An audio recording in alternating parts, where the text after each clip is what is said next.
Divine Sorcerer. Hello again, dear adventurers of the multiverse. Thanks for joining us once more on this epic journey. Remember, this story is pure science fiction from our wild imagination, so don't go trying to summon dragons in your backyard. The rights of this amazing novel belong entirely to its original author. We are only the narrators. Do you want more adventures? Show some love to our YouTube channel with a subscription and a like, and if you want exclusive content, our Patreon is waiting for you with open arms. Chapter 1 Judgment Trial. At 3:46 a.m., Chen Mo sat at his computer, manipulating his magician character through a dungeon, bombarding the dungeon with explosives. Whenever he OT'd a boss, he'd tease his tank teammates. Just then, a phone alert rang. Chen Mo checked his phone and saw an update for his daily novel, Reincarnation Paradise. As a devoted fan of the legendary Slayer Su, reading was more important than playing games. So, Chen Mo tossed aside his keyboard and mouse, crossed his legs, and began to read the novel with gusto. In the latest chapter, Slayer Su attempted to summon Caesar. He had just taken out a soul coin and was about to throw it. Suddenly, he realized that a single soul coin was too light, not enough to cover Caesar's journey thousands of miles away. He quickly swapped it for a bag of soul coins and, after a casual throw, the profiteer Caesar, concealing the presence of the 3 ninth-rank experts, instantly grabbed the dropped bag. This scene made Chen Mo laugh like a pig. Ha ha goose goose goose. Damn. That profiteer's appearance fee has increased again. Mosquito must have copied my book review. Happy times are always short. After reading the novel, Chen Mo dragged his tired body to bed and fell asleep. Half asleep and half awake, Chen Mo felt as if he had come to a forest, with birds singing and flowers blooming, and a breeze blowing on his face. When he opened his eyes, he really appeared in a forest. The fresh smell of soil from the tip of his nose was as if he was back to his hometown in the countryside 10 years ago. Suddenly, a mechanical and cold voice sounded. The judge trial has begun. The first ring of the trial mission, kill a goblin. Time limit: 1 day. Mission reward, player qualification in the Black Abyss Paradise, qualification for primary career transfer. Failure penalty, forced execution. Holy crap, Chen Mo jumped up from the grass in shock, his face etched with disbelief. I just took a nap, and I've been transported across time? The judge's trial? How come this mission template is exactly the same as the one in Reincarnation Paradise? Hint, mission start time countdown 23 hours, 59 minutes, and 57 seconds. As the seconds ticked by, Chen Mo panicked. He angrily shouted to the sky, how can I fight goblins with my bare hands? Just stubbornness. 10 hours later, Chen Mo hid in a tree, his face dejected, his stomach growling with hunger. In his current state, let alone killing goblins, it was doubtful he'd even make it to the next morning. As Chen Mo sighed, he suddenly caught a whiff of the aroma of barbecue. It suddenly gave him some strength, and he eagerly climbed down the branch and groped towards the source of the scent. After pulling aside a patch of grass, Chen Mo discovered a bonfire, a sizzling barbecue, and 3 goblins. He couldn't help but swallow, unsure whether it was the aroma or the goblins. After calming himself, Chen Mo slowly backed away, not intending to give the goblins another midnight snack. Returning to the tree, Chen Mo hugged the trunk, grieving alone. Cold and hunger continued to overwhelm him. The aroma of barbecue wafted through his nose, always tempting his nerves. A bitter feeling filled his heart. Suddenly, the sound of running water came from beneath the tree. Chen Mo looked down and spotted a lone goblin, attending to the most important matter in life. SHH, the goblin shivered, looking up and meeting Chen Mo's eyes, creating an awkward moment. The goblin's expression seemed to want to yell, calling for his companions. Chen Mo's mind raced, he was in no position to escape. If the other 2 goblins were summoned, he would surely be dead. Fight, he made a decision instantly, leaping from the tree branch and stomping down on the goblin's head. Chen Mo's 180-pound weight, combined with the nearly 2-meter height of the tree trunk, combined with the acceleration of gravity, undoubtedly dealt a crushing blow to the diminutive goblin. Crack! The goblin's face twisted, and bones cracked in its neck as Chen Mo's foot crushed it. After rolling to the ground, Chen Mo stood up and grabbed the goblin's iron sword stuck in the ground. With his other hand, he scooped up a handful of dirt and threw it at the goblin, who was struggling to stand. While the mud and sand blinded the goblin, Chen Mo gritted his teeth, grasped the iron sword with both hands, and thrust it hard into the goblin's chest. Puff! The iron sword sank into the goblin's chest, spraying green blood all over Chen Mo's face. Seeing the dying goblin about to wail, Chen Mo immediately released his grip and kicked the hilt of his sword, pinning both monster and sword to the tree trunk, successfully killing it. Mission completed. You have obtained a player qualification for Black Abyss Paradise, you have qualified for the junior class transfer, and you have received a rusty iron sword. Judge Trial, Second Ring. Mission Description: kill 10 goblins. Time limit: 3 days. Mission Reward: Junior Class Gift Pack. Penalty for failure: forced execution. Without even a moment to catch his breath, Chen Mo stomped on the goblin's corpse, drew his iron sword, and hurriedly left the scene. The noise he had just made would surely attract the attention of the other 2 goblins. If he stayed where he was, he would likely become their dinner. After walking a few dozen meters, Chen Mo suddenly had an idea. Isn't this just luring the tiger away from the mountain? No one will be watching the meat roasting on the bonfire. Burped. 2 hours later, Chen Mo wiped the oil from the corner of his mouth and burped. Now, his survival time has tripled from 1 day to 3 days. However, the number of goblins he has to hunt has also increased from 1 to 10, which makes him feel particularly heavy. Chen Mo took out the reward for completing the task before, which was a scroll. The strange symbols on it blurred for a moment and then turned into Chinese, with the words primary occupational transfer qualification written on it. A faint voice told him that as long as he silently recited the word use, he could start the job transfer. The other reward turned into a black circle mark, which was branded on the back of Chen Mo's right hand. The scroll turned into light particles in Chen Mo's hand and dissipated. Many figures appeared in his field of vision. Please select your class change. Available classes are as follows. 1. Warrior, 2. Knight, 3. Rogue, 4. Mage, 5. Magician, 99. Useless person. In this situation, a melee class is undoubtedly Chen Mo's best option. However, Chen Mo's hands are clumsy.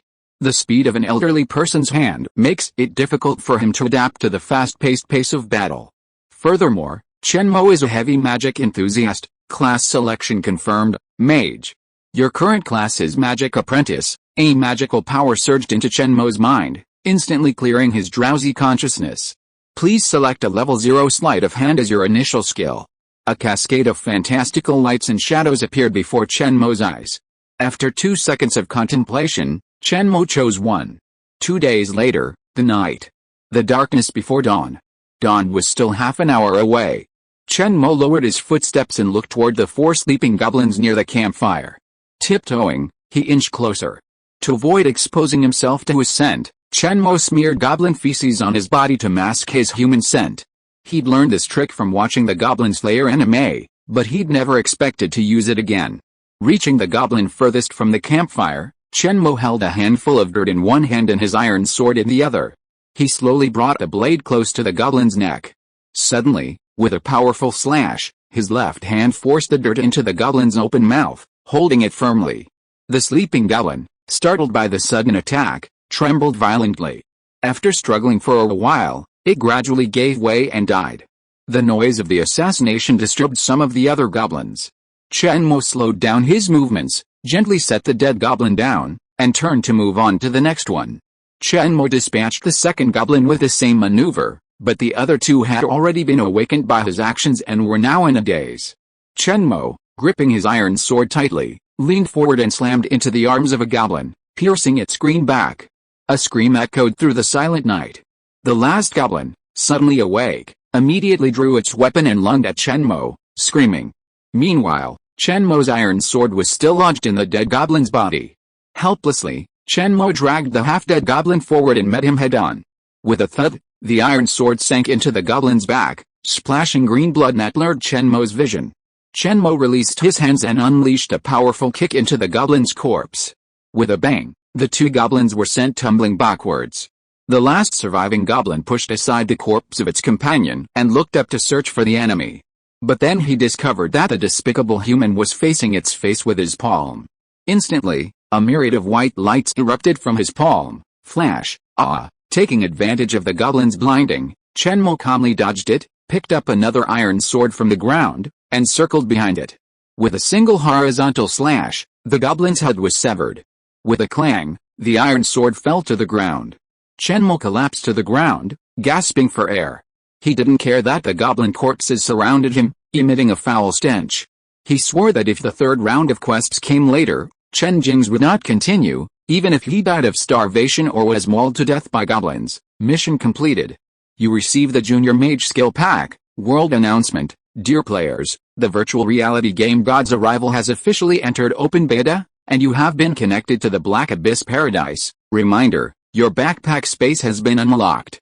You have gained access to the Black Abyss Paradise. Judge Trial, Third Ring Mission Introduction, kill 100 goblins. Time limit, 10 days. Mission reward, absolute boundary. Failure penalty, forced execution. Side quest has been opened, guide trial. Mission introduction, issue the first mission to the player. Time limit, none. Mission reward, 0 level trick learning scroll 1, identification technique. Failure penalty. Forced execution, There is another side quest, fuck. P.S. New author, new book. Please give me your advice. I wish you all a happy new year. This is my first signed work. I hope that friends who like this book will add it to the bookshelf, collect this book, cast the small ticket in their hands, and read more. Chapter 2 Rabbit Hunter. 2 hours later, Chen Mo reached the edge of the forest. He was looking for a safe place to rest. He hadn't slept all day and night, and he was incredibly sleepy. Suddenly, a figure plummeted from the sky, crashing to the ground. With a roar, a massive crater appeared, over 10 meters in diameter and 2 meters deep. Chen Mo's eyes twitched wildly, he'd almost been crushed to death. This extravagant login method was exactly like the game he'd played in his previous life. Players were simply launched like rockets. Unexpectedly, Black Abyss Paradise employed the same tactic. Chen Mo slowly approached the edge of the crater and saw the unconscious player at the bottom. A daring idea suddenly occurred to him. Isn't this just a Lin falling from the sky? Pa. A little girl falling to help him complete his quest. A moment later, Chen Mo descended to the bottom of the crater and approached the player. After a moment's thought, he slapped both of them in the face. Just as the other player was about to wake up, Chen Mo immediately put on a friendly smile and said with surprise, "Adventurer, are you awake?" The player, stunned for a moment, thought, "Why is there someone here? Is this the Novice Guide NPC? Why isn't it a beautiful woman with curvaceous features? Why are my cheeks burning?" After asking these 3 life-threatening questions, Divari came to his senses. He quickly stood up and replied, "Awake. Awake. I wonder who you are." Seeing the other player's bewildered expression, Chen Mo knew he had been bright from a young age. So, continuing with a friendly smile, he said, "Hello. Adventurer, my name is Sai. Wandering Mage Mo Chen, planning to retire here. I just saw you fall from the sky. Are you hurt?" At this moment, the player named Divari was perplexed. Sai Wandering Mage? There was such a class? Could it be a hidden class? This speculation stirred Divari's interest. If he could get to know this NPC and continuously improve his favorability, would he have a chance to advance to a hidden class? So, with a smile on his face, he struck up a conversation with Chen Mo. "I'm fine. I'm in great shape. Is there anything I can help you with?" He then patted his chest vigorously, demonstrating to Chen Mo what a strong physique truly was. Chen Mo's lips curled up slightly at this. He'd been waiting for this. When players encounter NPCs, they typically test the waters to see if they can accept a quest. If they encounter an unusual NPC, they might even slash you to see if you can reveal your health bar. Fortunately, Chen Mo chose to initiate the conversation, greatly reducing the risk of being slashed. With a slightly embarrassed expression, Chen Mo sighed and said, "I'm new here and haven't prepared any food. Could you help me hunt for some food?" Temporary quest generated. Hunting rabbit meat quest description. A wandering wizard in the forest requests your help in hunting 10 portions of rabbit meat. Quest reward: 1,000 experience points. Time limit: 8 hours. Quest penalty: none. Do you want to entrust this hunting quest to this player? This seems like a typo, but it's unclear if it's a quest or not. Chen Mo's first time as an NPC left him feeling a bit uneasy. He felt a wave of uncertainty. Is this considered a quest? Thinking of the main quest, he felt a sense of danger hanging over his head. He didn't bother to dwell on it any longer, and immediately mentally confirmed the entrustment. The player standing across from Chen Mo beamed. Excited to receive a quest just after logging in, he didn't notice the change in Chen Mo's expression. He quickly accepted the quest and, with a huddle, rushed into the forest. Seeing the adorable newbie disappear, Chen Mo relaxed and lay down on the ground to rest. A few hours later, Chen Mo was woken by someone. He opened his eyes to see the newbie, returning from rabbit hunting. He was clutching a lively rabbit.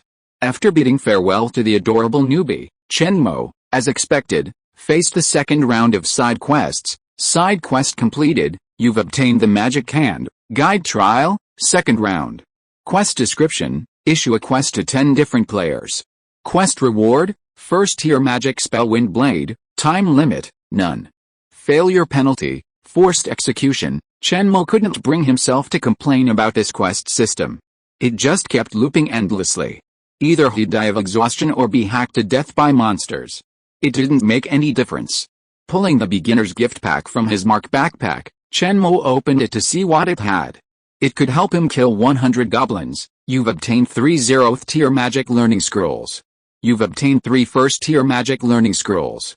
You've obtained the whirlpool meditation method. You've obtained a basic leather armor set. Seeing the goodies he'd found, Chen Mo suddenly felt like he should be able to survive until the next round of quests. He randomly selected 3 of the magic tricks. He'd already learned the ones that were truly useful. As for the first tier spells, Chen Mo chose the magician's beliefs, fireball and magic missile, as well as the healing spell hydrotherapy. Chen Mo was somewhat annoyed by the fact that the cooldown for these first tier spells was at least 3 seconds. In a real fight, 3 seconds would have been enough to kill him multiple times. However, the magician was indeed at a disadvantage in the early stages, and Chen Mo, fully aware of this, planned to hide and thrive. One day later. Oh, kind-hearted adventurer, we meet again. How have you been? Chen Mo looked at a few new players with a friendly expression. They were about to enter the forest to fight monsters and level up. One of them was the player who had helped Chen Mo hunt rabbit meat. After a few words with his friends, the player came over to meet Chen Mo alone. Mr. Mo Chen, long time no see. I wonder how you are doing in the forest? Do you need any help in hunting rabbit meat? Chen Mo suppressed a smile, wanting to maintain his NPC identity and not reveal himself.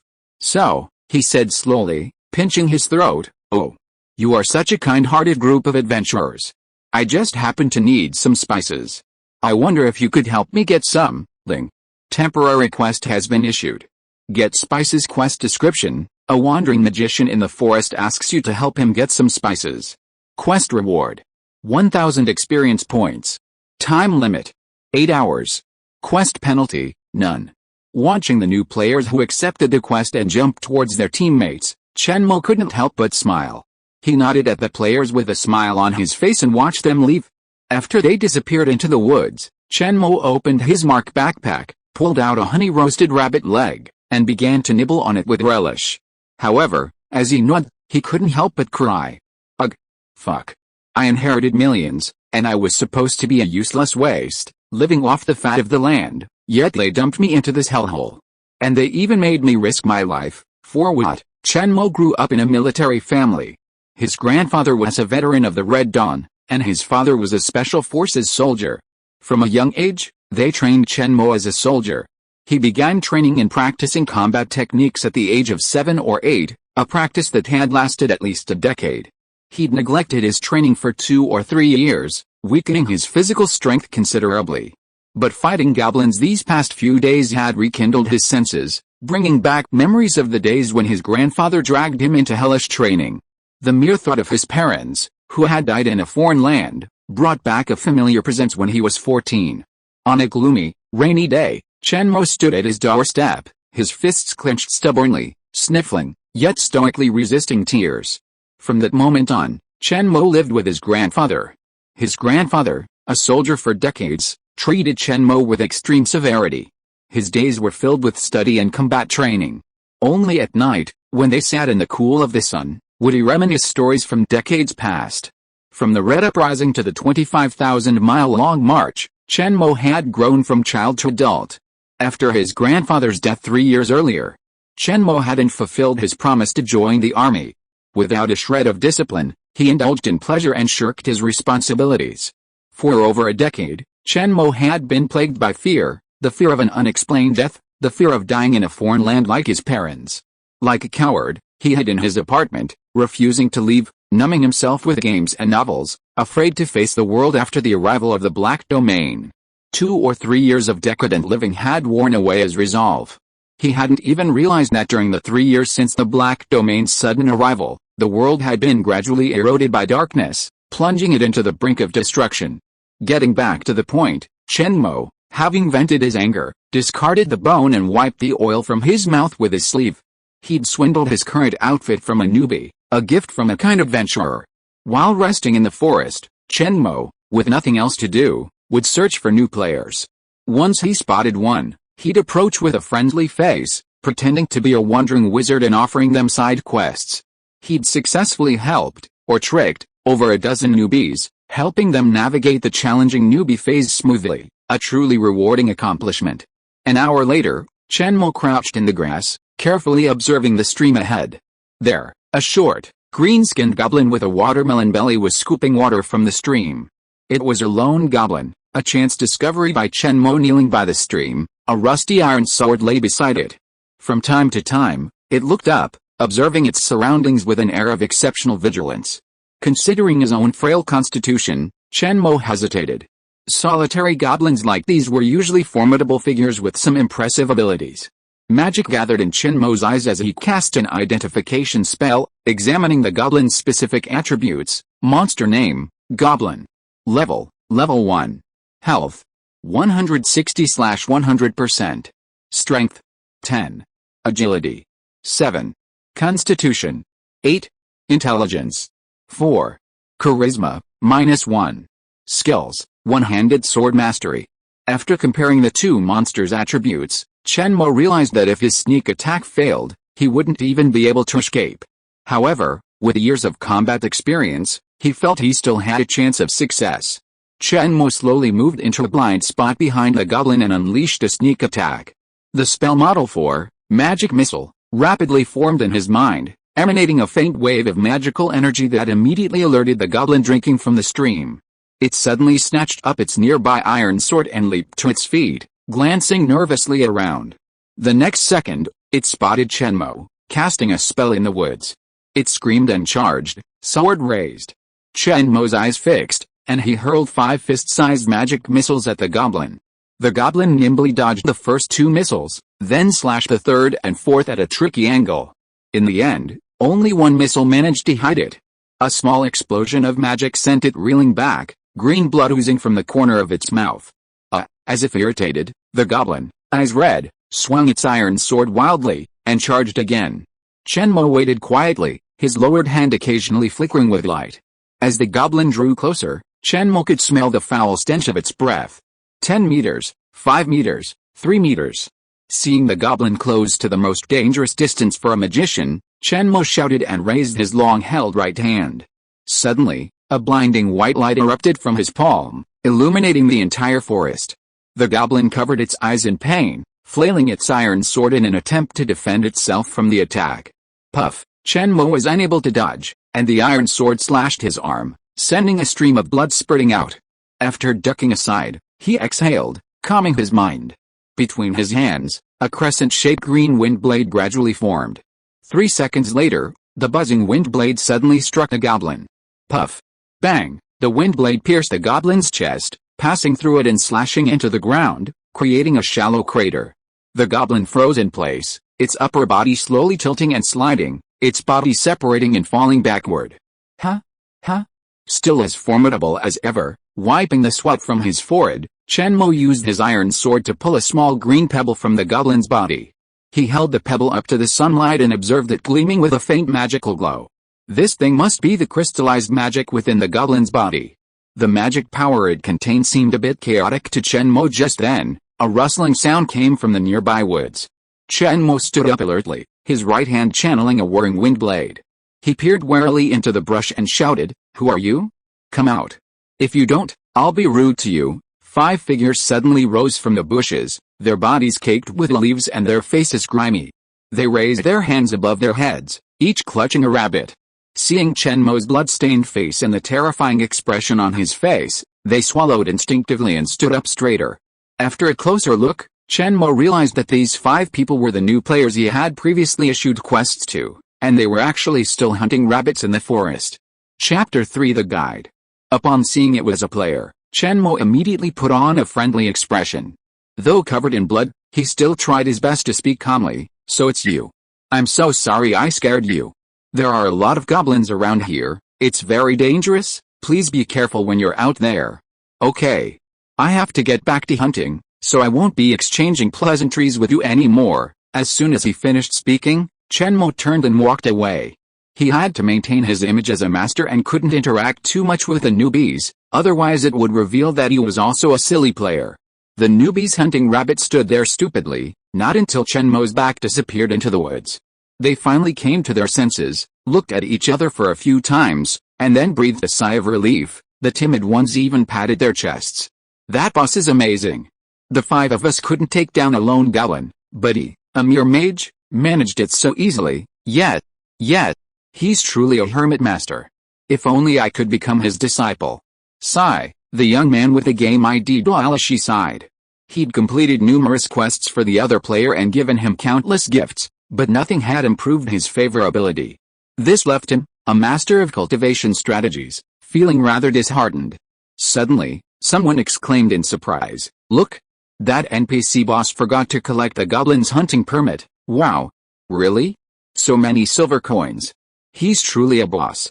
Did he give it to us on purpose?" After a flurry of surprise, a few new players carefully cut off the goblin's left ear, and the group ran off with beaming smiles. In the distance, Chen Mo walked through the forest, checking his quest progress. 3 days had passed since the release of the 3rd round of quests. Chen Mo had killed a total of 16 goblins and issued 19 temporary quests. A 3rd round of side quests also appeared, but this time the reward was a mana amplification potion, which permanently increased his mana by 100 points. Looking at the 2 number boxes with 16 out of 100 and 8 out of 100, Chen Mo felt heavy-hearted. Halfway through the time frame, and yet there was no sign of completing the quest. If this continued, he might actually be forcibly executed by the Black Abyss Paradise. We have to think of a way. The next day, deep in the foothills of the Dark Mountain, Chen Mo crouched in the bushes, secretly observing the battle ahead. A group of newbies had been encountered by patrolling goblins, and the 2 sides were engaged in a fierce battle. Or rather, the goblins were engaging in a fierce battle. Newbie players, not even at the 1st level, were no match for the goblins' onslaught. Even with 5 or 6 people surrounding a single goblin, it was difficult to kill it. Furthermore, these players were now facing a small group of 5 or 6 goblins. Chen Mo waited, believing that a little help was no match for a timely one. When the newbies gave up, it would be his chance as a wandering mage to step in. The newbies were steadily losing ground, eventually being surrounded by the goblins. Chen Mo's eyes focused, knowing it was time for him to step in. He quickly stood up, magical energy surging in his palms, a whirlwind swirling around him. In the blink of an eye, a cyan wind blade formed. Chen Mo swung his hand back, sending the wind blade slashing down at the goblins' backs. "Dear Davari, it seems you're in trouble." Chen Mo followed the wind blade. His right hand quietly tucked behind his back, a faint white light emanating. The wind blade slashed at the back of a goblin, sending a stream of green blood spurting out, and the figure collapsed. The remaining goblins immediately abandoned the newbies crouching on the ground and rushed towards Chen Mo, screaming. Just in time, Chen Mo shielded his eyes with one hand and extended his right hand forward. A blinding flash erupted from his hand. Swish, everyone present, including the goblins, was blinded by the light, entering a state of blindness, except Chen Mo. Swish, another wind blade appeared, slicing through the stomachs of 2 goblins in quick succession. Without the magic to sustain them, they disintegrated. Only 3 goblins remained alive, and they had already escaped the blinding state. Davari. Quick! Hold them back, Chen Mo shouted to the stunned new players, then turned around and went behind a tree. He pulled out a blue potion, quickly uncorked it, and drank it. Feeling his magic power rapidly recharge, he began to compose another windblade spell. The 3 goblins, their eyes red, ignored the humans behind them and rushed behind the tree with howling cries. Suddenly, with a bang, a wind blade, carrying the 2 goblins, flew out from behind the tree, shattering in midair. On the other side, a goblin circled around, coming up behind Chen Mo and slashing at him with its iron sword. With lightning speed, Chen Mo lunged forward like a vicious dog pouncing on its prey. A sharp pain shot through his back, faintly rubbing against his spine. Enduring the pain, Chen Mo backhanded a flash of light in the face, blinding the opponent. He rolled sideways, half kneeling on the ground. A wind blade quickly formed and shot out. Instantly, it severed both the rusty iron sword and the goblin. HAA. Chen Mo leaned against a tree and called out to the players. He slowly spoke, "Dear Davari, I've run into a big problem with my hunting quest. Would you be willing to help me?" The new players, upon hearing this, suddenly became excited, their eyes fixed on Chen Mo intensely, nodding frantically. Yes, yes, yes, yes. Uncomfortable with being suddenly stared at by so many eyes, Chen Mo avoided the players' intense gazes, lowered his eyes, and said, "Ahem. Dear Davari, I've realized I'm lacking a suitable weapon to be more effective in battle. Would you be willing to help me find one?" Ling. Temporary quest issued. The Wandering Mages request 1 quest description. Wandering Mage Mo Chen requests that you find him a suitable weapon. Quest reward: 2000 XP. Time limit: 8 hours. Quest penalty: none. Chen Mo, who had thought his quest was a sure thing, suddenly noticed a flicker of hesitation in the eyes of this gullible newbie. He immediately sensed something was amiss and silently maxed out his experience bar. It soared from 2000 to 10,000, and he added an additional bonus for the quest, favorability increase. After all this, Chen Mo finally saw a glint in the newbie's eyes. He tentatively asked, "Ahem. Dear Davarishi, are you having any trouble?" The player with the game ID Davarishi snapped back to reality, shaking his head like a rattle. He quickly pulled out his sword and handed it to Chen Mo, cheerfully saying, "No, no, no. Master Majin, I'm honored to be able to help you. This fine steel sword is incredibly sharp, slicing through iron like mud. I'm sure you'll be satisfied." Chen Mo took the sword without a flicker of emotion, quickly stowing it away in his backpack, his mood instantly brightening. "Oh. Davari, you're such a good person." Player Davari watched the quest complete.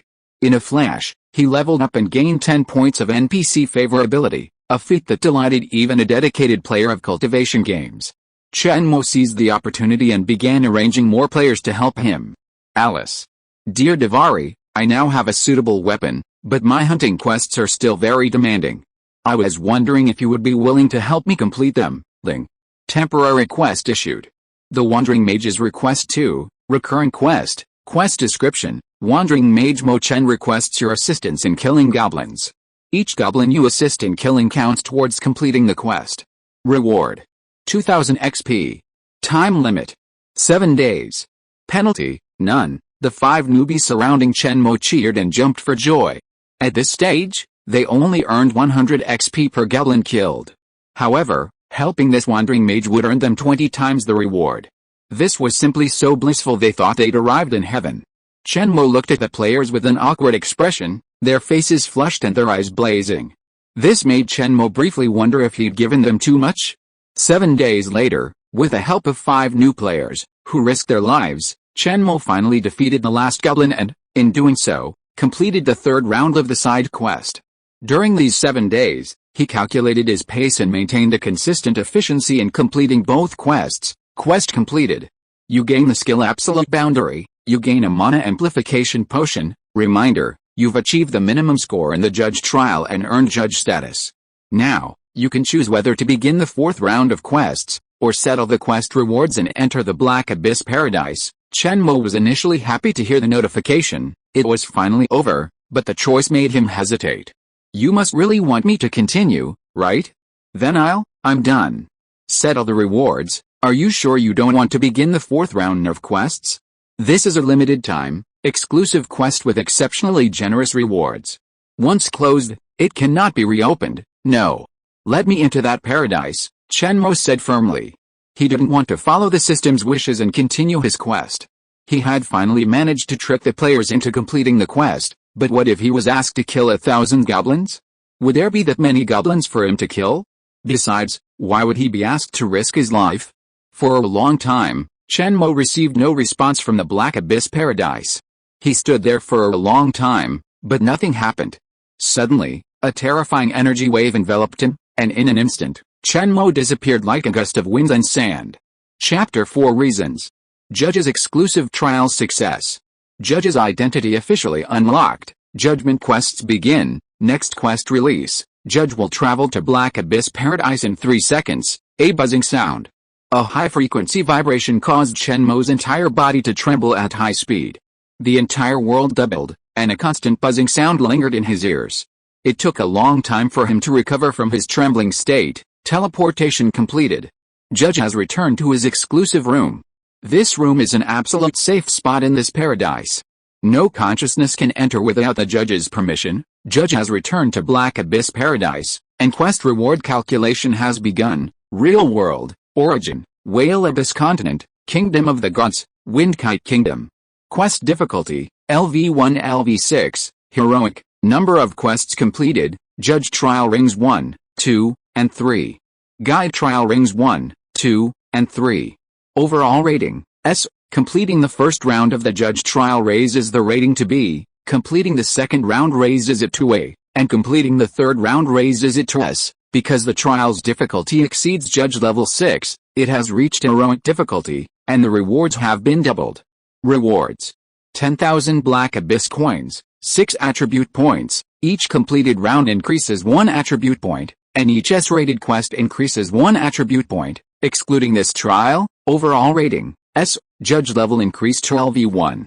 Because this trial is exclusive to judges, the Judge level increase is capped at LV1, achieving a B overall rating increases the upper limit by LV1, and each level of rating increase increases the upper limit by LV1. Settlement completed, all rewards deposited into the Judge's mark. Chen Mo raised his right hand to examine it. This quest settlement resembled the one in the novel he was following, perhaps a direct copy. However, the Black Abyss mark branded on the back of his right hand looked profound, like the entrance to an abyss. As Chen Mo focused his attention on the mark, his consciousness sensed a 1x1x1 meter space, housing all his belongings. He'd originally thought he could retrieve the items simply by thinking about them, but he'd never imagined his consciousness could even peer inside. This is indeed a copy from the novel. Each time a judge returns to Black Abyss Paradise, they receive a free full-scale restoration treatment of the corresponding level. Yes, no. Upon hearing this prompt, Chen Mo couldn't help but rub his chin stubble. He felt like this was a fishing tactic, and he was the fish. Are you trying to trick me?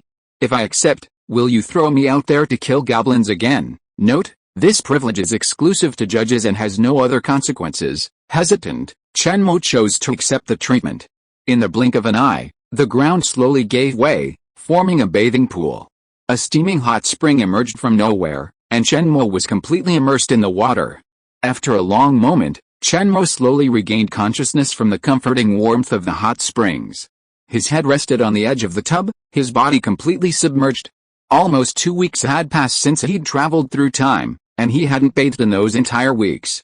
Going 2 weeks without a shower might not seem like much to people in northern China, but for Chen Mo, born in the southern coastal region, it was practically a struggle. He'd previously showered daily. As time passed, Chen Mo felt his head begin to spin, his consciousness drifting, and he began to feel sleepy. A faint, irritating noise drifted past his ears. He mumbled a few words, then the sound suddenly vanished. When he awoke again, Chen Mo was fully equipped and standing in his original position. For a moment, he was confused as to whether the hot spring experience had been a dream or a whimper. Note, judges have less than an hour left to stay in Black Abyss Paradise. Please visit the Attribute Upgrade Hall as soon as possible to use up any free attribute points. Hint, the judge has accepted the judge's trial, 4th ring, the final stage. The trial will begin at 57 minutes and 35 seconds. When the hell did I accept it? Don't slander me. I refused the trial. Hint, the judge personally agreed to accept this task during the comprehensive repair treatment. The following is video and recording evidence. Chen Mo looked at the virtual image that was suddenly projected. The protagonist in the video was none other than himself, and in the video he really agreed to the trial task, but he did so when his consciousness was hazy. Fuck. You are so despicable. Can't you have some dignity as the big daddy of the paradise? You actually play these tricks on a dead otaku like me? I won't play anymore. I'll just lie here and give up. You'll kill me. Hint, if the judge violates the relevant regulations of the Black Abyss Paradise, the paradise has the right to erase all your memories and send you back to the trial task. Lying on the floor, Chen Mo's blood rushed backwards, his fury rising to his head. He cursed, "You forcibly dragged me here and inexplicably forced me to fight to the death? Did you even ask for my opinion? Why would I, a millionaire, play this kind of development game with you? Hint, your planet is about to be destroyed, and your country is about to suffer a catastrophic disaster. Are you willing to accept this trial? What the hell are you talking about? I don't understand. Your planet has been invaded by the Black Domain. It won't be long before your entire blue planet will collapse and be annihilated. To help Blue Planet civilization cope with the disaster, I have selected 100 humans from your country to undergo the judge trial. Currently, there are only 14 survivors, and you are one of the pioneers. After you, I will continuously select new players from your world to enter the Black Abyss Paradise. After a process of survival of the fittest, some will undergo the judge trial." Chen Mo's room instantly transformed into the surface of Earth. He felt as if he were in outer space, staring at the once beautiful blue planet, now enveloped in a mass of black, like honeycomb coal. A touch of emotion touched Chen Mo, but he stubbornly said, "Oh. What does this have to do with me? Passing the trial will grant you even greater power. This is the only way to save your world. Do you wish to witness the destruction of your nation?" Chen Mo fell silent. He knew that what Black Abyss Paradise had said was true. His world had long been encroaching upon by the mysterious Black Domain, its living space shrinking bit by bit. Even a powerful nation like China could not withstand this catastrophic, unknown Black Domain. Ordinary people had already entered virtual worlds one after another, seeking strength to resist the Black Domain. He, on the other hand, was merely struggling to survive outside. Relying on his millions in inheritance, lost in games and novels, escaping the impending apocalypse. The peaceful and prosperous era that China's ancestors had fought for centuries to usher in was being gradually eroded by his own generation. He couldn't help but recall the bloody stories his grandfather had told him under the tree over a decade ago, a peace forged with the blood and flesh of countless ancestors. Though Chen Mo had fallen into depravity, he still held a pure heart. Now, regardless of whether this unusually coincidental incident with the time traveler was a conspiracy, he couldn't abandon his grandfather's teachings. "Even in my humble position, I still fear for my country. This peaceful and prosperous era must be protected by me. This natural disaster in the Black Domain must be extinguished by me. I promise. I will continue the judgment trials. But how strong must I become to return to my world and save my country?" Note: insufficient judge permissions, unable to query. Correction of permissions. Judges must reach the legendary rank to initially return to Blue Planet and mitigate the encroachment of the Black Domain. Huh? Is this just the beginning of the legend? Note: judges have less than an hour left to stay in the Black Abyss Paradise. Quick attribute enhancement has been enabled for you. Accompanied by a terrifying energy, Chen Mo opened his eyes again and found himself back in the forest he had started with. Judge trial, 4th ring, final stage, mission area, Whale Abyss Continent, Kingdom of the Gods, Windkite Kingdom. Mission difficulty, LV10. Legend: mission difficulty is divided into 6 levels: normal, hard, heroic, legendary, nightmare, and abyss. Area description: Godfall, undead, natural disaster, and beginning of chaos. Mission description: kill 1,000 goblins and independently defeat Black Fang, the Goblin Lord in the abandoned city. Time limit: 30 days. Mission reward: Black Abyss Judge. Title: Gold Quality Talent, 100,000 Black Abyss Coins, and 1 free training session at the training ground. Failure penalty: none. Judgment mission: eliminate contractors 211,323 and 211,324.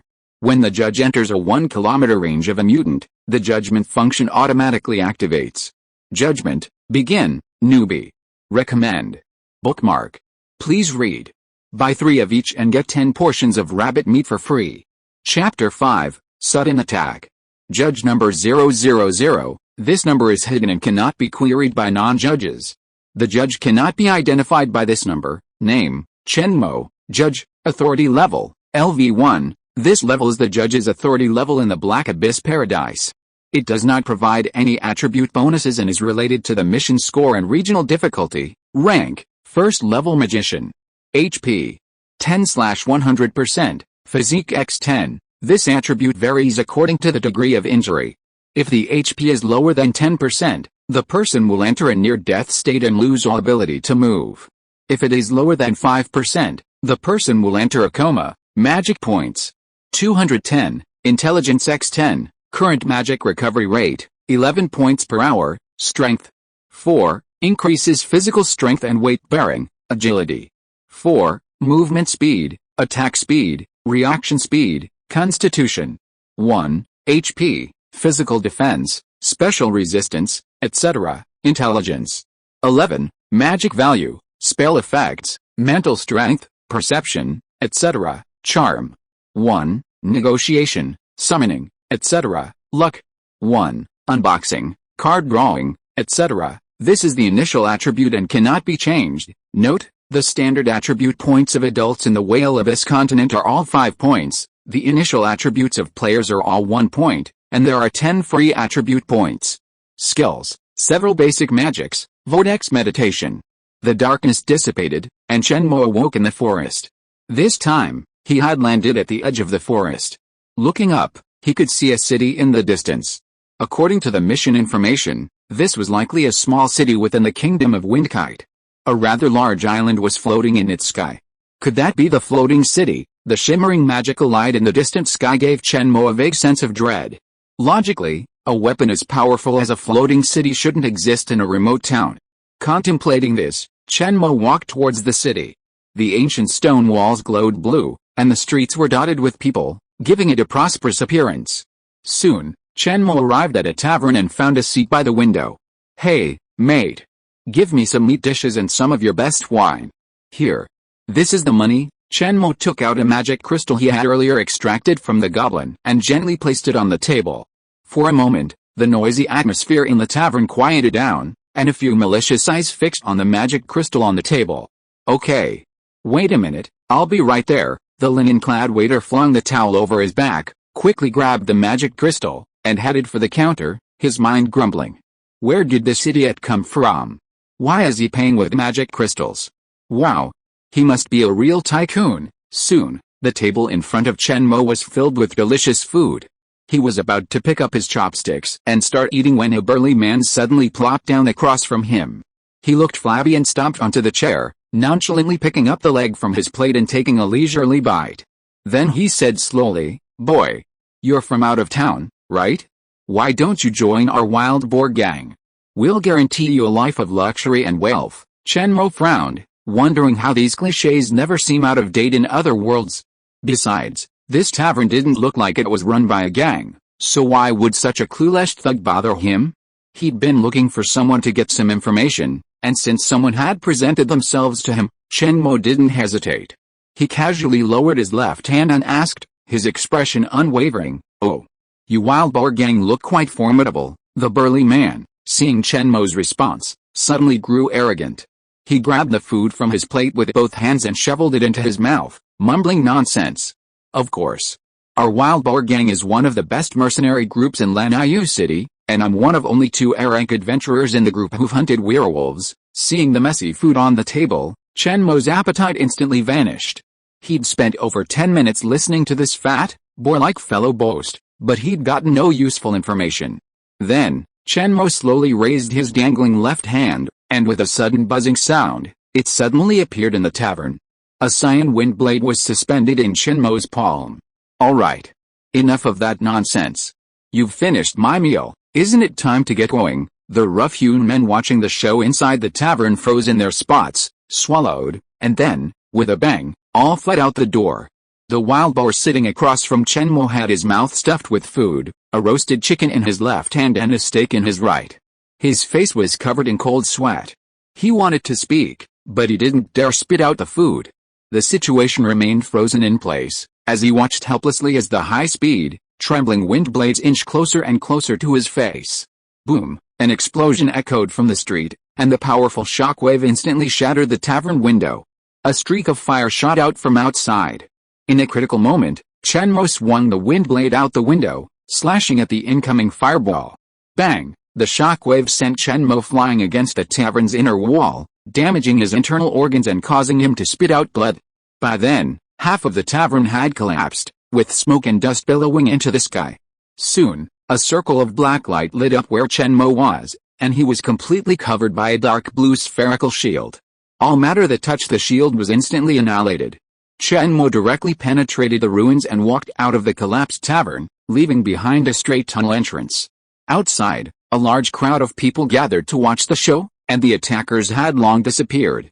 Seeing his health drop to 20%, Chen Mo covered his chest and dragged his injured body slowly towards the forest outside the city. The blood dripped and formed a clear trail. This is a big loss. Not only did he not collect any useful intelligence, but he was also hit by a huge fireball. Chen Mo felt that he might not have checked the almanac before going out today, otherwise how could he be so unlucky? The people who attacked him must be the two mutants. But how did they hide from the judgment function of the paradise and get within a kilometer of him? This black abyss paradise is too unreliable. Chen Mo came to the forest to see if the two mutants would take advantage of his injury to come out and finish him off. But half a day passed, and no one showed up to assassinate him. Could that big fireball be an accident? After waiting for a long time for the assassin to appear, Chen Mo gave up. He waved his hand and summoned a stream of water to start healing his injuries. He then bandaged himself, and considered the treatment complete. At this time, a group of players came towards them. As for why they were so sure they were players, it was because they didn't look like humans. One girl wore overalls and a white short t-shirt that exposed her belly, just like Tifa in Final Fantasy. She spun in circles as she walked, her laughter light and pleasant. At that moment, a male player in the team struck up a conversation, saying, "Xiao Yun, your Tifa cosplay is so beautiful. It's so lifelike." The girl, Xiao Yun, raised her hands to her chest, jumped for joy, and said excitedly, "So you play Final Fantasy II? That's great. I finally found a friend." The man tilted his head and asked, puzzled, "Game? What game?" Ahem. Hearing this, Chen Mo couldn't help but cough from laughter, immediately catching the attention of the group of players. "Sir Mo Chen, why are you here? Were you attacked?" The rabbit hunter, Divari, spotted Chen Mo sitting on the ground covered in bandages and immediately walked over to greet him with concern. Seeing the other person's loving eyes, Chen Mo couldn't help but feel a little uneasy. After a moment's hesitation, he said, "Dear Divari, I was on my way to the city today and was attacked while dining in a tavern, which resulted in me suffering some injuries. Starting today, I have a new mission and task. I wonder if you and your kind-hearted friends would be willing to help me solve these problems together." Serial quest generated, Goblin King, first ring quest description. The wandering mage Mo Chen was attacked by an unknown attacker in Lanaiyu City. He requests your aid to recover from his injuries and to recruit more companions to assist him in his goblin hunting quest. Time limit: 8 hours. Quest reward: 3,000 experience points. Quest penalty: favorability decreased by 1 point. Chen Mo expertly handed the edited quests to the newbies, preparing to continue as usual, tricking them into killing monsters for him to gain experience, while he would be responsible for finishing off the enemies. However, a complex expression crossed Divari's face. He spoke with remorse. "I'm sorry. Master Majin, it's us who harmed you. Your attackers may be our sworn enemies, from another adventure group, and we've had a major conflict." Upon hearing this, Chen Mo understood that it wasn't the paradise's malfunction that was at fault, but rather that he had inexplicably become a thorn in someone's side. "Oh. Divari, your honesty touches me deeply. This isn't your fault. I will personally resolve the attack on me. Now, I would like to ask you to find more like-minded partners to help me complete my mission." "Okay, Master Majin, we will definitely find more friends to help you complete your mission. Let Xiao stay and help take care of you. We'll set out to find help." With that, Divari proudly led the other 3 male players away. Chen Mo, supported by Tifa, sat down under a tree. "Thank you, beautiful lady. The night is long, and I wonder if you'd be willing to listen to me tell you about my adventures over the years. I'm sure you'll be interested." Tifa tilted her head, puzzled. "The night is long? Isn't it broad daylight now?" P.S. New author, new book, please share. Please recommend. Please add to your collection. Please read again. For those who enjoy reading, please use automatic reading to read the latest chapter of this book. It's crucial for new book recommendations. The New Year's Day holiday is running out. Chapter 6 Handsome. "Sir Majin, why do you hate goblins so much? I see you've been hunting goblins all your life." Chen Mo kicked the Nauta goblin aside and pulled his fine steel sword from its chest. Turning to look at Tifa standing nearby, he said gently, "Oh, beautiful lady, you don't want to know. Goblins are general, they commit murder, plunder, and commit all sorts of evil. Furthermore, they reproduce rapidly. If we don't kill them all, they'll quickly return and pose a serious threat to nearby towns. Alright. Let's all get some rest. 3 days had passed since Chen Mo was attacked by a hostile player. Under Chen Mo's guidance, the Davari clan recruited a dozen players, a total of 20, to grind for experience. However, Chen Mo was not satisfied with the efficiency of these tools. In 3 days, they had only managed to kill 50 goblins. At this rate, he would only complete less than half of his target in a month, and that didn't even include dealing with the Goblin King. The thought of being forcibly executed for failing a mission left Chen Mo speechless. Instead of learning something good, he chose this crooked idea. He usually found novels quite thrilling, but now that he was faced with a death mission, he felt a sudden pang of frustration. Watching the players laughing and talking, Chen Mo rubbed his chin, lost in thought. Suddenly, another group of people appeared in his sight. Judging by their appearance, they were also players. Brother. They're over there, probably killing goblins again. A short man with shifty eyes, wrapped up like a scavenger, walked ahead, spouting nonsense, mostly smears. Behind him, a burly player dressed in a shamit, iron nail, suit. It was just strips of black tape studded with iron nails, haphazardly wrapped around the body. The iron nail man was followed by a dozen or so minions, dressed in a similar style to his older brother. The eldest brother impatiently slapped the rat man on the back of the head, causing him to stumble.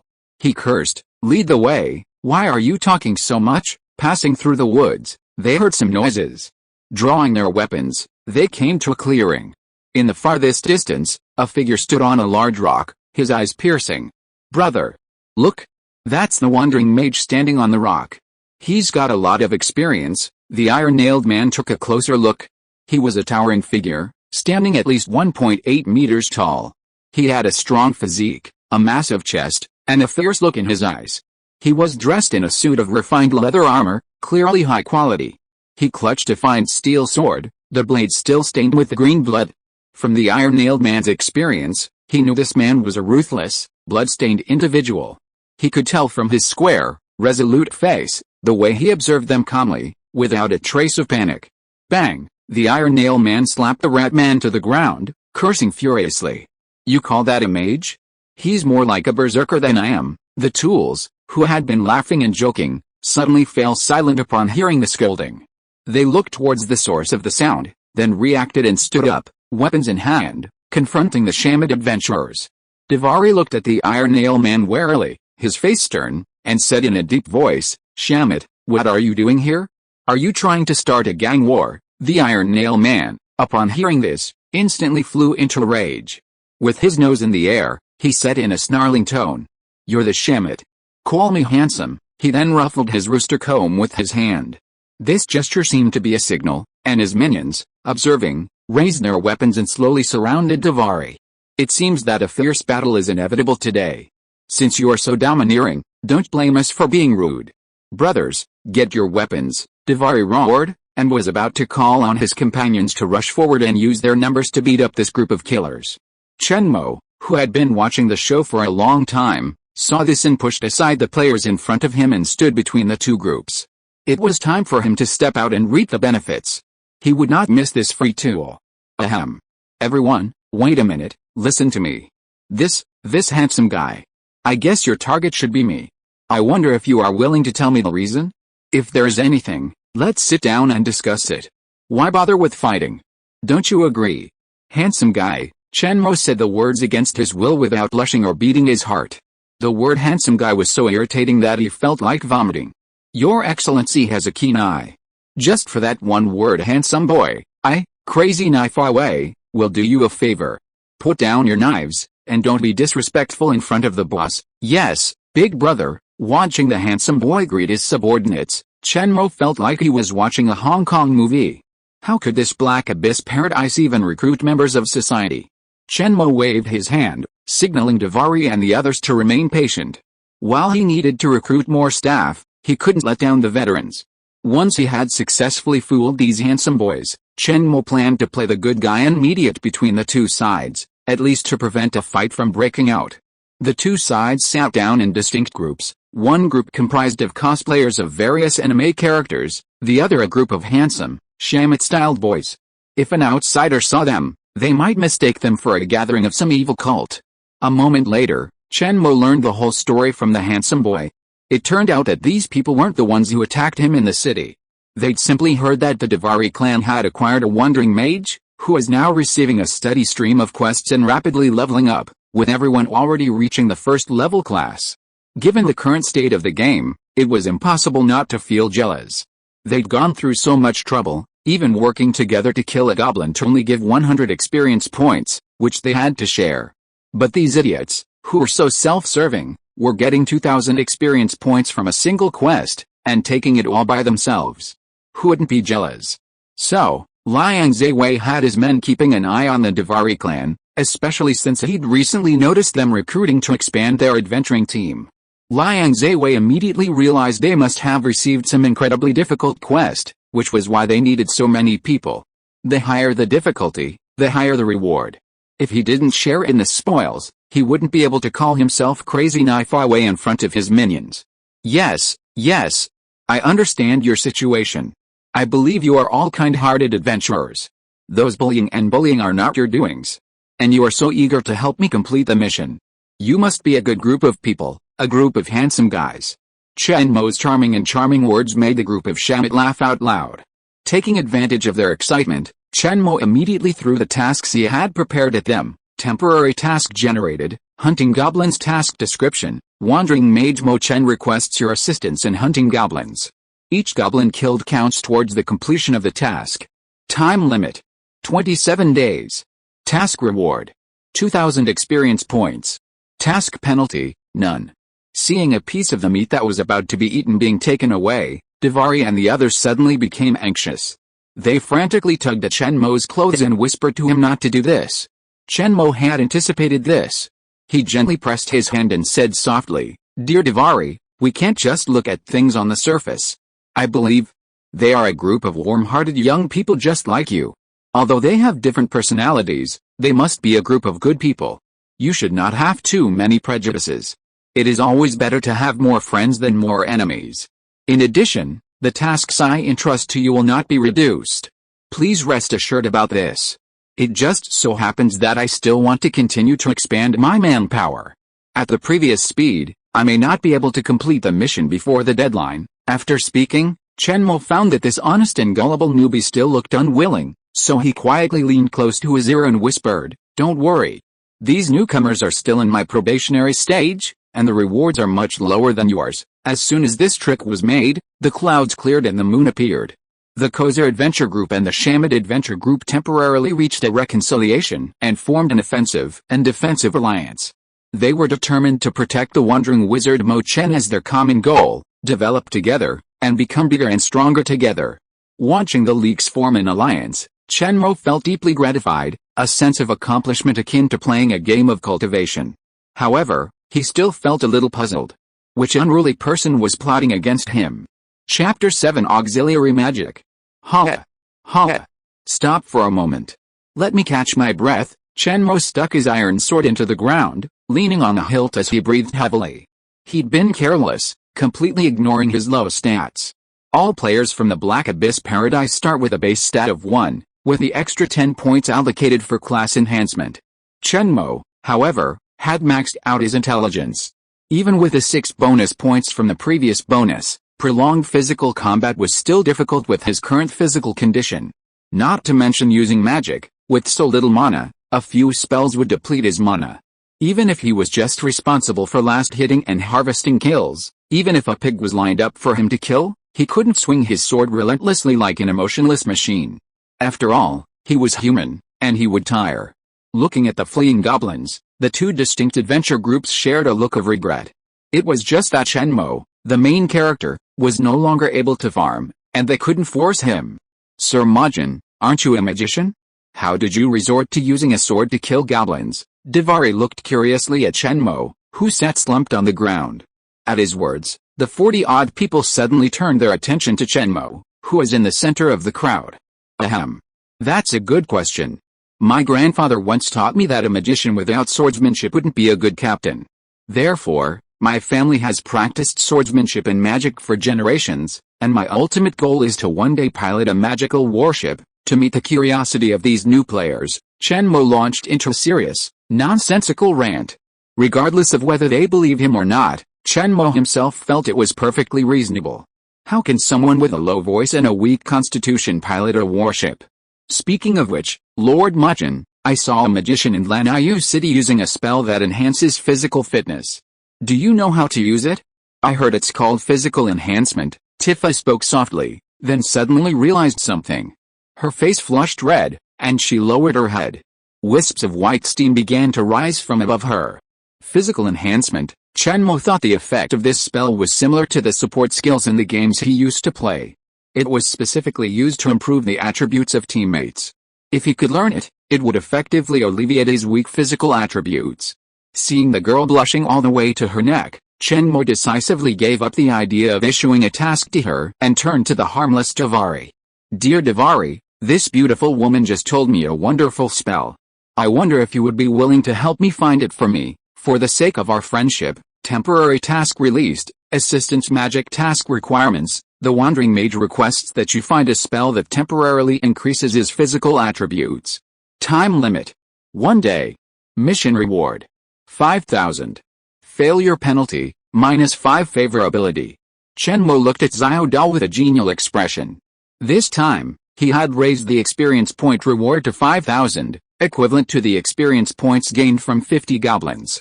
Even if Chen Mo had to kill them slowly by himself, it would take him many days to kill 50 goblins. However, the confident Chen Mo once again encountered a mission crisis. This harmless newbie showed another look of hesitation. Did 5,000 experience points seem too little? Although Chen Mo didn't have to pay for the experience points himself, he knew that pigs shouldn't be overfed. Their feed needed to be mixed, otherwise they would become accustomed to concentrated feed and wouldn't eat cheap stuff. Therefore, he always adhered to the principle of not giving too much. However, whenever he tried to get some free equipment from players, he was often met with obstacles. Equivalent exchange was indeed an eternal truth. Chen Mo couldn't help but sigh in his heart. This generation of players is too difficult to fool. He needs to change a few more to get the best deal.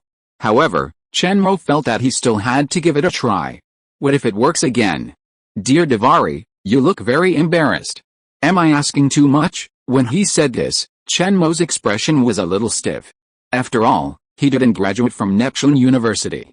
He still needed to practice more on such god-level skills as acting. But pretending to be innocent, showing a pair of big eyes, and staring at the other party, Chen Mo could still do it with a thick skin. The premise is that the other party doesn't mind that he is a 180-pound strong man. Under Chen Mo's dual assault, Davari gradually lost his ground, then hesitantly said, "Excuse me, Master Machin. I know the magic Xiaoyan just mentioned, but the cost of learning it is too high, beyond my means. The price of learning a first-level spell is already 1 gold coin, and that's the discounted price at the Magic Academy here. The combined coins of our entire adventure group might not even amount to a single gold coin. To put it bluntly, asking for money, asking for experience was no longer enough." After summarizing Davari's point in one sentence, Chen Mo began to wonder, could that thing be purchased with Black Abyss coins? He seemed to have 10,000 Black Abyss coins in his pocket. Or perhaps they could use something to barter. Ah, I've noticed. Here. Davari, take this.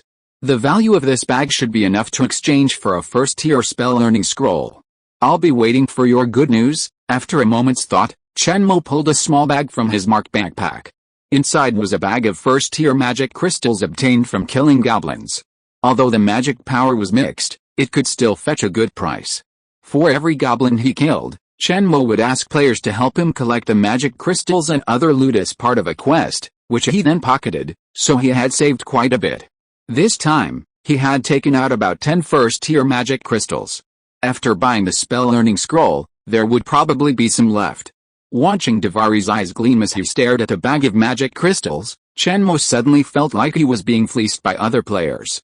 This Davari was definitely not ordinary, at least on the 5th floor. And he, the dignified judge of the abyss, was only on the 3rd floor. No, I have to find a way to deal with this brat. Otherwise, he'll always be leading me by the nose. He won't show his hand until he gets the reward, which is completely detrimental to his plan of profiting from the profits. So, Chen Mo pulled Davari closer, leaned close to her ear, and whispered, "After buying the spell scrolls, there will probably be some left. Consider the rest as a reward for your hard work." With that, Chen Mo raised an eyebrow. With both sides understanding, Xiaoda happily ran towards Lanyu City. He was completely oblivious to the strange looks from the players present. Why does this guy always get the hidden quest? He's so happy. Did he get some hidden quest? As the saying goes, money moves the heart. There are no permanent friends or enemies, only eternal interests. Chen Mo had sown the seeds of division, waiting for the day when their small team would fall apart. A clever utility player is difficult to control. It's better to isolate him and let him be an orphan jungler. If Chen Mo deliberately pampers one person, it won't be long before that person is gradually ostracized by the team. This stems from the psychological effect of imbalance. Although Chen Mo hasn't studied psychology, he can still imitate the old silver coin method in novels. Watching the chattering crowd, Chen Mo calmly closed his eyes and began practicing the Vortex meditation method. Meditation is one of the most important skills for a magician, but Chen Mo always felt sleepy when practicing it. The reason was that it was too slow. Using a spell model, he constructed a simple meditation reference in his mind, then used his mental power to activate the meditation reference, attracting the free magic in the environment. After filtering, it was absorbed by the body. This tedious process took at least an hour.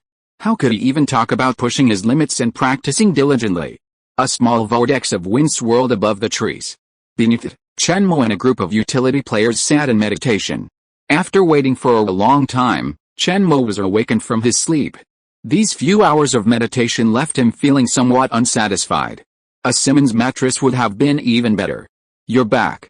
Divari, how did it go?" Seeing Xiaoda pull a parchment scroll from his chest, Chen Mo knew his purchase was successful. His auxiliary magic was secured.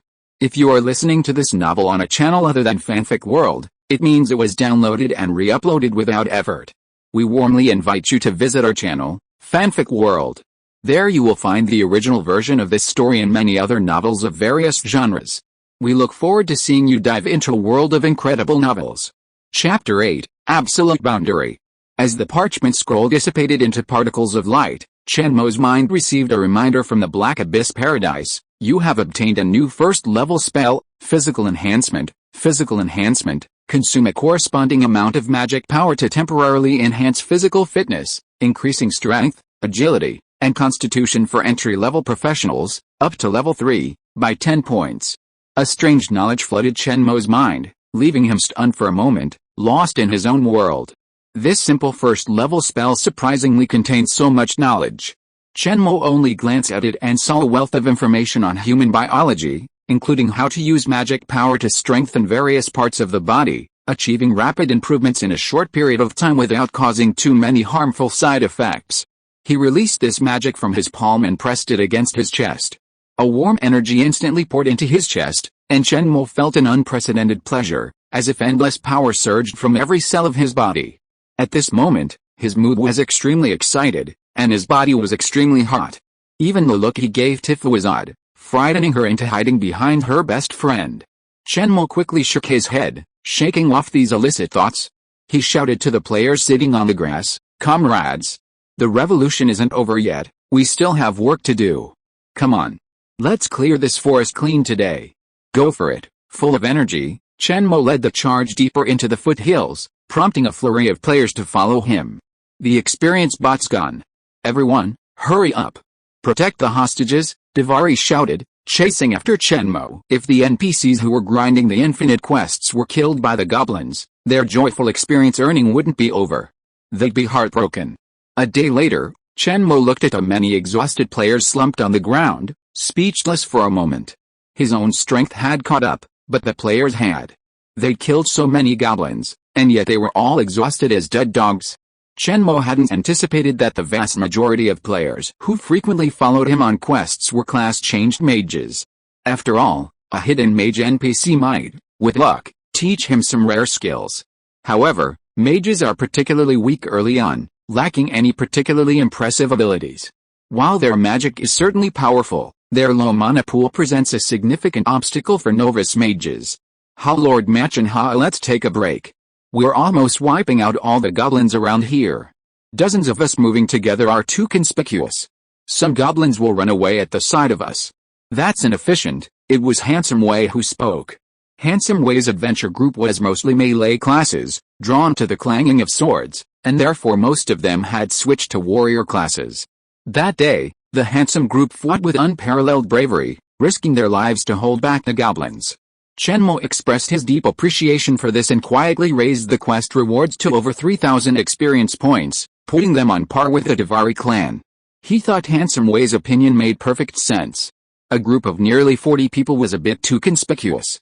If they could split up and let them hunt on their own, their efficiency would likely be several times higher. But how would they calculate their trial quests then? Sir Machin. Look, there's a skeleton over there. Hearing the players' calls, Chen Mo looked toward the distant woods. A skeleton, machete in hand, staggered toward them.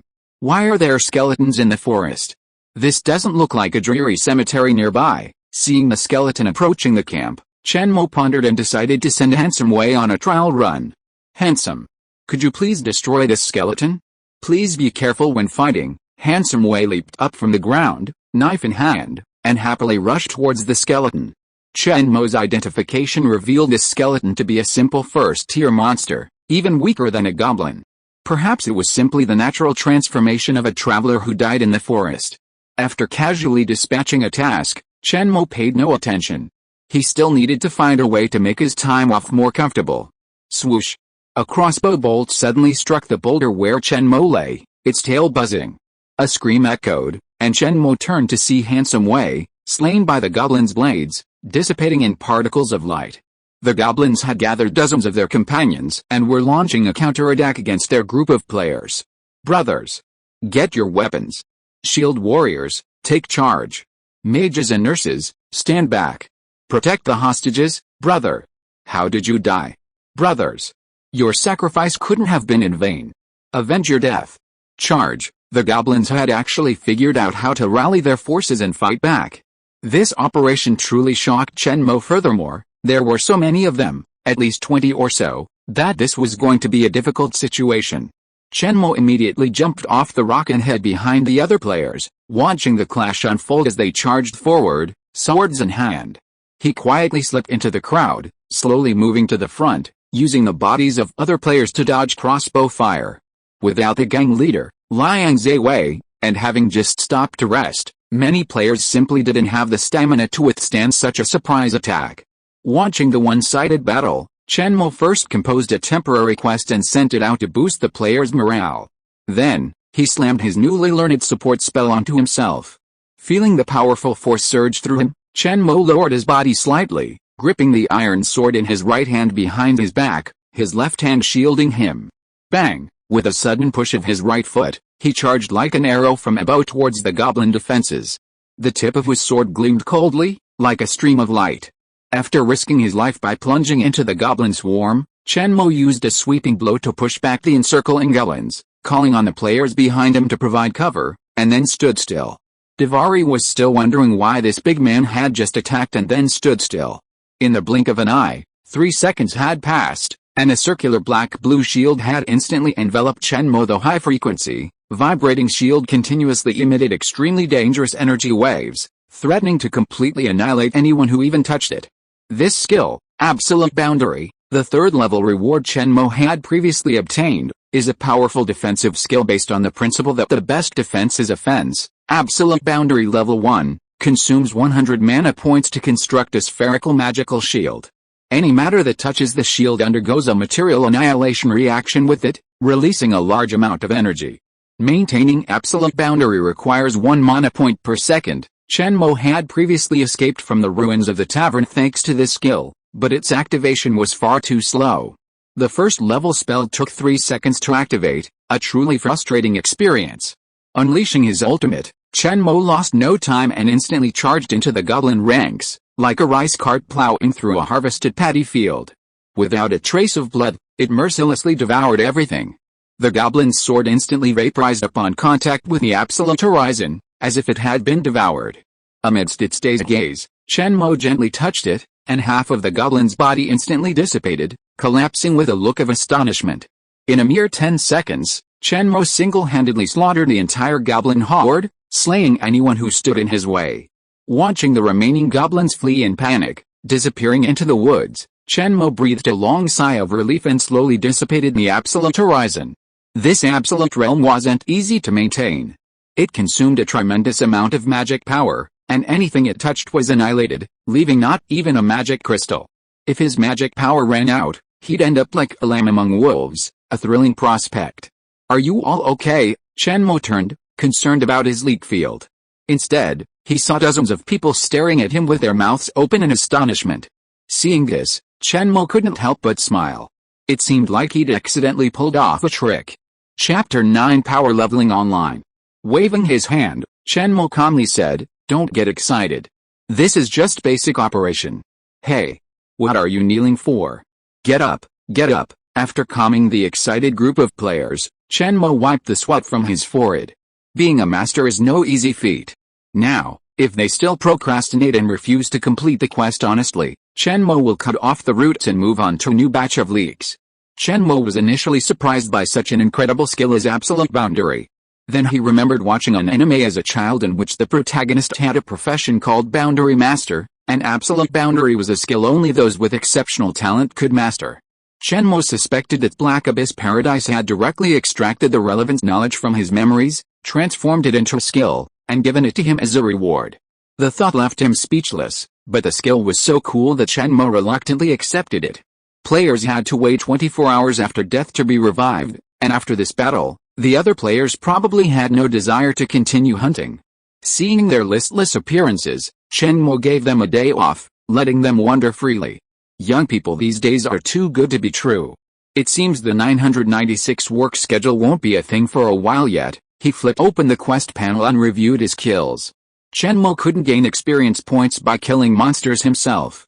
Or rather, he didn't have experience points. He was just a player in disguise, with all the player's privileges, but without the chance to resurrect.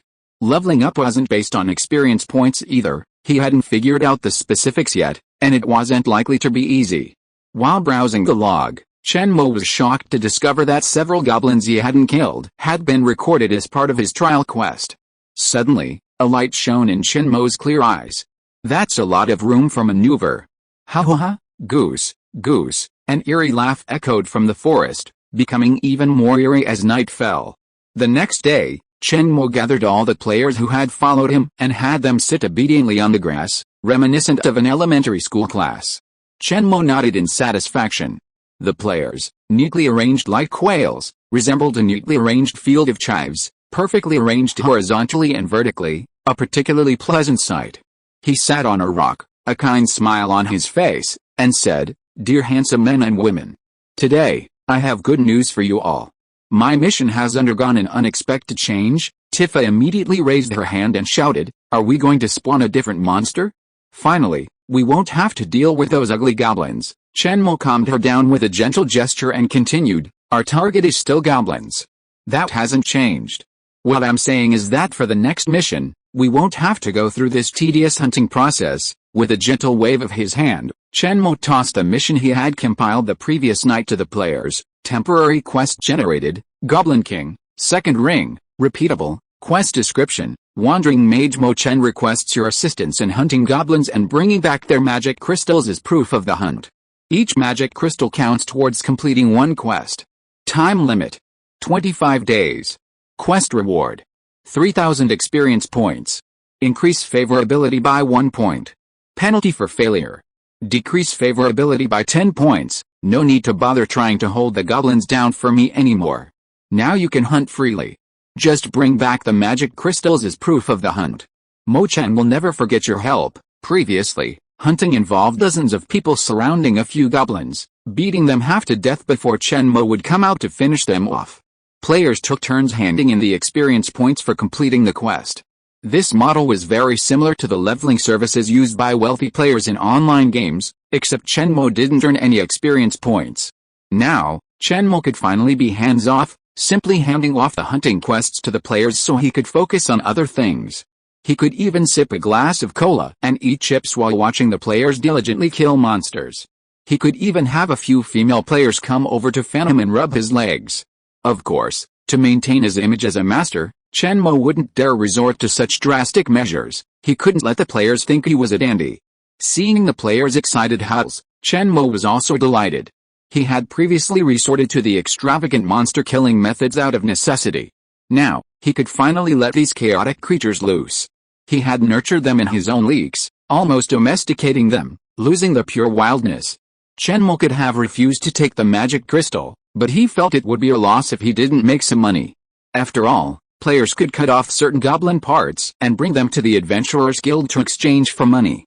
In line with the principle of sharing the profits, Chen Mo didn't ask the players to give him their share of the profits, as doing so would easily lead to unpredictable consequences. After watching dozens of boosters leave, Chen Mo clapped his hands, eagerly awaiting the ding-ding-ding notification from the task panel, signaling completion. Time to gather intel on the Goblin King. By the way, it's time to trade for some first-tier magic learning scrolls. I wonder how much money all those first-tier magic crystals will fetch. Swoosh. An arrow whizzed past Chen Mo's cheek and lodged itself into the tree trunk, the tail trembling rapidly and making a buzzing sound. Chen Mo felt a rush of heat and a slight pain on his face. He touched it with his hand, which was covered in blood, and a bloody mark appeared on his cheek. In the distance, a skeleton archer standing in the woods drew his bow again, his arrowhead reflecting a cold light. Fuck. Where the hell are these skeleton monsters coming from? Chen Mo immediately rolled over behind a rock to avoid the incoming arrows. He first applied physical enhancements to himself, then ran headfirst into the woods on the other side. It wasn't that he was afraid of the little skeleton. Instead, Chen Mo felt it was safer to lead the skeleton monster for a short walk to see if there were any other accomplices, lest he be hacked to death like Handsome Wei. After a long detour, Chen Mo realized the skeleton archer wasn't pursuing him. This struck him as strange. Logically, such undead should harbor deep hatred for the living. That arrow was like driving away a wild beast.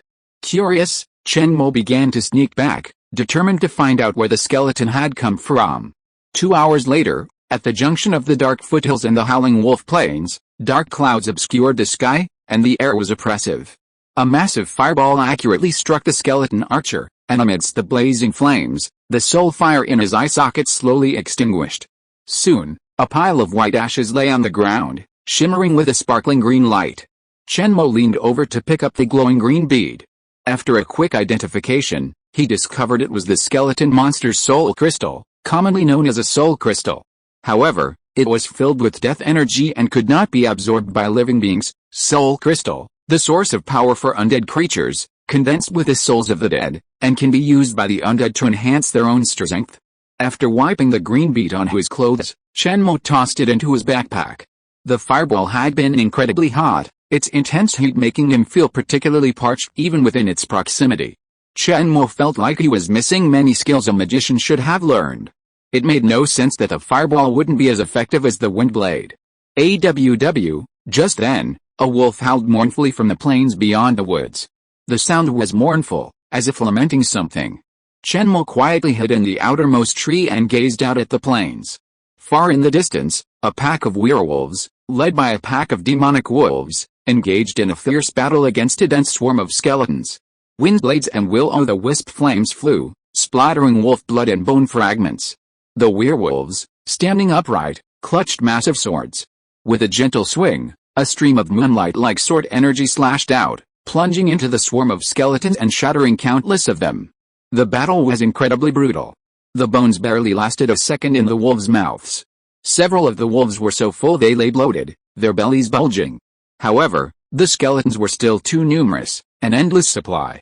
The wolves couldn't devour them faster than the skeletons were increasing in number. I was wondering why these skeletons suddenly appeared in the forest. They escaped from here. This fight is likely to spread to this part of the forest soon. Better get out of here. Chen Mo tiptoed down the tree, preparing to leave and ask the other leaks to choose a new spawning spot tomorrow. Unexpectedly, a wolf lay at the base of the tree, one leg outstretched, hissing at the roots. The wolf shuddered, its hunchbacked eyes catching sight of Chen Mo as he emerged from the tree. The scene was quite awkward. It gave Chen Mo a familiar feeling, like first love. Brother Wolf, your family is still fighting, why did you come out to pee?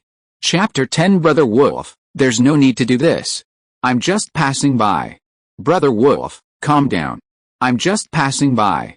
I didn't mean to spy on you. Chen Mo watched the demon wolf adopt a menacing posture, a whining growl emanating from its throat, completely oblivious to any explanation. Suddenly, magic surged from the demon wolf's mouth, quickly converging into a wind blade. Fuck! Chen Mo leaped sideways, dodging the incoming wind blade. The wind blade whizzed past Chen Mo's side, slicing through the treetops. With a loud bang, half the treetop tilted and collapsed. Ouch! A wolf howled from behind. Terrified, Chen Mo fled with all his limbs. The demon wolf's wind blade was even more powerful than his own. As a demon wolf, not only did it bully a powerless human like him, but it also howled and called out to its companions. What a shameless wolf! Not far away lay the battlefield between the magic wolves and skeletons. If it summoned a few more magic wolves, Chen Mo would surely be killed. Thinking of the skeletons that had just been chomped and swallowed by the magic wolves, and the fattened magic wolves, Chen Mo couldn't help but break out in a cold sweat. He now had less than half of his magic power left. If he were to be entangled, it would be a disaster. Under the threat of the hungry wolf, Chen Mo's escape speed gradually increased. Fortunately, he had previously allocated attribute points from the task to be completed into strength and agility. Now, with the help of physical enhancement magic, his agility attribute had reached 14 points, almost 3 times the speed of an ordinary person in this world. However, the magic wolves were also quite fast. As pack-hunting creatures, they possessed wind magic, although they still relied more on their teeth and claws. But its short burst of speed was definitely faster than Chen Mo's. The reason for this certainty was because, swish, as Chen Mo ran, he suddenly felt a surge of hostility. Then, a chill ran down his back, leaving a scratch. The leather armor the paradise had given him couldn't even withstand the demon wolf's claws. Damn! What a crappy quality armor! A faint smell of fishy stench gave Chen Mo a bad feeling, and he instantly lunged forward to the right. After a beautifully vicious dog pounced on its prey, a sound like the snapping of steel could be heard from behind. Clang! Chen Mo looked up to see the demon wolf landing smoothly, its mouth dripping with bright red blood. It seemed he'd bit too hard, missing the target and causing his gums to bleed. Goodness! How hungry must it be to bite so hard? Without giving Chen Mo a chance to turn, the demon wolf's 4 legs kicked up, charging at him like crazy. With a single leap, its bloody mouth was in front of him in the blink of an eye. Chen Mo's thoughts raced. Luckily, his grandfather, who had conquered thousands of snow-capped mountains as a child, had taught him how to respond when facing a wild beast. The best strategy wasn't to flee, because it was impossible. Humans were much slower than wild beasts. Therefore, the most appropriate approach was to create an opportunity, a chance to kill with a single strike. This was the difference between humans and wild beasts. Humans possessed intelligence and the ability to think. In the perilous position of the wolf, Chen Mo had completely forgotten the details his grandfather had taught him. But he remembered the crucial point of creating an opportunity, and instantly thought of a perfect technique, flash technique. Instantly, a flash of light suddenly illuminated the forest, so bright it could illuminate an area hundreds of meters away. The glow lasted only a split second, but the flash technique had completely enveloped the soaring demon wolf. Watching the blinded demon wolf fall, Chen Mo removed his left hand from obstructing his view and thrust out with his right. The fine steel sword instantly emerged from his backpack and grasped tightly in his hand. Puff! The sharp tip of the sword pierced the wolf's throat, sinking completely, spurting blood from the back of its neck. Then, the entire demonic wolf's massive body, driven by inertia, lunged at Chen Mo, knocking him over. After rolling twice, Chen Mo clutched the hilt of his sword, his internal organs aching from the weight of the wolf's body. Warm blood gushed out, splashing across his face. Feeling the soft fur of the demonic wolf, Chen Mo abruptly retracted his iron sword, not bothering to retrieve the magic crystals or other spoils, and fled. The howling of wolves continued behind him, and Chen Mo ran through the woods, not daring to stop for a moment. As his magic power gradually depleted, the howling behind him gradually faded and disappeared. He fled from the east to the west of the foothills, running for his life across the entire foothills. Night had already fallen. Chen Mo was too exhausted to speak. He leaned against a tree, gasping for breath. Blood oozed from his arm, resting on his knee, dripping onto the fallen leaves. As the adrenaline faded and his excitement cooled, a burning pain slowly spread across Chen Mo's back and arms. SHH. This is a disaster. Curiosity killed the cat. Enduring the pain and applying a few simple bandages, Chen Mo limped towards Lanniu City. He'd run too fast, and now, having stopped, he realized he'd sprained his ankle. His magic power was also depleted, leaving him unable to use hydrotherapy to heal the injury. Chen Mo considered heading into the city to find an inn to rest. However, from a distance, he saw the city gates tightly shut, guards stationed on the walls. Damn! I forgot this is a Western-style medieval world, and the gates are closed at night. Frustrated, Chen Mo reached the city wall, sat down cross-legged against it, and began to meditate, hoping to recover some magic power so he could heal his injuries. The cold night wind blew, his armor tattered. Chen Mo sat alone on the icy ground, his heart sinking. The starry night passed, and the dawn broke. Warm sunlight streamed down the earth, and Chen Mo, bathed in it, slowly awoke. After a night of deep meditation, and enduring the cold, his magic power had almost fully recovered. Feeling the dull pain of the wound within the bandage, Chen Mo concentrated and summoned a stream of water, wrapping it around the wound. The cool magic slowly healed the wound, leaving Chen Mo with an itchy sensation. Stimulated by the warm sunlight, he felt like he had come alive again. Sir Machin, why are you sitting here?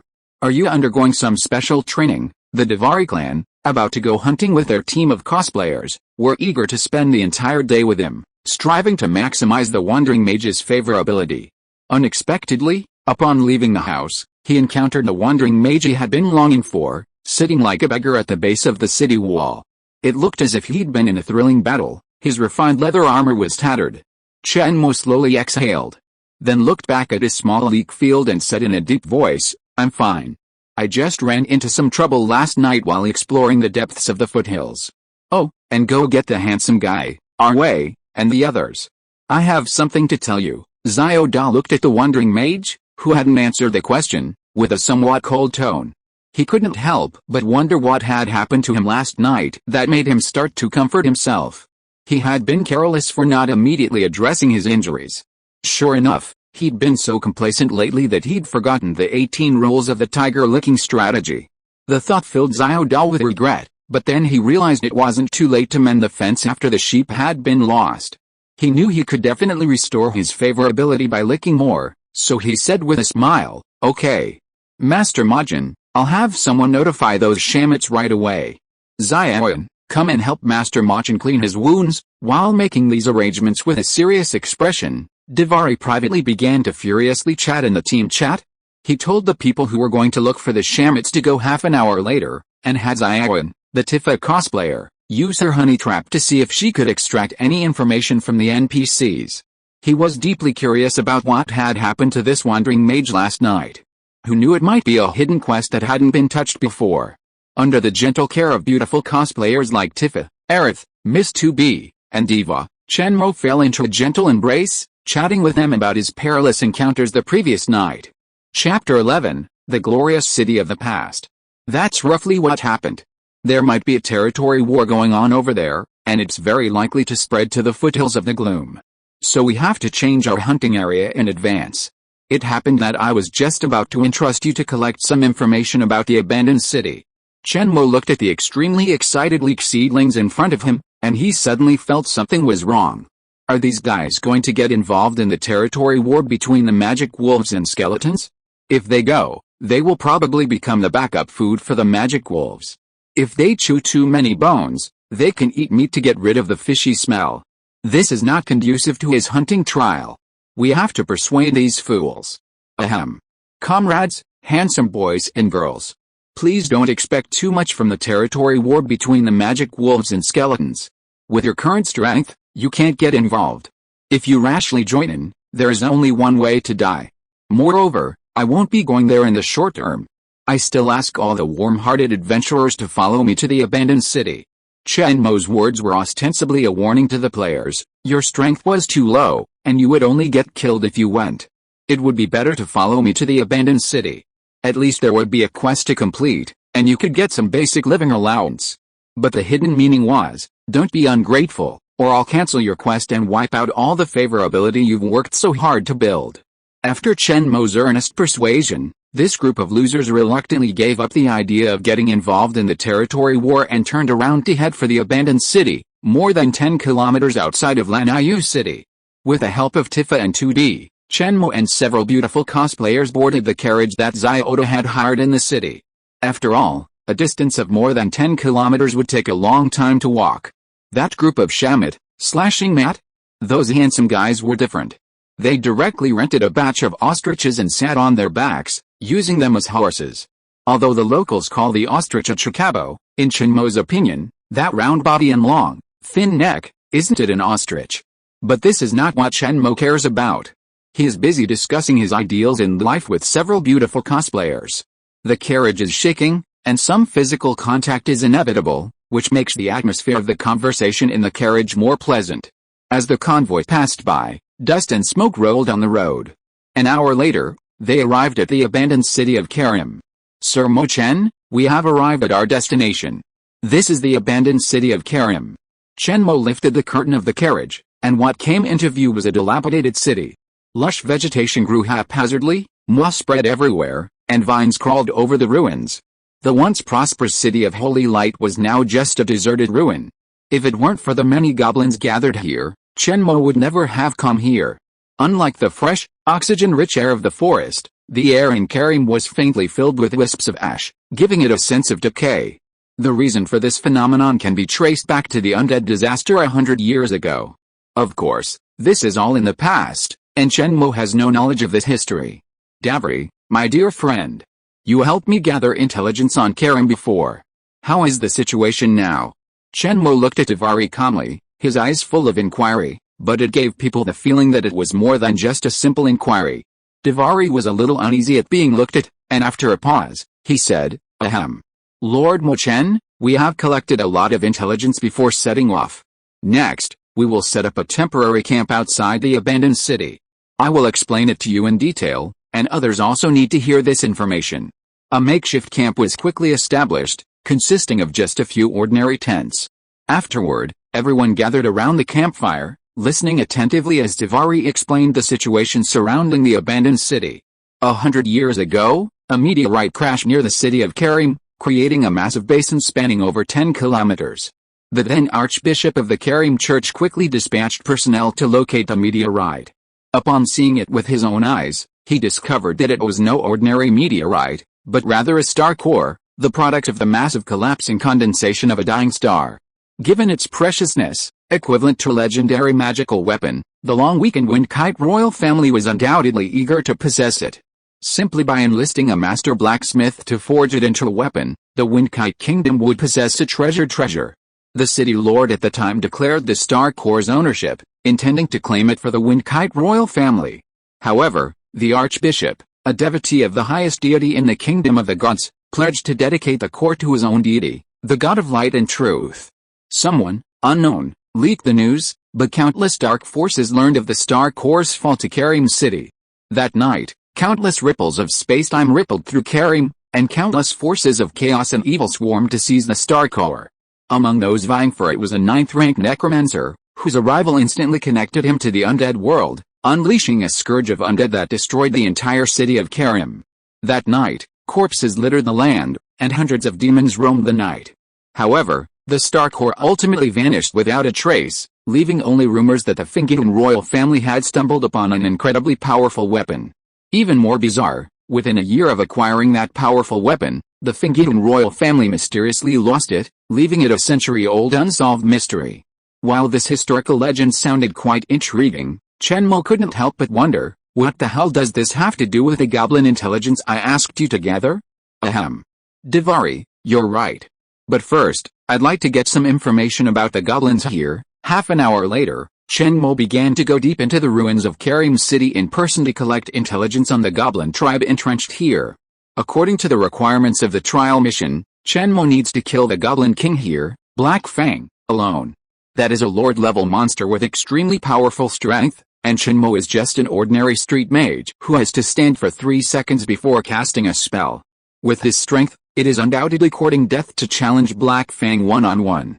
You must know that Chen Mo's current template is just an ordinary template, and Black Fang's template is several levels higher than Chen Mo from ordinary elite leader lord, directly skipping 3 levels. This means that Black Fang's attributes, skills, expertise, talents, etc., are several times more powerful than Chen Mo from a probabilistic point of view, unless Black Fang himself is scared to death the moment he sees Chen Mo. Otherwise, Chen Mo's dream of killing the Goblin King in a single fight is the most likely to come true. Ever since receiving the mission, Chen Mo had been pondering how he could slay the Goblin King. A wave of humanity wouldn't work, those few dozen players might not even be enough to outnumber his goblins. Meanwhile, Chen Mo's mission panel was buzzing with notifications of progress. It seemed his underlings had begun their industrious work. At this rate, Chen Mo could complete the prerequisites for the final trial in less than 10 days. He hid between the dilapidated buildings, clambering through the houses. This kept him concealed, making him less likely to be spotted by the monsters outside. These simple reconnaissance techniques were memorized by Chen Mo after he'd received thousands of lashes from his grandfather.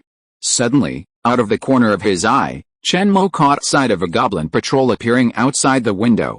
It was a patrol team composed of 6 goblins, fully equipped. There was a huge goblin with a big sword on his back and a dull expression. There were 3 normal goblins holding iron swords, and at the end were 2 skinny goblins holding crossbows. Tank, melee, and ranged capabilities all in one. This kind of configuration didn't seem like something a creature like goblins could come up with. Could it be that there is someone controlling these goblins? Puzzled, Chen Mo didn't notice that in the building on the other side of this group of goblins, a group of people were eagerly watching these goblins.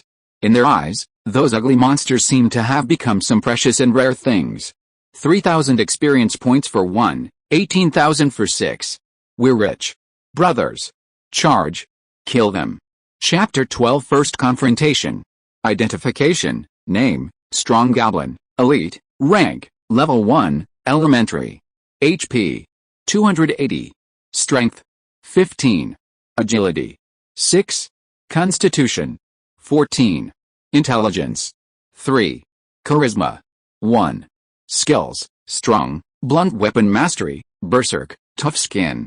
Chen Mo, hiding in the house, watched the Shamit group battle the goblins in the distance, quietly using identification to examine the oversized goblin's attributes. This giant possessed formidable strength and physique, making it a power monster. However, it was severely flawed in other areas. Any sensible person would choose to slowly drain it of blood, using the boiling frog method, rather than engaging it head-on. Clang.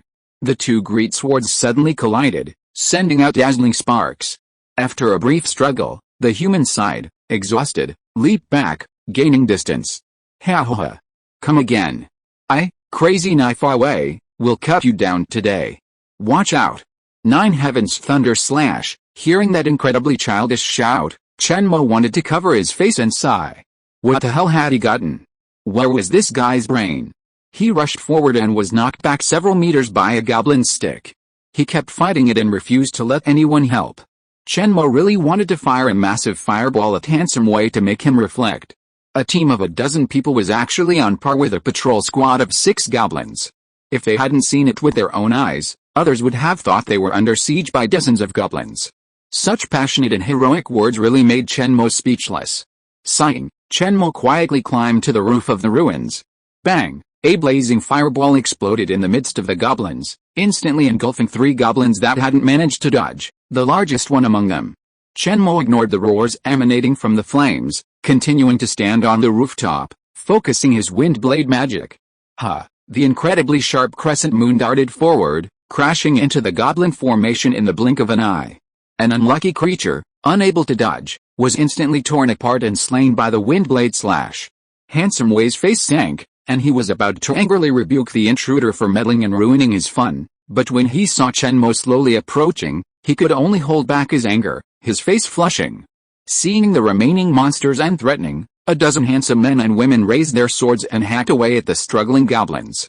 Chen Mo leaped down from the rooftop and approached Handsome Wei, determined to give this idiot a good scolding. Dear handsome boy, combat isn't about thrills, nor is it about playing house. Don't put your teammates in danger just for your own pleasure. This is the goblin stronghold. If you're not careful, you'll be surrounded by hundreds of goblins, unable to escape. Chen Mo's eyes were sincere as he launched into long, earnest exhortation. Under Chen Mo's repeated threats, both overt and covert, that he would stop issuing missions if he didn't give him face, the flush on Handsome Wei's face gradually faded, and his eyes gradually cleared. The more he listened, the more he felt Chen Mo was right. He was truly a ruthless leader. Mr. Mo Chen. Thank you so much. Your words have enlightened me. as a leader, was indeed wrong. For the sake of a momentary pleasure, I failed to fulfill my responsibilities. Thank you for your help. Chen Mo's eyes lit up with satisfaction, patted Handsome Wei on the shoulder, and nodded. I've always thought you were a wise leader. It's great that you listen to others' advice. I hope you'll work harder and lead your group of handsome guys to a bright future. Okay. Let's get out of here. This isn't the place for conversation. After refusing the gifts the handsome guys insisted on giving him, Chen Mo returned to the makeshift camp with a dozen or so fertilized leeks. He had to inform the other leek fields about the elite goblins, otherwise, their hunting efficiency would be too low, severely impacting Chen Mo's income. As the news of the elite monster spread, Chen Mo could clearly notice the players' excitement rising. Oh my goodness! Are they thinking elite monsters can drop artifacts?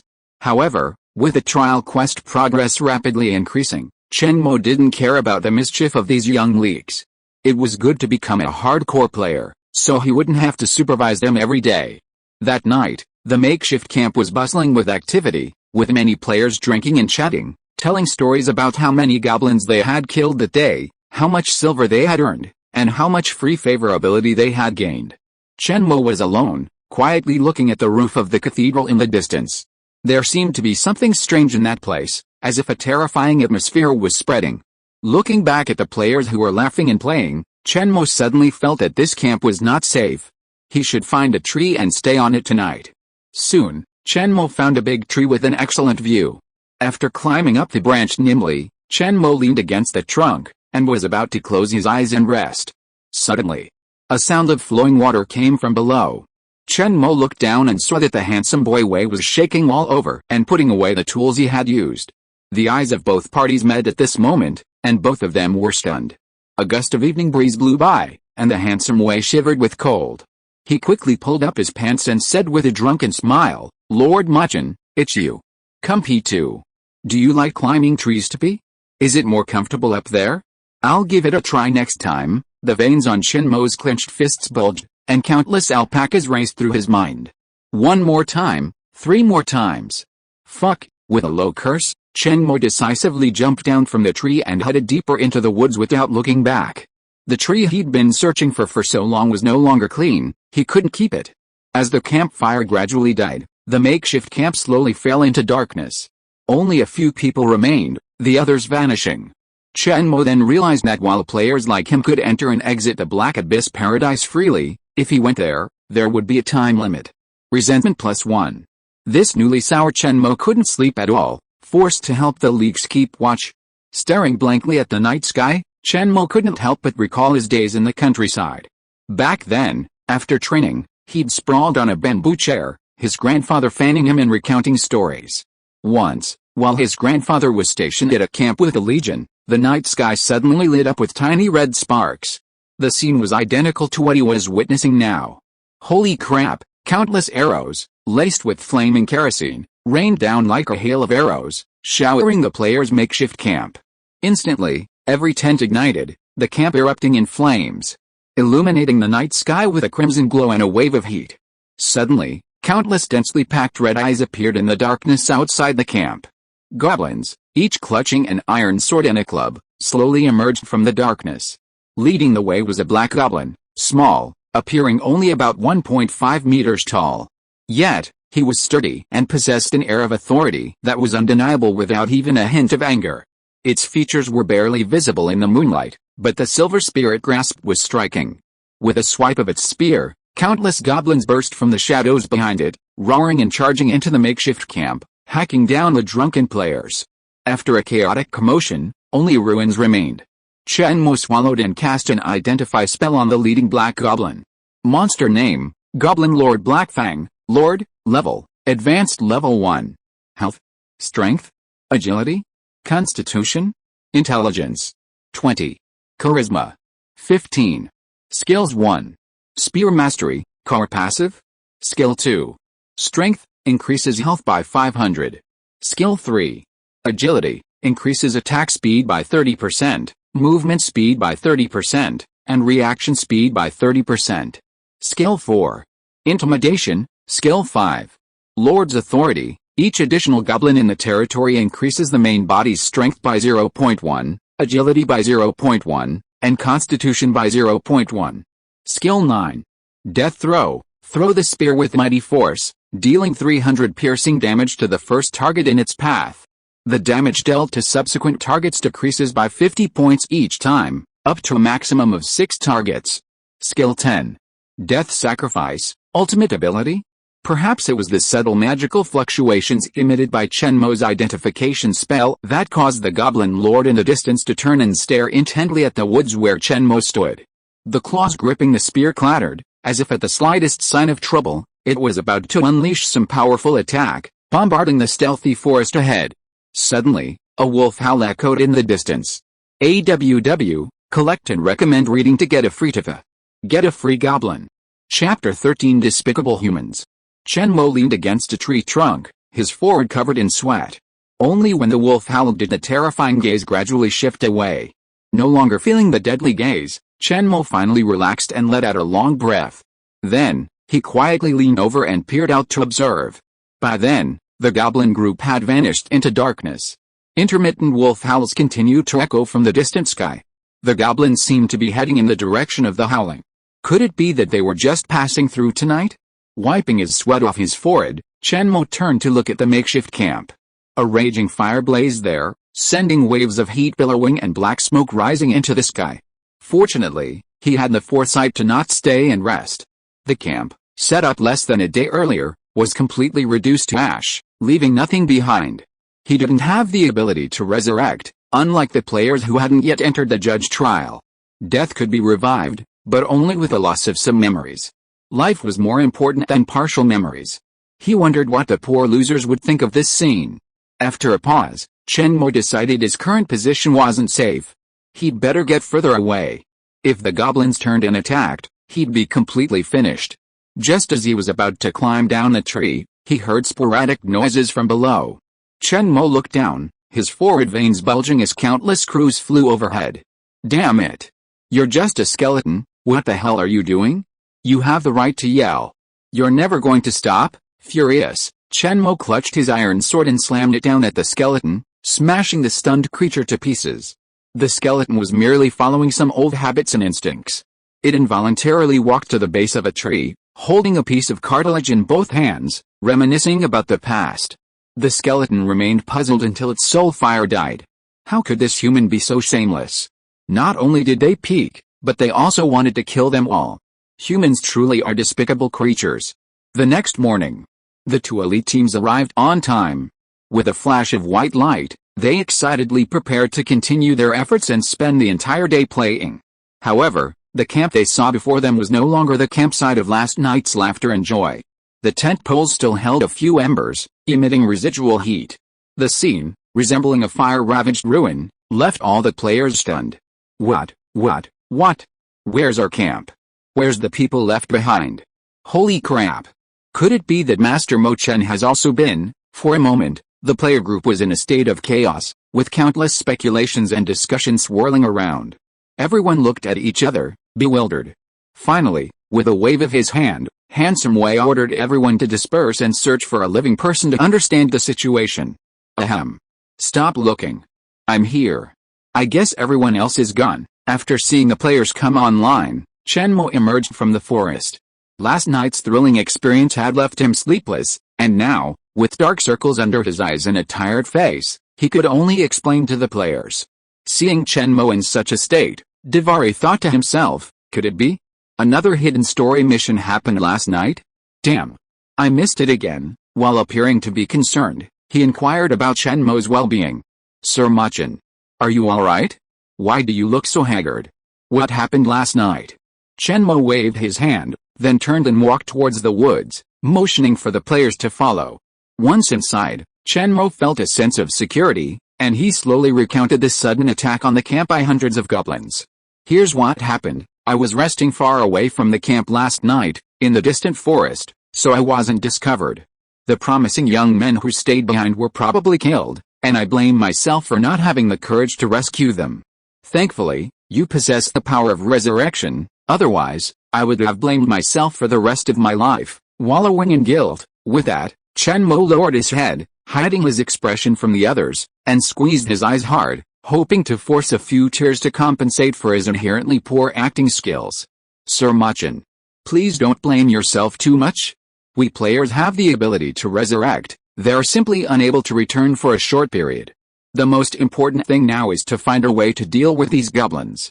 Look, Divari spoke with great clarity, detailing various methods for revenge against the goblins.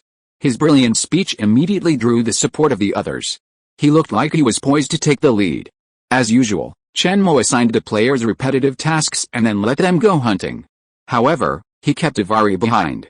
Dear Divari, my dearest friend, I have a very important mission for you. It's of vital importance and must be kept secret from everyone. In my opinion, you're the best candidate. Can you help me, Divari? Xiaoda's eyes gleamed. Oh my goodness, another hidden mission for him? Such obvious special treatment for him, would the others be jealous? Suddenly, Xiaoda's smile, like an abstract painting, spread across his face. He leaned close to Chen Mo and said with a naive smile, Master Machin, whatever tasks you have, please give me. I will do my utmost to help you complete them, no matter the danger. Chen Mo nodded in satisfaction, then asked Xiaoda to lean closer and whispered something. A moment later, Xiaoda was deeply troubled, wanting to know why. However, Chen Mo offered no explanation, simply telling him to spread the word. After a night of deep thought, Chen Mo had finally come up with a perfect plan for completing his fourth round of the judgment trial. If he won, he would be the club's model of choice. If he lost, he would be the model. Divari glanced at Chen Mo suspiciously, then, with a strange expression on his face, he rode back to Lanniu City. Xiaoda was deeply troubled, as Chen Mo wanted him to spread rumors that a great treasure had appeared in the abandoned city, attracting more adventurers and players. If more people arrived in the wasted city, it would inevitably lead to conflict between the goblins and humans, and bloody battles would inevitably ensue. However, this would significantly reduce their chances of spawning monsters. However, after Chen Mo explained that this matter needed time to develop, Divari accepted the plan. This was definitely not because Chen Mo had doubled the quest's experience reward. Watching Xiaoda leave the group and return to Lanniu City, Chen Mo instinctively rubbed his chin, thinking. Although the quest required him to kill the Goblin Lord alone, the system couldn't stop Black Fang from engaging others first. If he did, he'd surely take some damage, giving him the opportunity to slay the demons. Furthermore, if more people arrived and annihilated all of Black Fang's goblin minions, according to the identification technique, the Lord's authority skill would cause its stats to drop to a level Chen Mo could withstand. Finally, the supporters in the player group would need to cast some strengthening and support spells to improve Chen Mo's base stats. This way, while the enemy loses, against strength, a Lord-level boss might be defeated in one fell swoop. As soon as its health bar appears, it's guaranteed to be defeated. Of course, rumors don't spread overnight, they need time to ferment, and someone needs to brag about it. Thinking about this, Chen Mo suddenly had an idea for the perfect candidate. If he were to play the person who found the treasure, he'd surely convince many people. But he had to keep it a secret, otherwise it would seem too contrived. And it would require a treasure of sufficient magnitude. Chen Mo rummaged through his mark backpack and found only goblin crystals. Never mind. As long as there are enough of them, it's at least a treasure. Now we need to hurry and urge the leaks to hunt goblins. As Chen Mo's conspiracy slowly spread, more and more people began to flock to the abandoned Holy Light City. Chapter 14 Death Throw. It was dusk in the heart of the abandoned city. Chen Mo was hiding on the second floor of a house, clinging to the wall, warily glancing toward the window. From this window, he had a direct view of Karim Square, the heart of the city, where a dense swarm of goblins gathered. 10 days had passed since the goblins destroyed the players' makeshift camp that night. Chen Mo's plan was already largely successful, and now all he needed was the final big move. He'd arranged for a handsome man to show off in the city, preferably with a drunken rant and exaggerated rewards. However, something about the goblins in the square puzzled Chen Mo. He felt as if they were performing some kind of ritual. They were drawing abstract symbols and patterns on the ground, and even had specially arranged goblin dances. They danced non-stop from dawn till late night and then to dawn. This strange phenomenon had persisted for a day and a night, and Chen Mo hadn't noticed anything unusual. He wondered if this was a custom unique to the goblins of this area. Alice. These customs would soon be destroyed along with these goblins. Recently, a mysterious rumor has been circulating in Lanniu City. It claims that the goblins of the abandoned city have a custom of collecting the magic crystals of their fallen companions, storing them together, and then using them to honor their ancestors on certain festivals. Chen Mo was initially taken aback when he heard this rumor. He hadn't expected the Davari clan to be so capable, and the story seemed quite plausible. However, Xiaoda personally informed Chen Mo that this wasn't the rumor he'd spread. Consequently, Chen Mo has been wondering if another group is also targeting the Goblin Lord. Boom! A wall exploded outside the building. Dust and smoke billowed from a backyard 100 meters away. Sand and rock flew everywhere, making it impossible to tell whether the attackers were humans or goblins. Chen Mo quietly crouched on a rooftop, observing the sudden battle. The victims were a group of human players. Unlike Chen Mo's two major teams, this group was dressed smartly. They resembled hunters and butchers, and were well equipped. But now, they were being brutally assaulted by a goblin. Bang! The black figure smashed the butt of its gun into the ground, creating a cracked dent in the ground. Its crimson eyes scoured them, as if this well-equipped group of adventurers were nothing more than a few slimes. Tisk! Despicable humans! None of you will escape today. Just as the group of players were helping each other to their feet, a swarm of skinny goblins, armed with repeating crossbows, suddenly emerged from the surrounding rooftops. They surrounded the six of them, then suddenly pulled the trigger, unleashing bolts at the humans below. Countless arrows enveloped the six, and they seemed on the verge of death. A tower shield suddenly emerged from the knight's hand, blocking all incoming bolts. Ripples rippled in the air behind them, and an invisible magical shield had already enveloped them. The only two sides offered no special protection, relying solely on the two swordsmen's swings to deflect the incoming arrows. The six struggled to hold on, gradually huddling together. Without outside support, their chances of escape were slim. Chen Mo's building was only 100 meters away, and any noise would likely lead to their discovery. Furthermore, he had already sent all the players away. So he couldn't save this small group on his own. It was practically powerless. Then, Black Fang, motionless, leaning on his spear, moved.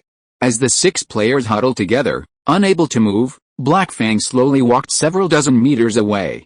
He bent over, a look of agony. After a silent roar, his emaciated frame suddenly expanded, reaching a height of 2 meters. His body erupted with immense muscle, resembling a humanoid steel block.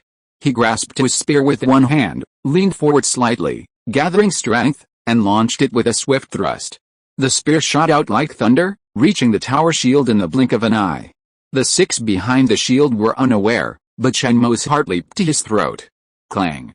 Bang! As the cold light touched the tower shield, a burst of black light erupted, and then, like a needle poking tofu, it pierced the shield with ease, completely burying the entire spear, which shot out from the other end.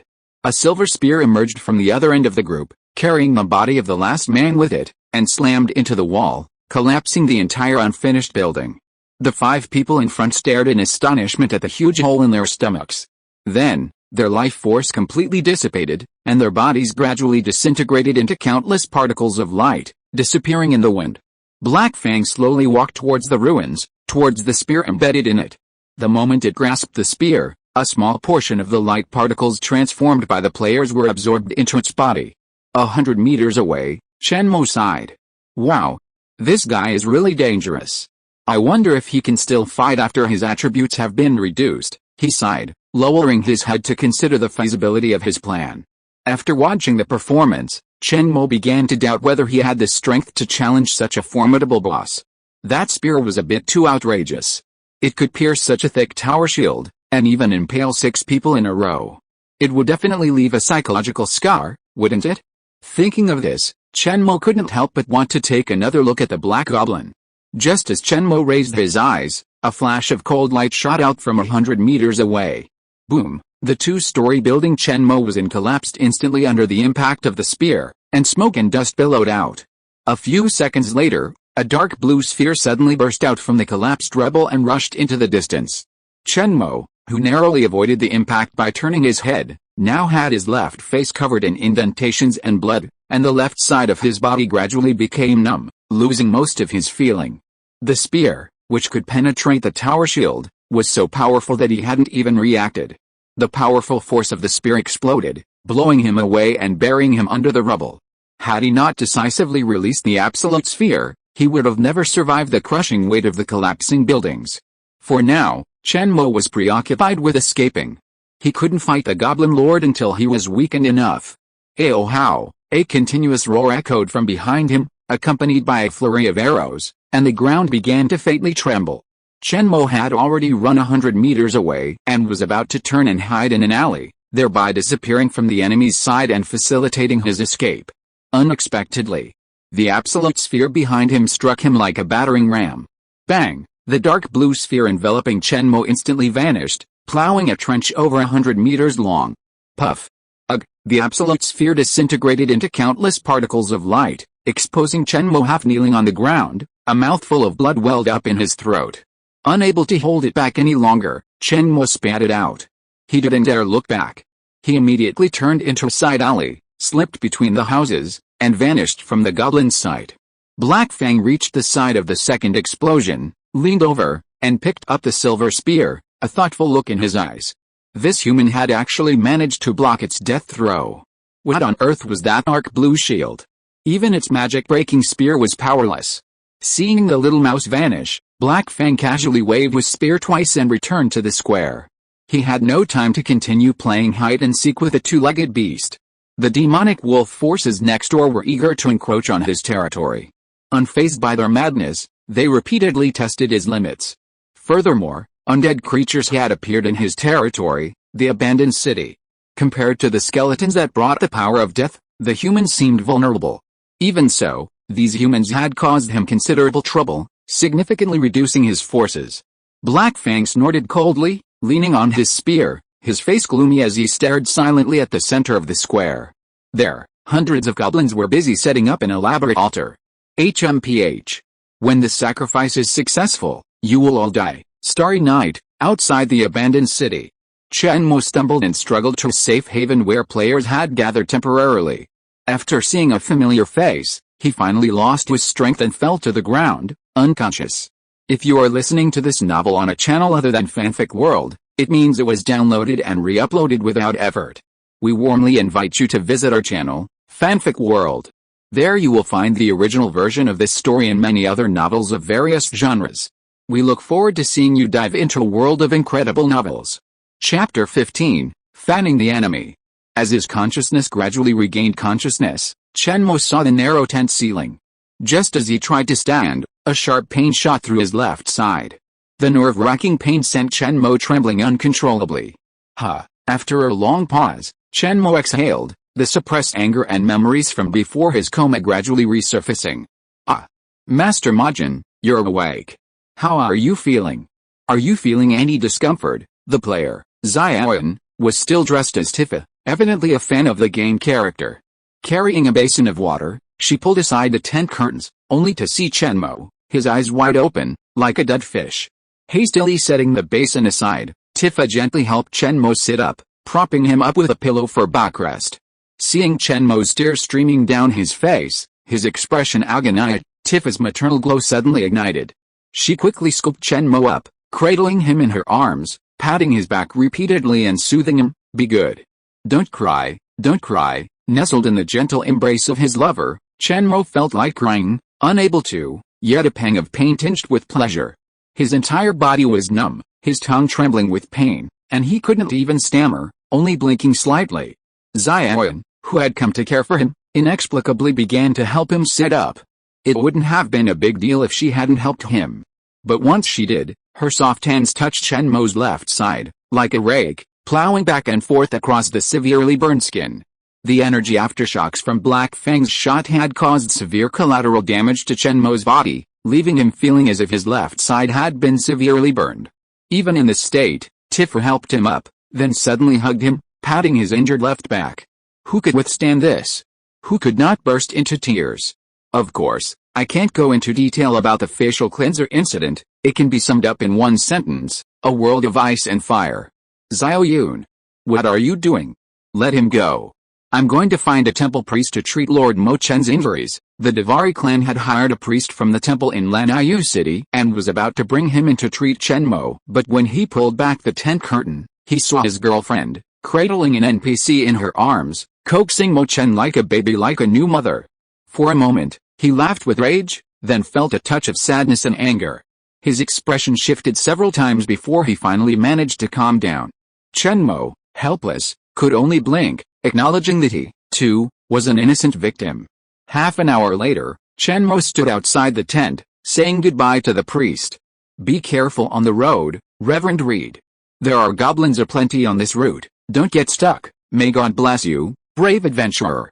Don't worry about me, my lord will protect me." With that, the priest immediately removed his priestly robes, revealing a suit of refined chainmail. He carried a flail as tall as a man, and 2 short knives at his waist. He looked like a bandit who had become a priest, and a part-time priest. Watching Reverend Reed leave, Chen Mo began to lose interest in the possibility of being robbed by goblins. After all, if he wasn't careful, Reverend Reed could exorcise his demons and purify him on the spot. Money lost could be earned again, but once purified, all he could hope for were unreliable things like time travel and reincarnation. After divine healing, Chen Mo's injuries had fully healed, though his wallet was a little thinner. "Master Machin." "That's ready." Chen Mo turned and saw the voice coming from one of Liang Zehu's men, a man named Skinny Monkey. Previously, he was responsible for monitoring the Devari family and leading the way. "Come in with me. This doorway is not the place to talk." The two of them immediately entered the tent. The Skinny Monkey looked left and right, and when he found that no one noticed them, he lowered the curtain.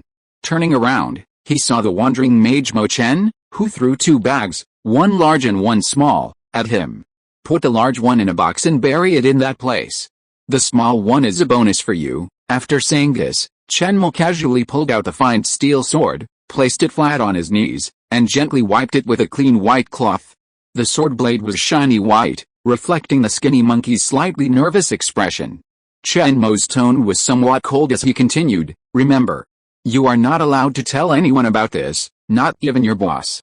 This is a hidden mission I've assigned you." Upon hearing this, the Skinny Monkey immediately nodded and bowed, quickly agreeing. With a lewd smile, he said, "Sir, I'll do it right away. I promise to take care of everything that comes next. Don't worry, I'll bury this together, and no one will know." As he spoke, he patted his chest, soon becoming short of breath and coughing profusely. "All right. Go. Remember to act accordingly when you return to the city, and exaggerate the situation as much as possible." "Yes, Your Excellency Mo Chen." The Skinny Monkey half lifted the curtain, poked his head out, and after carefully observing the situation outside, he sneaked out. According to Chen Mo's prearranged plan, the Skinny Monkey would bury the bag of first-level magic crystals at the bottom of a large pit containing the corpses of dozens of goblins. There are nearly 100 magic crystals, worth at least 10 gold coins. Chen Mo originally intended to exchange this money for a first-level spell scroll, but the trial of judgment remains paramount. After burying the treasure, Skinny Monkey will casually pass the news on to his boss, Handsome Wei. With gentle persuasion, Handsome Wei will surely find the treasure specially prepared for him. After claiming the reward, Skinny Monkey will lead the charge, urging Handsome Wei to return to the city tavern for a night of revelry. Led by alcohol, he might accidentally leak the news to the other adventurers in the tavern. While many might not believe the rumors, if someone truly found the treasure, even if they were 9/10 skeptical, a certain amount of doubt would still remain. What if it really is there? Not going would be a huge loss. Once this plan was implemented, it was bound to provoke a goblin rebellion. At that point, at the thought of his cunning scheme coming to fruition, Chen Mo's lips curled up unconsciously, his whole body trembling, a smirk plastered across his face. The feeling of being a silver coin was truly wonderful. "Sir Machin, are you in there?" Devari's voice rang from outside the tent, interrupting Chen Mo's reverie. "Ahem. I'm here, come in." Devari pulled back the curtains and entered the tent to find the wandering mage reading. He had only just recovered from his injuries, yet he was studying so diligently, truly admirable. "Sir Machin, we've almost wiped out all the goblins in the forests surrounding this abandoned city. Should we head towards the center of the city next? We still haven't avenged the destruction of our camp." Upon hearing this, Chen Mo flipped open the quest panel, where the progress information had refreshed to 899/1000. They're almost done with the Slay 1,000 Goblins quest. These losers are truly dedicated. Now that the goblins outside the ruined city have been eliminated, it's time to tackle this toughest nut to crack.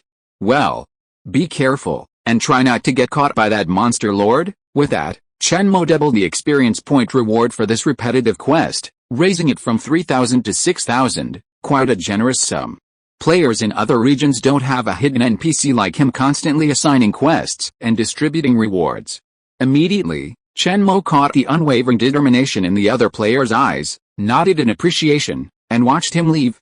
The entire ruined city, including the surrounding forests, is home to countless goblins. Most of these are vassal forces under Black Fang's command, small tribes consisting of a few dozen goblins.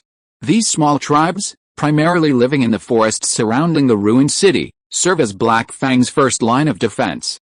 The outer cities of the wasted city are the second line of defense, home to the more obedient goblin tribes. By obedient, we mean those who understand Black Fang's commands. These goblins understand how to follow orders and can form patrols to deal with ordinary adventurer teams.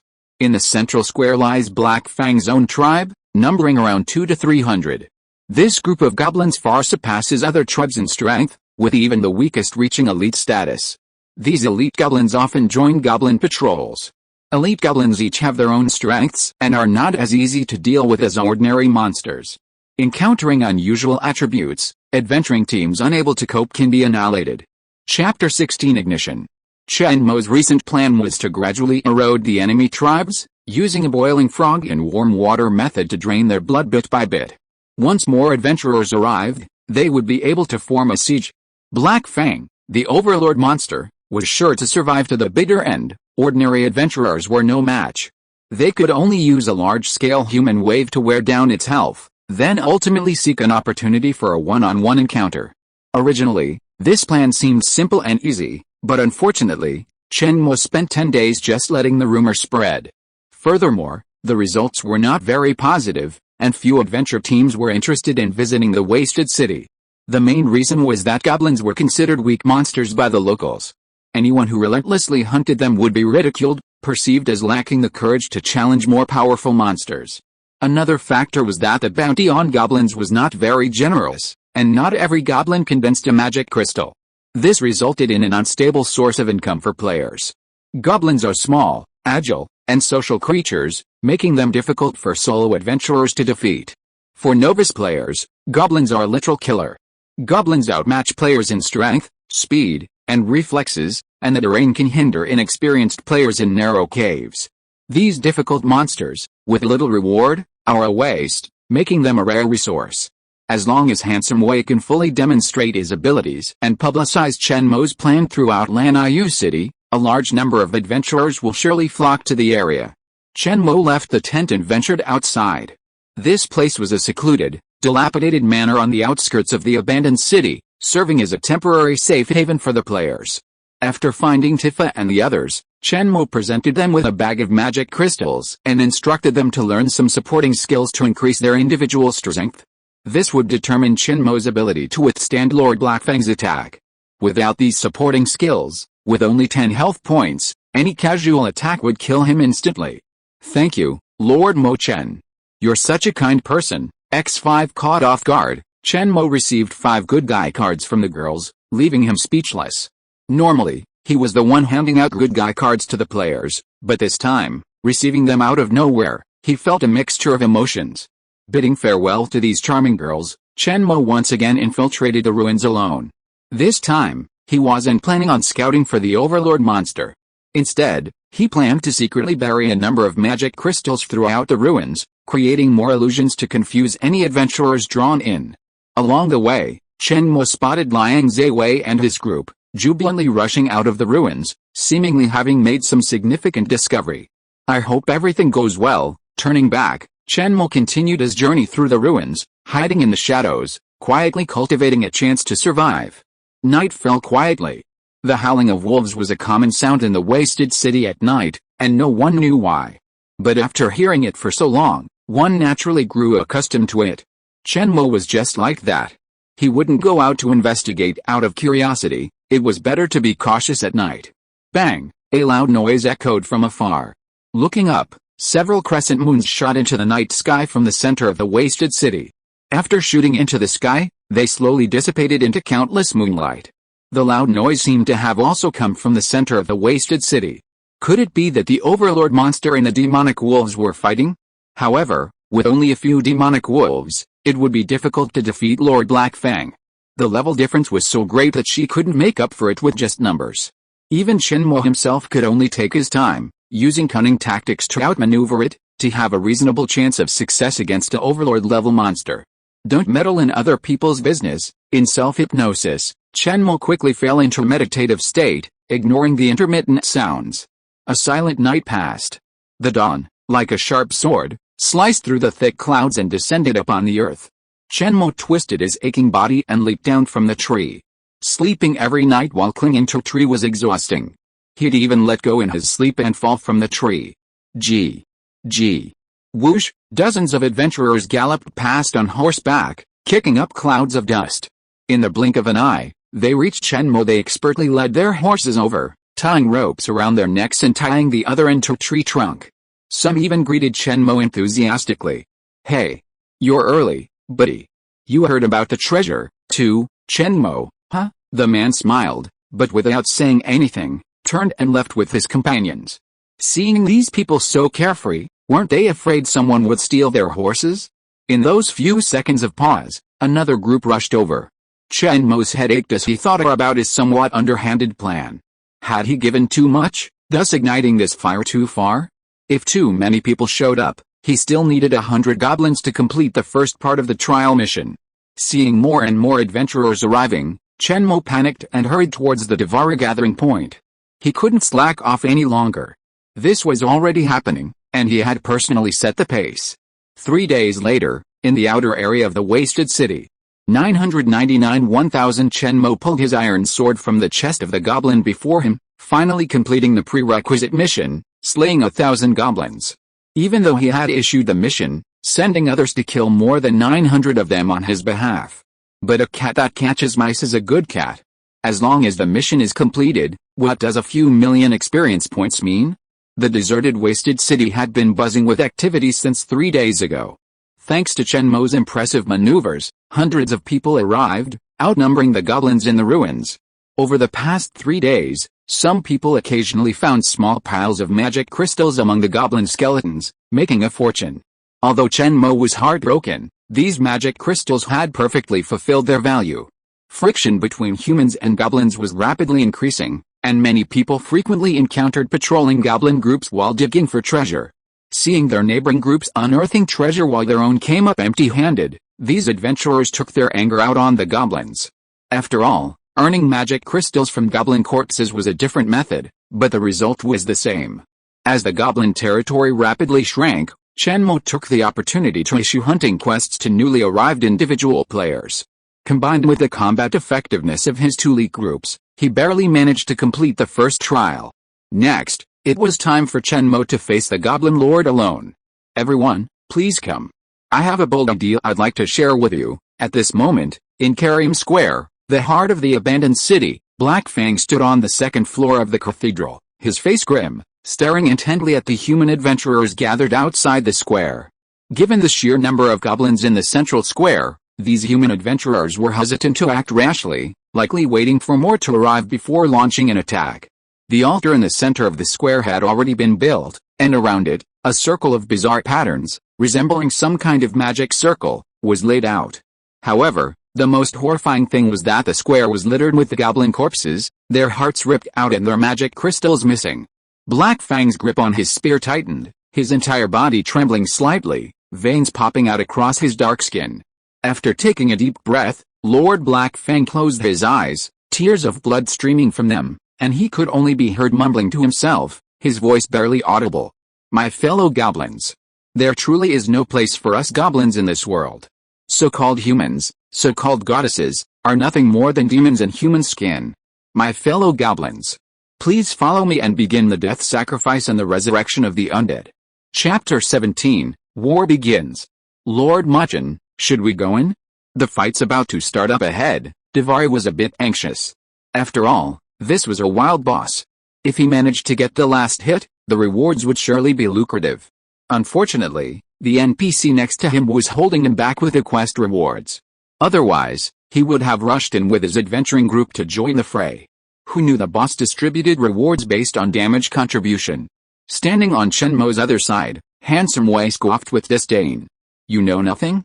Those who go in first are just minor characters. The truly important protagonists always appear last. How could a jerk like you understand? After mocking Davari, Handsome Way smoothed his rooster comb, straightening a few stray hairs. What the hell are you talking about?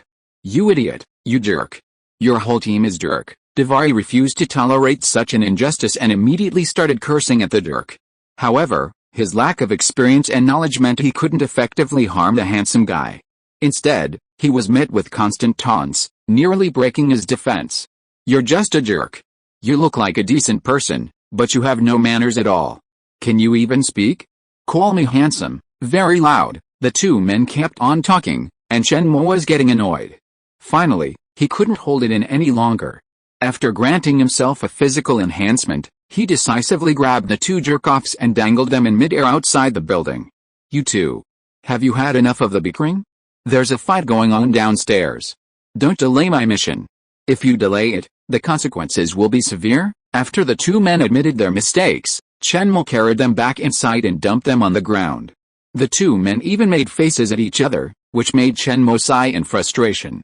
How childish. In the square, the goblins formed circles, with the elite goblins with all their physical mutations at the outermost circle. They were sturdy, nearly 2 meters tall. A single swing of their maces could unleash a gust of wind, sending them whistling past. Further inside were goblins wielding iron swords. This type, with balanced stats and relatively fast speed, was the backbone of the force against human adventurers. Beyond the swordsman goblins came the smaller goblins wielding crossbows. They were the type with exceptionally sharp minds but limited physical prowess. Their use of repeating crossbows for ranged attacks perfectly complemented their cunning. In the innermost circle was a circle of goblins clad in strange attire, their bodies smeared with a sticky, bright red liquid. Strange short staffs tucked from their waists, they were immersed in their dance, as if performing a shamanic ritual. Atop the altar, Black Fang stood silently, his spear propped at his side, his eyes closed, as if in some kind of agony. Charge! Brothers! Whoever gets the last hit gets it, someone shouted, and then, weapons raised, they mindlessly charged towards the center of the square. As soon as someone took the lead, those confused adventurers rushed to follow. No one noticed that the person who rushed out first had slowly fallen to the back. The judgment hunting function is activated. It has been detected that the mutant has entered your 1-kilometer range. The target has been locked. Please start judging the target. Looking at the judgment target that suddenly appeared, Chen Mo was thoughtful. Could it be that these two mutants were among the people who had added fuel to the fire before? According to the location indicated by the mission map, these two mutants were actually moving towards the center of the square little by little. Chen Mo rubbed his eyes and felt that his head was a little big. These two things came together, which was a bit too troublesome. After spending a few minutes, a bold idea slowly formed in Chen Mo's mind. Davari, my dear friends. I have an important mission for you to complete. Oh. My dear handsome boys, don't get excited.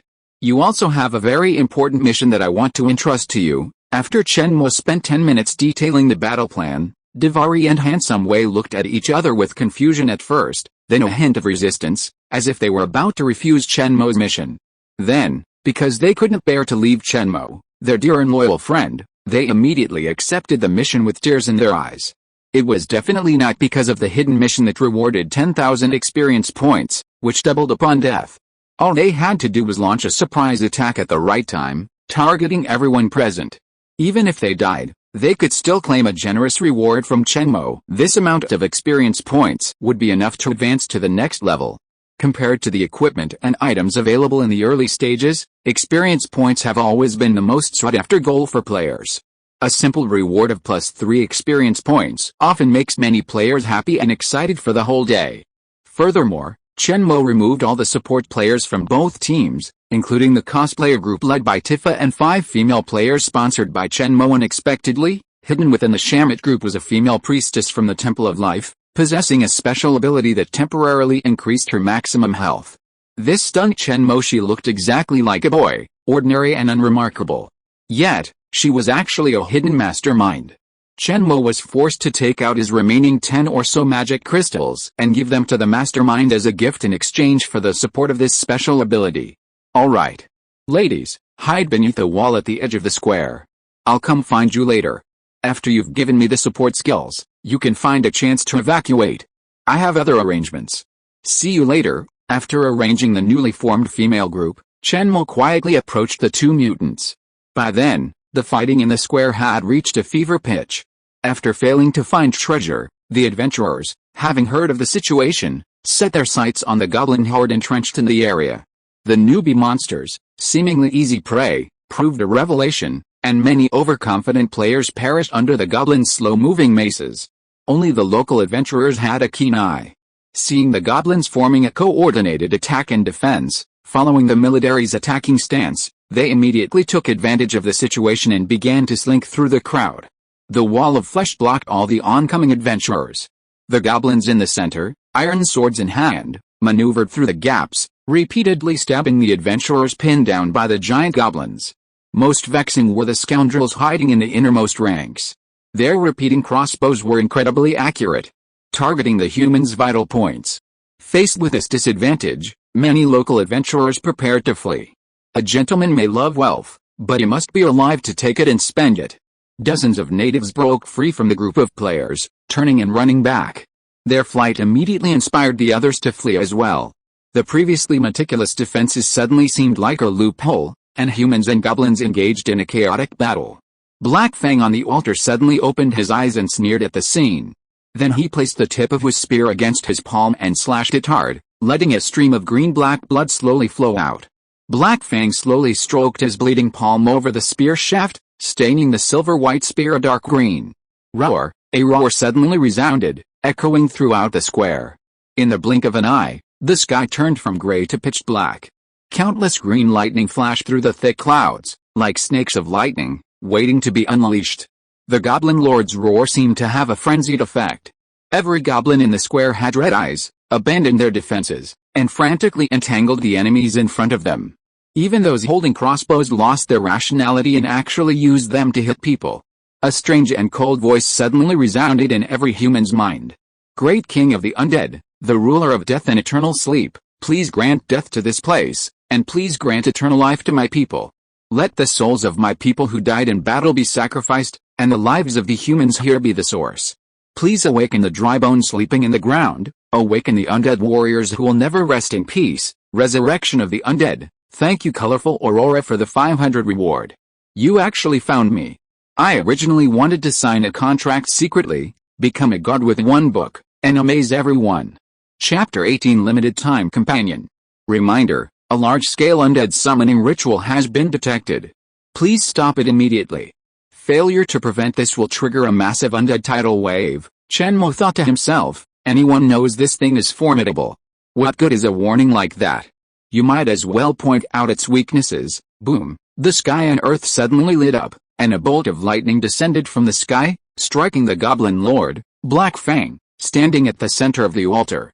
This action stunned Chen Mo. If the Goblin Lord were to be killed instantly, would his mission be complete, or would it be over? Unfortunately, the next scene disappointed Chen Mo. Black Fang, struck by the lightning, didn't die instantly. Instead, he transformed and strengthened. His height suddenly grew to 2 meters, his muscles bulging and brimming with strength. Green arcs of electricity flickered and flowed across his dark skin. As he slammed his spear into the ground, a black hexagram of magic, centered on the altar, suddenly and rapidly expanded outward. In a matter of seconds, it spread across the square, enveloping every human being. Whether visible or hidden, no one was spared. Hint: you are trapped in a forbidden magic circle. You cannot escape until you destroy the core. Chen Mo's heart sank at this warning.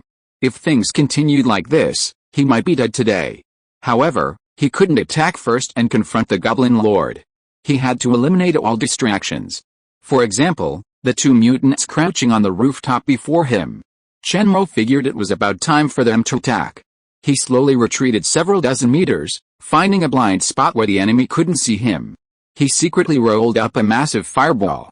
Want to be the most impressive person in the room? This judge can help you achieve it for free. A crimson fireball whizzed past the eaves, hurtling towards the 2 crouching figures. Bang! With a resounding bang, the exploding flames instantly collapsed the roof of the mutant's enclosure. The piercing, eye-catching sound immediately caught the goblin's attention, and a dozen, their eyes red with rage, instantly rushed over. Fuck! That bastard threw the giant fireball. Two figures suddenly burst from the crumbling rubble, one of them furiously cursing the one who had exposed their position as they ran. Chen Mo, hiding in a corner, turned his head and observed them surreptitiously. These two figures, no. Perhaps they couldn't even be called human. The two mutants seemed to have undergone some biological transformation. To be more specific, one resembled a red rhinoceros beetle, with a two-pronged horn on its head and a red carapace on its back. The other, with antennae on its forehead and a pair of icy blue wings on its back, resembled a blue ice butterfly. The one angrily cursing Chen Mo for his dirty tricks was the fiery red rhinoceros beetle in front. Ugh! It was the male mutant. The rhinoceros beetle clashed its fists, then suddenly a pair of shell-like wings spread from its back, radiating crystal-clear wings from its shell. The next moment, countless flames erupted from the wings. The horns on its forehead suddenly turned a fiery red, and after a burst of flames erupted from its back, it slammed into the goblin column like a missile, exploding. Bang! Ha! Flame uppercut. Flame straight punch. Flame punch. The male mutant must have been a boxer. When using his fists, he would eject high-temperature flames from his fists, inflicting terrifying fire damage to his enemies. If his fists hit the limbs or torso, they would cause an explosion. Chen Mo watched as he shattered a goblin with a single punch, shattering it into perfectly even pieces, evenly roasted for you. Although the opponent kept shouting out the names of his moves in a rather childish manner, Chen Mo didn't dare to be careless. This creature didn't look easy to deal with. Behind the flame rhinoceros beetle was the girl clad in icy blue. Her icy blue butterfly wings fluttered slightly. As they opened and closed, a constant stream of blue crystal powder spread outward. Goblins attempting to attack him would gradually slow down, eventually freezing in place. Have these two awakened some Zerg ability? And it seems quite formidable. Hiding alone at the edge of the magic circle, Chen Mo felt a sense of panic. The flame rhinoceros beetle was clearly no match for him. With just his flaming blast punch, if he accidentally got hit, he'd probably be reduced to a Barbie-like state. And yet, the pieces were evenly distributed, 9/10 rare. Behind him, a controlled-type butterfly spirit assisted him. This posed a real challenge for Chen Mo, alone, novice magician. If the casting speed could be sped up to under a second, Chen Mo might give it a try. For now, forget it. As soon as they appeared before them, they'd likely be hit face to face by a flash, then bludgeoned to death. They needed to find a way to get the Overlord monster to notice them. Thinking about this, Chen Mo began to form a half-baked idea. Since they couldn't defeat it, they could just use someone else. Whether it was a human or a monster wasn't important, as long as they could kill the two humanoid insects, their ultimate goal would be achieved. While the insect duo fought fiercely, Chen Mo quietly moved to the other side, a few hundred meters away, and once again hid. The scene was now divided into 3 levels. The first level held Lord Black Fang, standing in the center of the altar. The second level contained the clashing goblins and adventurers, and the third level contained the insect duo. As the battle intensified, more and more people died, their blood staining the ground red, slowly being absorbed by the magic circle. The atmosphere in the square seemed to grow increasingly oppressive. Chen Mo could feel a gray veil enveloping him, making breathing difficult. Half an hour later, Chen Mo finally got his chance. He charged toward the central altar. He then shouted to the insect duo, Crimson, Ice Blue, you two, quickly kill everyone else. I'll take care of that lord. Once this is done, the master will surely reward you. As soon as he finished speaking, a dark shadow charged toward the goblin lord, instantly distracting many, looking towards the man in black. Meanwhile, they were secretly wary of the two strange figures in the rear, who looked unsure whether they were human or insect. The adventurers wondered if the man in black was telling the truth, or if he was deliberately trying to harm them. However, Chen Mo truly charged toward Black Fang, dashing from 100 meters away to within 3 meters. For a spear, this distance was like offering his neck to his hand, ready for a kill. Just as every adventurer thought Chen Mo was about to be speared and stabbed to death, a dark blue sphere instantly enveloped him. Clang, the silver spear pierced the dark blue sphere, erupting with dark green flames. They were evenly matched, locked in a tug-of-war. This scene stunned everyone present.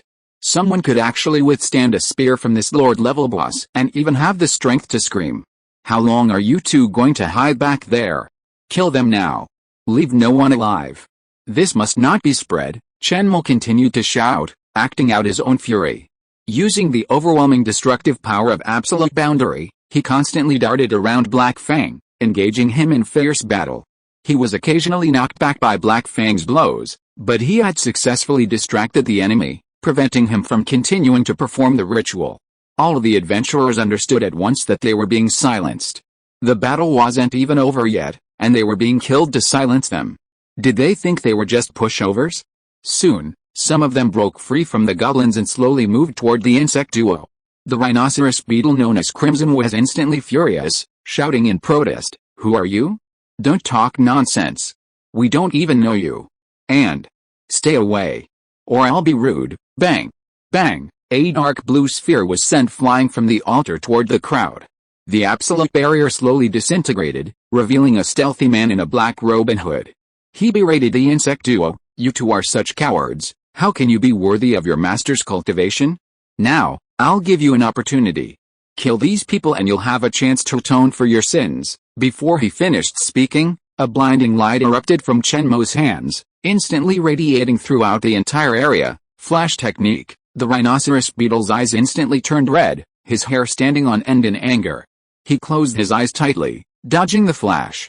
Then, with his two-pronged horn on his head, he charged towards the black-robed man.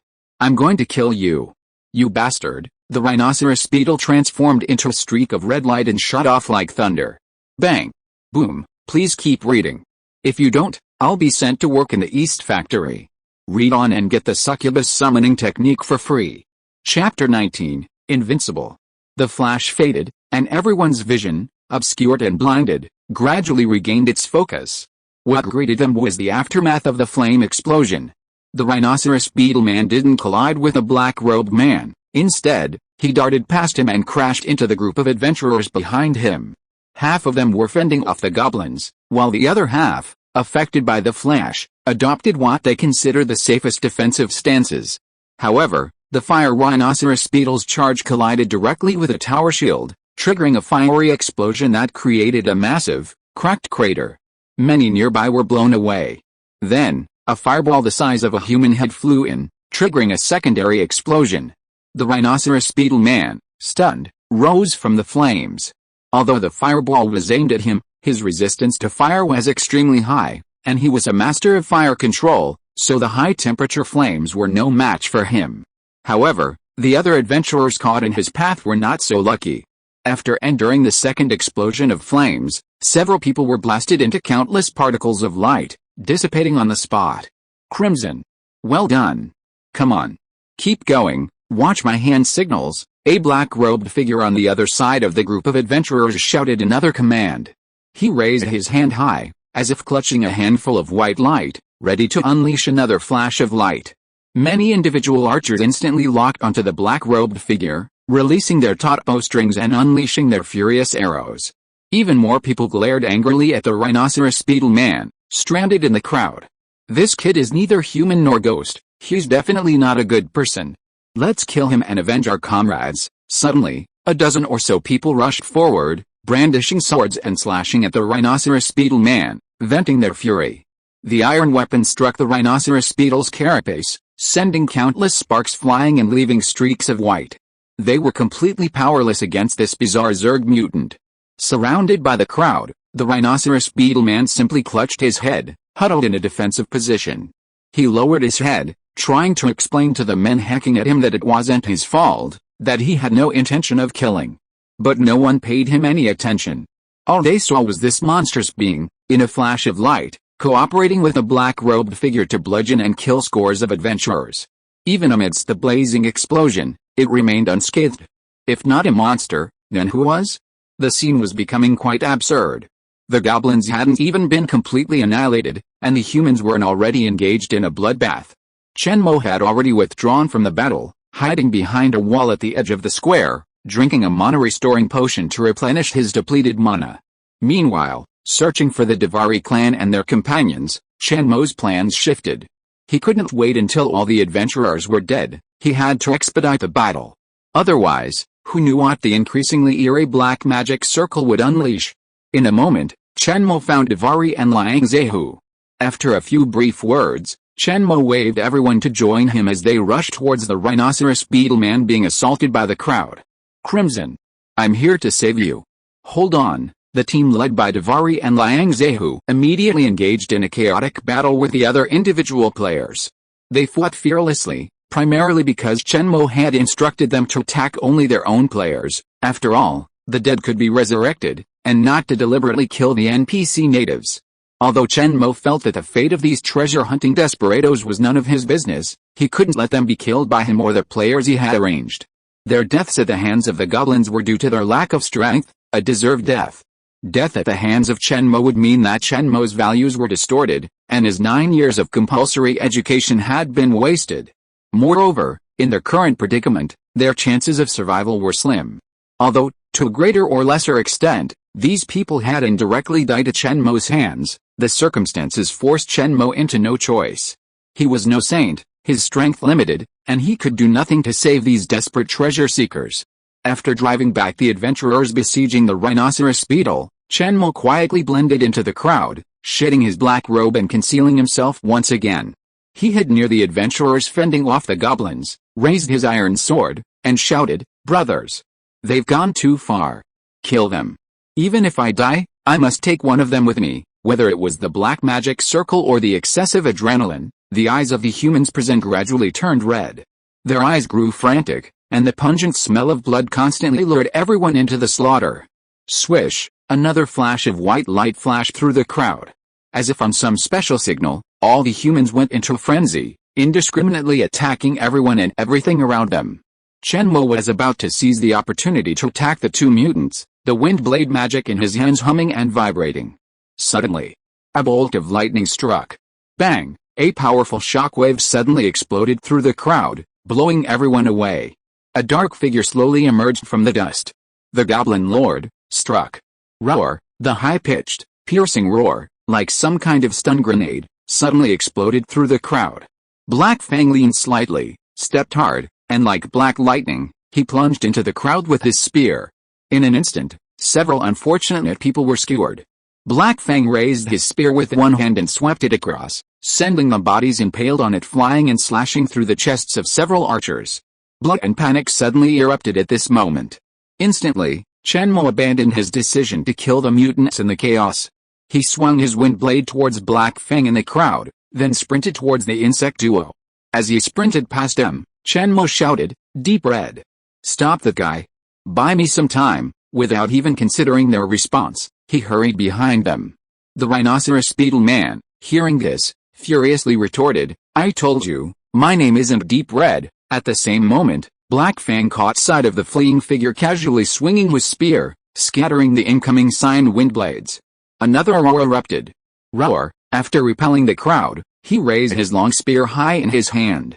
The muscles in his arm instantly doubled in size, veins exposed, and blood vessels threatened to burst. A circular wave of air rippled, and the spear instantly vanished from Black Fang's hand, shooting towards Chen Mo, who was at the farthest point. The thunderous spear failed to penetrate Chen Mo's heart. Two people stood in the way, the insect duo, whom Chen Mo had deliberately used as shields. The reason they didn't flee was because Chen Mo had chosen his timing. His previous words weren't meant for them, they were meant to attract Black Fang's attention, allowing him to slip behind them. That way, if they were delayed for even a few seconds, they would become the first targets in Black Fang's sight. The rhinoceros beetle man turned around and was met with a chilling, deathly light. In desperation, he roared, and a searing flame erupted behind him. The horn above his head glowed red like a piece of iron fresh from the furnace, seemingly melting. Dang! Bang! A dark green light suddenly exploded, transforming into black flames that enveloped the rhinoceros beetle man. His painful roars echoed through the black light, but the ice butterfly woman behind him remained bewildered, tears streaming down her cheeks, unsure of what to do. Bang! A black figure plummeted from the sky, plunging itself into the black flames. Instantly, the spear tip erupted in flames, piercing the ice butterfly woman. This strike was sure to kill. The rhinoceros beetle man, impaled on the spear, was also dragged through the black flames. Finally, the calm-faced Goblin Lord arrived. Just as the spear tip reached the ice butterfly woman's nose, the rhinoceros beetle man finally snapped out of his stupor. Like an eruption of subterranean fire, The rhinoceros beetleman erupted in a column of flame, shooting skyward. The powerful recoil sent the ice butterfly woman, who stood there dazed, flying back into the air. The goblin lord then mercilessly burned him. Black Fang snorted coldly, his entire body erupting in black flames, entwining with the crimson beams. The rhinoceros beetleman's hands were stained with blood, his blood continuously vaporizing in the intense flames. He shifted his hands, grasping the spear, and advanced with difficulty towards Black Fang. He allowed the spear to penetrate his chest bit by bit and exit from his back, his blood consumed by the flames. He seemed to want to use these two hands to get closer to Black Fang. It seemed that he wanted to punch the goblin lord with his fists. Black Fang was furious and roared. The roar that resounded like a soul instantly shattered the red light column. Endless black flames suddenly erupted, engulfing the rhinoceros beetleman. The next moment. Chapter 20. The gun shot out like a dragon and the boundary was shattered. Bang! Black Fang launched a powerful, direct kick, sending the one-horned man, pierced by his spear, careening away. He was sent flying 100 meters away, careening towards the kneeling ice butterfly woman. He sent her caressing, sending them tumbling to the ground. His chest was ripped open, a gaping wound, from which flaming blood gushed. They stopped, lying flat on the ground, facing the sky. The one-horned man struggled, tilting his head to look at the ice butterfly woman not far away. His eyes were filled with fondness, a hint of pity, and despair. Why? Why can't they have a happy ending? Why are they being called monsters by everyone? It's not their fault they awakened the Zerg gene. He killed only a bunch of scum. He only wanted happiness for the two of them. All this is their fault. Just as his consciousness was about to fade into darkness, a steady figure slowly approached. With an almost indifferent tone, he began to speak. Judge 000, in accordance with the laws of the Black Abyss Paradise, execute the judgment. Contractors 211,323 and 211,324 have violated the laws of the Black Abyss and murdered their companions. Now, the verdict is as follows: kill. No. No mercy. A cyan wind blade suddenly descended upon the ice butterfly woman, instantly dyeing the blue and white wings a brilliant crimson. The one-horned man's eyes suddenly widened, tears of pain streaming down his face as he roared hysterically, no. Puff. The steel sword pierced through his throat, piercing the ground. Chen Mo slashed with force with both hands, the blade cleaving the man's head in two. Judgment mission accomplished. Chen Mo's body trembled violently. Although the man beneath him no longer resembled a human being, in Chen Mo's eyes, he still had human thoughts, he was still human. To personally stab a living being to death with a sword was like walking a tightrope between skyscrapers. Tension, fear, panic, and rapid breathing. However, if he didn't kill him, Paradise would forcibly execute him. Therefore, this outcome wasn't about right or wrong, only the decree of judgment. This was Chen Mo's first time killing someone, and it likely wouldn't be his last. Even before Black Fang pierced the man, Chen Mo had already arrived at the edge of the square, where his assigned female support group had gathered. With the blessing of a series of support skills, Chen Mo's overall attributes had increased several times over. The specific bonuses are as follows: Life Baptism, increases Constitution by 6 points and maximum health by 200 points for 3 minutes. Swiftness, increases Agility by 6 points and movement speed by an additional 30% for 3 minutes. Bull Strength, increases Strength by 6 points and physical defense by an additional 30% for 3 minutes. Magic Tide, increases Intelligence by 6 points and maximum mana by 200 points for 3 minutes. Elf Chant, increases mana regeneration by 10 points per second for 3 minutes. Song of Life, vitality regeneration accelerates over 3 minutes, restoring 10 health points per second. Finally, Chen Mo added a physical enhancement spell he had already learned, increasing his strength, agility, and constitution by 10 points. His attributes were now incredibly formidable. Name: Mo Chen. Rank: first tier magician. Health: 370, 100%. Magic: 400/400. Strength: 20. Agility: 20. Constitution: 20. Intelligence: 20. Charisma: 1. It was the first time he had felt such overwhelming power. This unearthed power, though unreal, was incredibly addictive.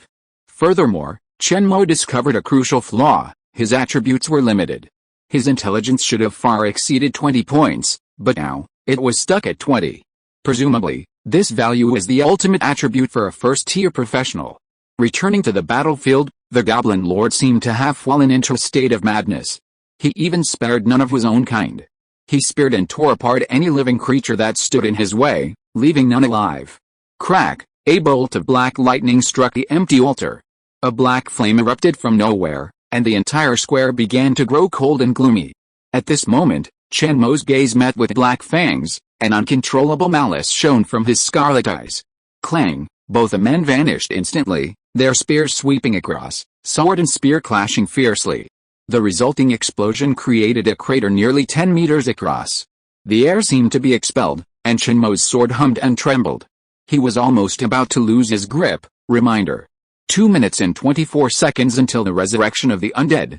Chen Mo lowered his body slightly, and the blade of his sword slashed across the spear. A series of sparks burst out, and the long sword slashed straight at the Goblin Lord's head. The tip of the sword slashed across the tip of the Goblin Lord's nose and sliced it empty. Black Fang was bending backwards in a very exaggerated iron bridge, dodging Chen Mo's horizontal slash. Bang! Chen Mo felt a sharp pain in his jaw. It was as if his jawbone was shattered, and he was kicked into the air. In mid-air, a silver spear came vertically from the side. Chen Mo struggled to grab the iron sword and used the blade to block it. Dang! Bang! Chen Mo, who was suspended in the air, fell like a volleyball that was smashed. He fell like lightning. After plowing a gully of dozens of meters, he was buried in the soil. Suddenly, there was no movement. Black Fang twisted his neck, his eyes suddenly blazing with black flames, 2 faint smears of scarlet. He squeezed the spear in his hand and hurled it with all his might. Like thunder, it shot out, heading straight for Chen Mo, buried in the earth. Boom! The moment the spear touched the earth, it exploded, sending up a soaring black flame that enveloped the area over 10 meters. Frost began to form on the ground, and the temperature plummeted several degrees. Hint. 1 minute and 12 seconds until the undead awaken. In the sky, thick clouds began to slowly swirl, forming a massive vortex. Directly below it lay Karim Square, gripped by madness. Boom! After a burst of thunder, a black beam of light descended from the vortex in the sky, descending directly towards Black Fang. The moment it enveloped him, Black Fang's entire body ignited in black flames, and the temperature plummeted again. Roar! The Goblin Lord Black Fang, arms outstretched, roared furiously, receiving the mysterious black flames from the sky. The roar was deafening, almost a landslide. The next moment, his gaze abruptly shifted to the edge of the square. There, 6 humans remained alive. The hunt wasn't over yet. His throat moved slightly, his voice hoarse and indistinct, but his words reached every living being. Human. Die! Black flames, like a black river in the sky, tore down 3,000 miles, sweeping across the square like a tsunami, engulfing the last 6 living humans. Crack! The sky and earth suddenly lit up. A black sphere suddenly shot out from the sea of black fire, pierced by a silver spear. A cold light pierced the Goblin Lord's back. From within the black sphere, Chen Mo's furious roar echoed. Like a bullet piercing a rubber tire, Chen Mo thrust his spear with all his might, spurred by his fury, into the Goblin Lord's back. The spearhead sank into the powerful black muscle, but failed to penetrate the other end. Instead, it was firmly clamped by Black Fang's muscle tissue, unable to advance even an inch. Black teeth fire spread, corroding the dark blue annihilation realm. The spear lay between them. Chen Mo gripped the spear tightly, resisting the immense force from its tail. The next moment, Black Fang's back suddenly slammed into him, allowing the spear to pierce through him. With its back, blazing with black fire, it collided directly with the Absolute Realm that could annihilate matter. Bang! Boom! The Absolute Realm black ball Chen Mo had condensed was struck by a bolt of black lightning, shattering and shattering. Before Chen Mo could gather his magic power to repair the Absolute Realm, a flash of cold silver light suddenly appeared in his eyes. P.S. Please bookmark. Please recommend. Please read. Anyone who reads this will receive a nightmare succubus. Chapter 21 Return. Puff. The silver spear pierced Chen Mo's right chest, piercing through it completely. The spear's shaft penetrated completely, piercing through. Black Fang, drenched in black flames, suddenly extended his claws. He grasped Chen Mo's neck tightly, holding it high. His dark, red eyes seemed to mock, teasing. Contrary to his usual behavior, Black Fang didn't immediately break Chen Mo's neck. Instead, he quietly prepared to watch the final human's death. Chen Mo, still breathing, clutched his forearm tightly, staring at his ferocious, terrifying expression as he struggled feebly. 3 minutes ago, the judge, with his imperious demeanor, pronounced a death sentence. Now, His Majesty was gone, leaving only a glimmer of panic in his eyes. But was it really so? As if in a moment of last breath, Chen Mo reached out to grab Black Fang's face, as if intending to crush it. This absurd gesture immediately made Black Fang laugh. Even though it had already fallen into death, about to be embraced by death like the human before it, it still laughed, like a madman, unable to help but roar towards the sky. Ha ha ha ha ha, boom. Reminder, 3 seconds until the undead resurrects. Amidst the thunder, Black Fang's peripheral vision suddenly caught a glimpse of light. It wasn't lightning, nor was it thunder. Not yet fully transformed into the undead, it instinctively closed its eyes, trying to avoid a sudden flash of light. The next moment, it felt a sharp pain in its arm, and it lost consciousness. Then, a fine steel sword pierced its closed eyes, piercing straight into its brain. A wave of energy more terrifying than death erupted at its fingertips, and its body seemed to be suddenly obliterated. Reminder. 2 seconds until the undead resurrects. Crack, another bolt of black lightning, ignoring everything else, struck straight at the entangled human and monster. Lightning pierced the dark blue sphere, sinking into it and sending forth a slither of electric snakes that slithered in all directions. Chen Mo's vision began to lose focus, and everything went blurry.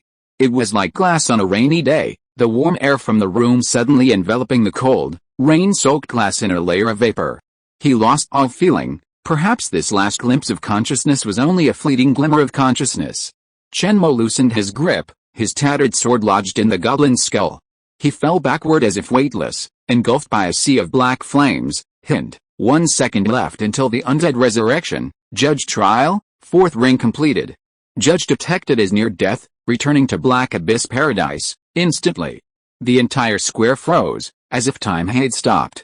All the black flames, compressed into a thin veil by some sudden, terrifying force, clung tightly to the ground.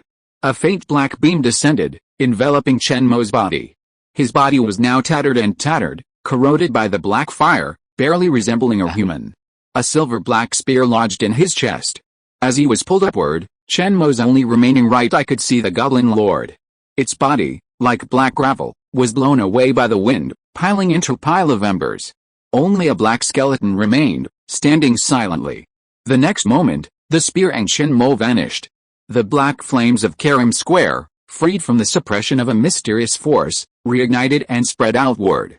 A massive black skeleton within the sea of black flames seemed to stir. And crimson flames suddenly lit up in its eye sockets. Transfer completed. The judge has returned to the exclusive room in the Black Abyss Paradise and begun calculating quest rewards. Real world, Whale Abyss Continent, Kingdom of the Gods, Kingdom of Windkite. Mission difficulty, LV10, Legendary. Missions completed, Judge Trial, 4th Ring, Final Stage, Judgment Mission, Eliminate Mutants. Overall rating, S, Kill 1000 Goblins, rating increased to S. Completing Judgment Mission, Eliminate Mutants, rating increased to SS. Killing Goblin Lord, Black Fang, rating increased to SSS. Failure to prevent the resurrection of the undead, rating decreased to SS. Failure to defeat the fully powered Goblin Lord, rating decreased to S. Because the trial missions far exceed Judge Level 9, they are legendary, and the rewards are doubled. An additional reward, 1 free use of the skill upgrade warehouse. Overall rating, S. Judge's level increased to LV4, and S level rating increases LV3, with a maximum increase of LV4 per mission. Any excess LV levels will be converted into additional privileges, which can be used to consult Black Abyss Paradise for special information. Mission complete. Rewards, Black Abyss Judge, limited title, Wings of the Sun God, Gold Legendary level talent, can be transferred to Sun Warlock, 200,000 Black Abyss coins, usable for use in various park facilities and interplayer transactions, 2 free training sessions at the training ground, 6 attribute points, 2 points for completing the mission, 1 point for an S-level rating, Silver Spear, unknown item. Mission completed, all rewards deposited into the judge's dedicated seal space. The judge is detected to be near death. Do you want to consume 1 free training session at the training ground and convert it into a corresponding level of healing for the judge to repair his injuries? Chen Mo nearly fainted when he heard this. Damn it. You're taking advantage of me. Where's the promise of a free healing session of the corresponding level each time I return? However, the dying Chen Mo couldn't utter a single word. He could only curse furiously inwardly, his eyes burning.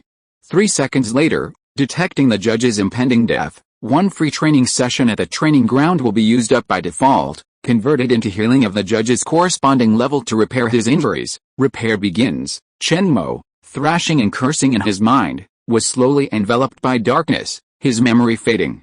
3 hours later, Chen Mo awoke from his coma. A surge of strength filled his body, as if he hadn't been the one beaten to pulp before. Even if he had to fight Black Fang again, he'd just give in. I've used up a large bonus for the healing effect, and it's really quite good. Haha. Black Abyss Paradise, get out of here. Why the hell did you take advantage of me while I was injured? What about the conditions you agreed on last time I came back? You're just playing a trick on me, right? Don't even think about asking me to go on your next mission. I'm done. Notice. Due to the excessive number of players entering Black Abyss Paradise, resources are tight, and the market is volatile. The exclusive benefits for judges have been withdrawn. This benefit has been converted into a 50% reduction in training ground fees. An unknown item has been detected in the judge's marked backpack. Do you want to sell the meteorite spear? The selling price is 1,000. 000 Black Abyss coins. Chen Mo was still calculating whether it was worth trading the corresponding level of healing from each return for having the training ground fee when he was suddenly startled by the 1 million coin notification. What the hell? That broken spear is actually worth 1 million? Do you think I haven't read that novel? You're definitely lying to me again. This must be some kind of high-value equipment containing a vast amount of the source of the world. I won't sell it. Not even for 100 million, the judge refuses to sell the meteor spear. The transaction is closed. The Black Abyss Paradise is opening up for you. Upon hearing this, Chen Mo was stunned. What the hell? You didn't even try to persuade me to stay? You haggle over and over when buying groceries, but how come you don't even blink when you buy something worth 1 million? As Chen Mo began to doubt himself, his private room began to change. Doors and windows appeared, and through the windows, he could see people walking on the street. The outside was bustling, seemingly quite lively. But, this spear. His gaze shifted from the window back to his hand, and Chen Mo's uncertainty returned. Was he really going to let this thing rot in his hands? There was no reason for a magician like him to use a spear as a weapon. Was he just going to tear off his robe and charge into a fight bare-chested? Sitting cross-legged on the ground, Chen Mo lowered his head and sighed, as if surrendering. A man under someone's roof has to bow his head. I say, how about we negotiate again? I'll sell you this gun. Notice, transaction has ended. To sell equipment, please go to the equipment shop or trade with other players. No. Let's negotiate again. I was wrong. Black Abyss Overlord. I was wrong. Isn't that enough?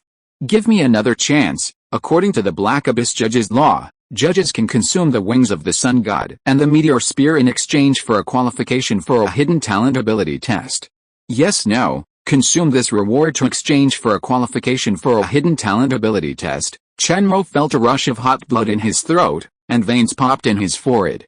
Now, not only had he lost 1 million, but he also had to trade the golden legendary talent he'd painstakingly earned for a qualification for a hidden talent. This situation was like having Pippi Zio stuff a liquid Apollo into his stomach. He felt like he was about to explode.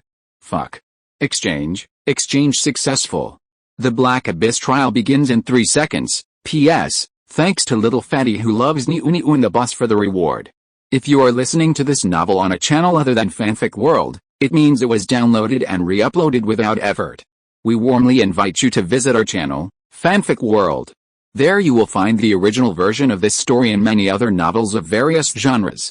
We look forward to seeing you dive into a world of incredible novels.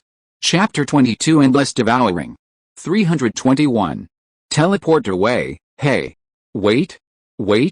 I suddenly remembered a very important question. Reminder, reward has been redeemed and cannot be refunded. Chen Mo waved his hands, a look of worry on his face.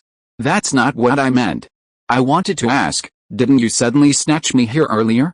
What about the things in my room? Did you destroy those 4 terabytes of study materials on my computer? As soon as these words were spoken, the air seemed to freeze, and the atmosphere became extremely quiet. Chen Mo tilted his head, wondering why the response was so slow this time. Reminder. Your residence has been burned down by a fire, and all your belongings have been reduced to ashes. Hunte, thin, mosquito-like voice, disdainful words echoed in the empty private room, but Chen Mo paid no attention. He leaned back, lying in a spread-eagle position, his expression much more relaxed. Then let's go. To that talent trial? As soon as the words fell. Chen Mo, who had been lying flat, was slapped flat by a pair of giant hands, flattening him into a uniform, evenly textured meat patty. He instantly fell into unconsciousness. Buzz, a humming sound echoed relentlessly in Chen Mo's mind. It was as if his entire brain was trembling with the rhythm of the humming sound. His eyes suddenly opened, and before him lay a vast expanse of the universe. At its center, a monster quietly spun. It was a black hole with a dazzling accretion disk. Even as Chen Mo was still absorbed in the vastness and majesty of the cosmic wonder, his body and consciousness were hurtling towards the inky blackness of the black hole's event horizon. A terrifying, chaotic force seized Chen Mo slowly. This terrifying gravity, seemingly insignificant just beyond the black hole's edge, effortlessly tore him apart. Every tissue, every cell in his body, seemed to be being torn apart bit by bit. Chen Mo had no time to feel the pain, no time to even utter a howl. He was completely shredded into elementary particles by the entire black hole. Immediately, his consciousness began to distort, and his soul began to feel torn apart. In an instant, Chen Mo realized that all the particles that made up his body had reached the edge of his event horizon. In a trance, he was lost. The indescribable, terrifying maw of the abyss swallowed him whole. In that moment, all his memories vanished. Chen Mo, sweating profusely, sat up in shock, his pupils dilated, and he gasped as if he had just been pulled out of the water. For a moment, he was confused. How could the promised talent trial suddenly throw him into a black hole? And how was he still alive? Was he dreaming? Congratulations. You've passed the Black Abyss trial, obtained the Black Abyss Judge's exclusive talent, Endless Devouring, and successfully advanced to the Black Abyss Mage. At that moment, Chen Mo froze, like a turtle poking its head out. Why does it feel so perfunctory? With a creak, Chen Mo pushed open the door to his private room, a breeze wafting across his face. A chaotic cacophony of voices reached his ears clearly at that moment. The various scents of the passers-by mingled, filling the streets. The sky seemed to be covered by a thick glass dome, enveloping the entire paradise. Beneath the dome, a black sun-like object hovered quietly. Beyond the glass, a vast, slowly shifting galaxy. Chen Mo turned, closed the door, tugged at the hood of his black robe, and lowered his head as he stepped into the crowd. Acquiring his talent hadn't taken Chen Mo long. It was more like the Black Abyss Paradise had pulled him directly into another dimension, then dumped him directly into a black hole. It felt like a malicious act of revenge. After surviving the black hole, Chen Mo felt as if his body no longer felt like his own. He briefly wondered if he had been manipulated by an evil being into a test subject, like the brain in a vat. Afterward, he received another reminder from Paradise, stating that he could only stay there for 3 days. Shit, this time, his first destination was the Attribute Upgrade Hall. Chen Mo, with his weak attributes, was deeply regretting choosing a magician. He was so weak early on. With so little mana, who could he spend it all on? 2 massive fireballs and his mana was gone. Entering the noisy Attribute Upgrade Hall, he saw giant snail shell-shaped mechanical cabins scattered throughout, with unidentified liquids flowing through pipes. With a blast of steam, a cabin slowly opened, revealing a figure lying within. Seeing the other person's expression of uncontrollable joy, Chen Mo eagerly climbed into one of the cabins. The hatch slowly descended and closed. In the darkness, a soft white light illuminated, and a pale green virtual screen lit up, followed by a gentle female mechanical voice. Please select the attribute you wish to upgrade. The judge has 6 remaining attribute points to allocate. After pondering for a few seconds, Chen Mo allocated his 6 attribute points to strength, agility, and constitution in a 1:4 ratio. It was a helpless move. He also wanted to put all his points into intelligence, becoming a devastating wizard. However, before becoming a wizard, he had to save his life first. With a press of the confirm button, a gentle wave of energy enveloped Chen Mo, and a strange frequency began to resonate throughout his body. As the resonance became more synchronized, Chen Mo's body gradually surged with more vitality. The most obvious feeling was a slight heat in his lower abdomen. Half an hour later, Chen Mo walked out of the attribute enhancement hall, did a few chest expansion exercises, and twisted his joints. This first experience of attribute enhancement felt like a high-end VIP full-body spa. He felt completely reborn. Of course, his wallet took a little damage as well, Black Abyss coins minus 1,000. Compared to the sense of power brought by the attribute upgrade, these 1,000 Black Abyss coins were nothing. Besides, Chen Mo was still a bit of a tycoon, with 209,000 Black Abyss coins still stashed in his marked backpack. Spending 1,000 at a time was a nice touch. After upgrading his attributes, it was time for one of Chen Mo's most important goals, upgrading his skills. Coincidentally, the skill upgrade hall was right next door. Or rather, all the park's main facilities formed a circle, enclosing the central player plaza. That's where the players set up their stalls. After a few steps, Chen Mo arrived at the skill upgrade hall.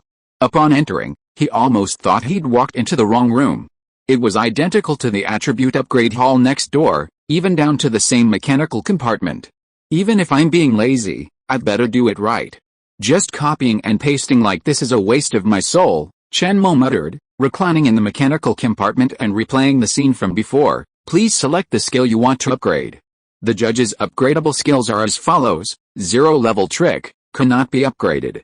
First tier spells, Windblade LV, 1, beginner upgradable, Fireball LV, 1, beginner upgradable, Magic Missile LV, 1, beginner upgradable, Water Healing LV, 1, beginner upgradable. Meditation, Whirlpool Meditation LV, 1, beginner upgradable. Special skill, Absolute Boundary LV, 1, beginner upgradable. Talent, Endless Devour LV, 1, unable to upgrade, please find a way to upgrade yourself. Upon reading the last line, Chen Mo cursed. Fuck. Why can't I get this upgrade for free? After obtaining this talent, Chen Mo was eagerly anticipating the surprises it would bring him. The fact that it was currently at LV 1 was already absurd. Endless Devour, LV 1-1. Endless Enhancement, for every level increase in the talent, all attributes increase by 1, 2. Vision Devouring, automatically absorbs free energy near the main body, and the automatic absorption range is increased to a radius of 5 meters. 3. Energy Refining, refine the absorbed energy, and when casting magic, the magic power is increased by 50%, the magic duration is increased by 50%, the casting speed is increased by 50%, and the mana consumption is reduced by 50%. Chapter 23 Skill Upgrade. Raising Windblade technique by 1 level requires 100 Black Abyss coins, and can be continuously upgraded to level 10. Do you want to start upgrading the skill level? After complaining for 10 minutes to no avail, Chen Mo gave up on his plan to get a free talent level upgrade and turned to taking advantage of Paradise's freebies. After all, he still had 4 spells and a meditation spell waiting to be upgraded for free. Furthermore, there was a special skill, not included in his magic skill set, that could also be upgraded. A first level spell upgrade for only 100 Black Abyss coins didn't seem like a high price. However, based on Chen Mo's previous experience reading novels, he predicted that subsequent upgrades would become increasingly expensive. Unfortunately, he couldn't save this free upgrade opportunity for later. After taking a deep breath, Chen Mo pressed the confirm button and began upgrading his magic skill level, selected to continuously upgrade Windblade technique from level 1 to level 10. Skill level upgrade in progress. In a trance, Chen Mo felt himself floating, as if immersed in the weightless expanse of outer space. All sound vanished, leaving a hollow and silent atmosphere. The next second, a cold wind filled his mind, a bit like swallowing a spoonful of smoothie in the heat of summer, chilling his brain to the point of trembling. Countless figures appeared in Chen Mo's mind, their movements unison, constantly constructing the spell models for Windblade technique, then attacking in various ways. Cyan Windblades shot out, their razor-sharp gleams hurtling towards Chen Mo's face. The next moment, Chen Mo was engulfed by countless Windblades. Upgrade completed. Judge's skill, a first-tier spell, Windblade technique has been upgraded from level 1 to level 10, proficient. Chen Mo stood there, his mouth open, stunned, as if digesting the information conveyed by the countless Windblades. After a moment, his eyes lit up again, and with a hint of excitement, he said excitedly, Continue to upgrade Windblade, Upgrading Windblade to level 10 requires 1000 Black Abyss coins, and can be continuously upgraded to level 20. Yes, no, start upgrading the skill level, tick tick tick. I guessed you were going to raise the price. Hurry up. Quick, continuous upgrade of Windblade from level 10 to level 20 has been selected. Skill level upgrade in progress. Enveloped by the storm of increasingly numerous wind blades, Chen Mo fell into trance for 10 minutes, upgrade completed. Judge's skill, the first level spell Wind Blade, has been upgraded from level 10 to level 20, mastered, continue. Continue. Hurry, Chen Mo was a little impatient. He felt the increasing knowledge and sense of control, and he simply couldn't stop. Raising Wind Blade technique to level 20 costs 10,000 Black Abyss coins, and can be continuously upgraded to level 30. Are you going to start upgrading this skill? I think we can wait. Seeing the number suddenly appear, Chen Mo suddenly came to his senses. Wow, it's only a few levels, and it costs 10,000 coins? He still has many skills to upgrade. After calming down, Chen Mo began to select other skills and continue upgrading. An hour later, Chen Mo had upgraded all 5 skills to level 20, mastery. He then turned his attention to the key skill in this battle, Absolute Boundary. Raising the special skill Absolute Boundary level 1, beginner, costs 10,000 Black Abyss coins, and can be continuously upgraded to level 10. Are you going to start upgrading this skill? Seeing the upgrade cost of Absolute Boundary, which far surpassed that of other skills, Chen Mo hesitated.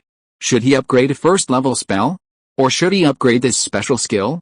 Thinking of Absolute Boundary, that terrifying annihilation shield, Chen Mo fell silent, then silently clicked the button to confirm the upgrade. This skill upgrade was vastly different from his other skills. Chen Mo didn't suffer any unusual damage, and even hummed with pleasure. It was as if this upgrade had connected him and the shield formed by the skill, each sharing its own resources in a telepathic connection. He could manipulate it at will, disabling certain areas of Absolute Boundary from the annihilation effect. In other words, it wouldn't constantly annihilate everything underfoot. During combat, the ground wouldn't be plowed back and forth. Nor would the previous situation, where a fine steel sword pierced through Absolute Boundary, shattered by annihilation. Only the meteorite spear could withstand the impact, piercing the Absolute Boundary. Upgrade completed. The judge's special skill, Absolute Boundary, has been upgraded from level 1 to level 10, proficient. All skills upgraded, minus the cost of using the park's facilities and the skill upgrade fee. Chen Mo's assets were reduced to just 53,000 Black Abyss coins. He planned to save this money for emergencies and other purchases. At that moment, a jaw-dropping notification sounded. Judge has completed skill upgrade. Yes, no, consume 1 skill upgrade, free use of the skill upgrade slot, and refund of all upgrade fees. Fuck. You're really just waiting for me here? I was so foolish. I thought my skills had reached a level my body couldn't handle, and I couldn't upgrade any further. Damn. Black Abyss Paradise, Chen Mo cursed, and just as he uttered a curse, a small black cloud suddenly appeared above him, flashing with lightning. With a crack, a bolt of black lightning struck, shocking Chen Mo so much that he convulsed and fell to the ground. Notice. Inappropriate remarks by the judge have been detected and have been punished. Passing players gathered around, staring in wonder at the charred corpse. Zizzy. Did this trigger the system's punishment mechanism? It's already half rare. Right, watch this. If you go behind my back with another woman, you'll be chopped to death like this guy. Half an hour later, Chen Mo lay by a fountain in the central square, letting the cool water wash over his charred face. Meanwhile, he began to review the changes after skill upgrades. First tier spell, Wind Blade, skill level increased to LV10, spell effects enhanced. Casting time reduced by 50%, spell power increased by 50%. Slashing damage rank +1, can deal slashing damage to protection abilities 1 tier higher, including protection abilities of the 2nd tier. First tier spell, Wind Blade, skill level increased to LV20, spell effects enhanced, casting time reduced by 50%, spell power increased by 50%, slashing damage rank +2. First tier spell, Fireball, skill level increased to LV10, spell effects enhanced. Casting time reduced by 50%, spell power increased by 50%, and the tier of fire explosion damage increased by 1. This applies to spell tier comparisons. A higher tier protection ability that deals fire explosion damage will also deal fire explosion damage to a second tier protection ability. First tier spell, Fireball. Skill level increased to LV20, enhancing spell effectiveness. Casting time reduced by 50%, spell power increased by 50%, and the tier of fire explosion damage increased by 2. First tier spell, Magic Missile. First tier spell, Water Healing. Whirlpool meditation skill level increased to LV10, enhancing meditation efficiency. Mana absorption speed increased to 1.1 times intelligence, and mental strength increased to 1.1 times intelligence. Whirlpool meditation skill level increased to LV20, enhancing meditation efficiency.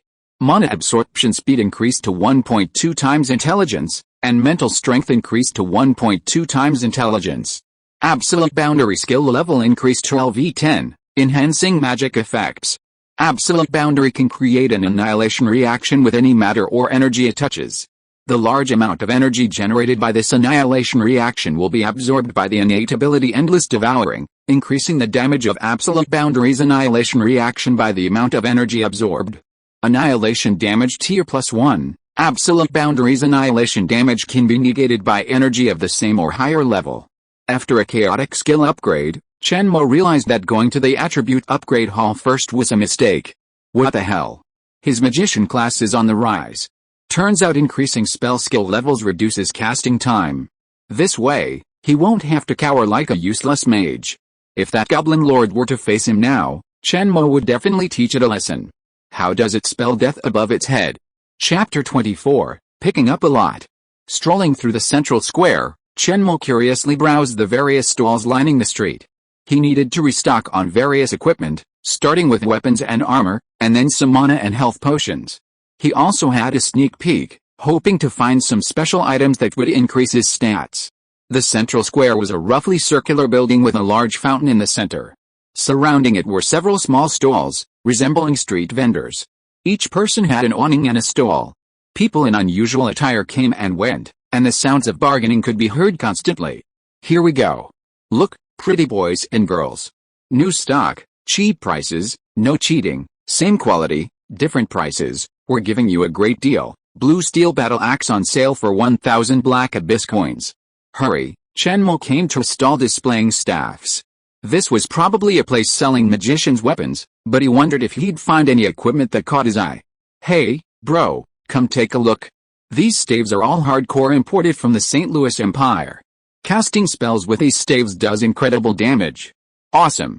By the way, bro, are you a magician or a wizard? Chen Mo, who was about to inspect the staves himself, looked up at the stall owner with a puzzled look.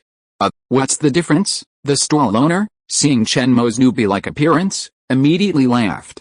With a comical expression, he raised the back of his hand to cover one corner of his mouth and said in a low voice, "Magicians get 20% off my stuff. Magicians don't get any discounts, and warlocks get broken bones." Chen Mo was amused when he heard the broken bones part. He had to get beaten for buying something? The stall owner immediately understood Chen Mo's expression and continued, "When I say discount, I mean we'll charge more. After all, warlocks are all wealthy. Of course, don't spread the word. Come on. Pick a weapon. I'll treat you like a wizard today. How about giving you a 20% discount on your first order?" Seeing the owner's enthusiastic expression, Chen Mo was somewhat infected and suddenly felt that this owner was quite nice. So, he began to carefully select a weapon staff. After picking up a staff at random, a virtual panel immediately appeared. Glow staff, blue, quality, tier 2, excellent. The former tier indicates the recommended use for a class of that tier, while the latter is the quality rating of the equipment. Type, one-handed staff weapon. Durability, 30/30 physical attack. 10 to 50, durability will be significantly depleted when used as a melee weapon. Equipment requirements, spell-based class. Maximize spell effect, increases spell power by 20% and spell cost by 20%.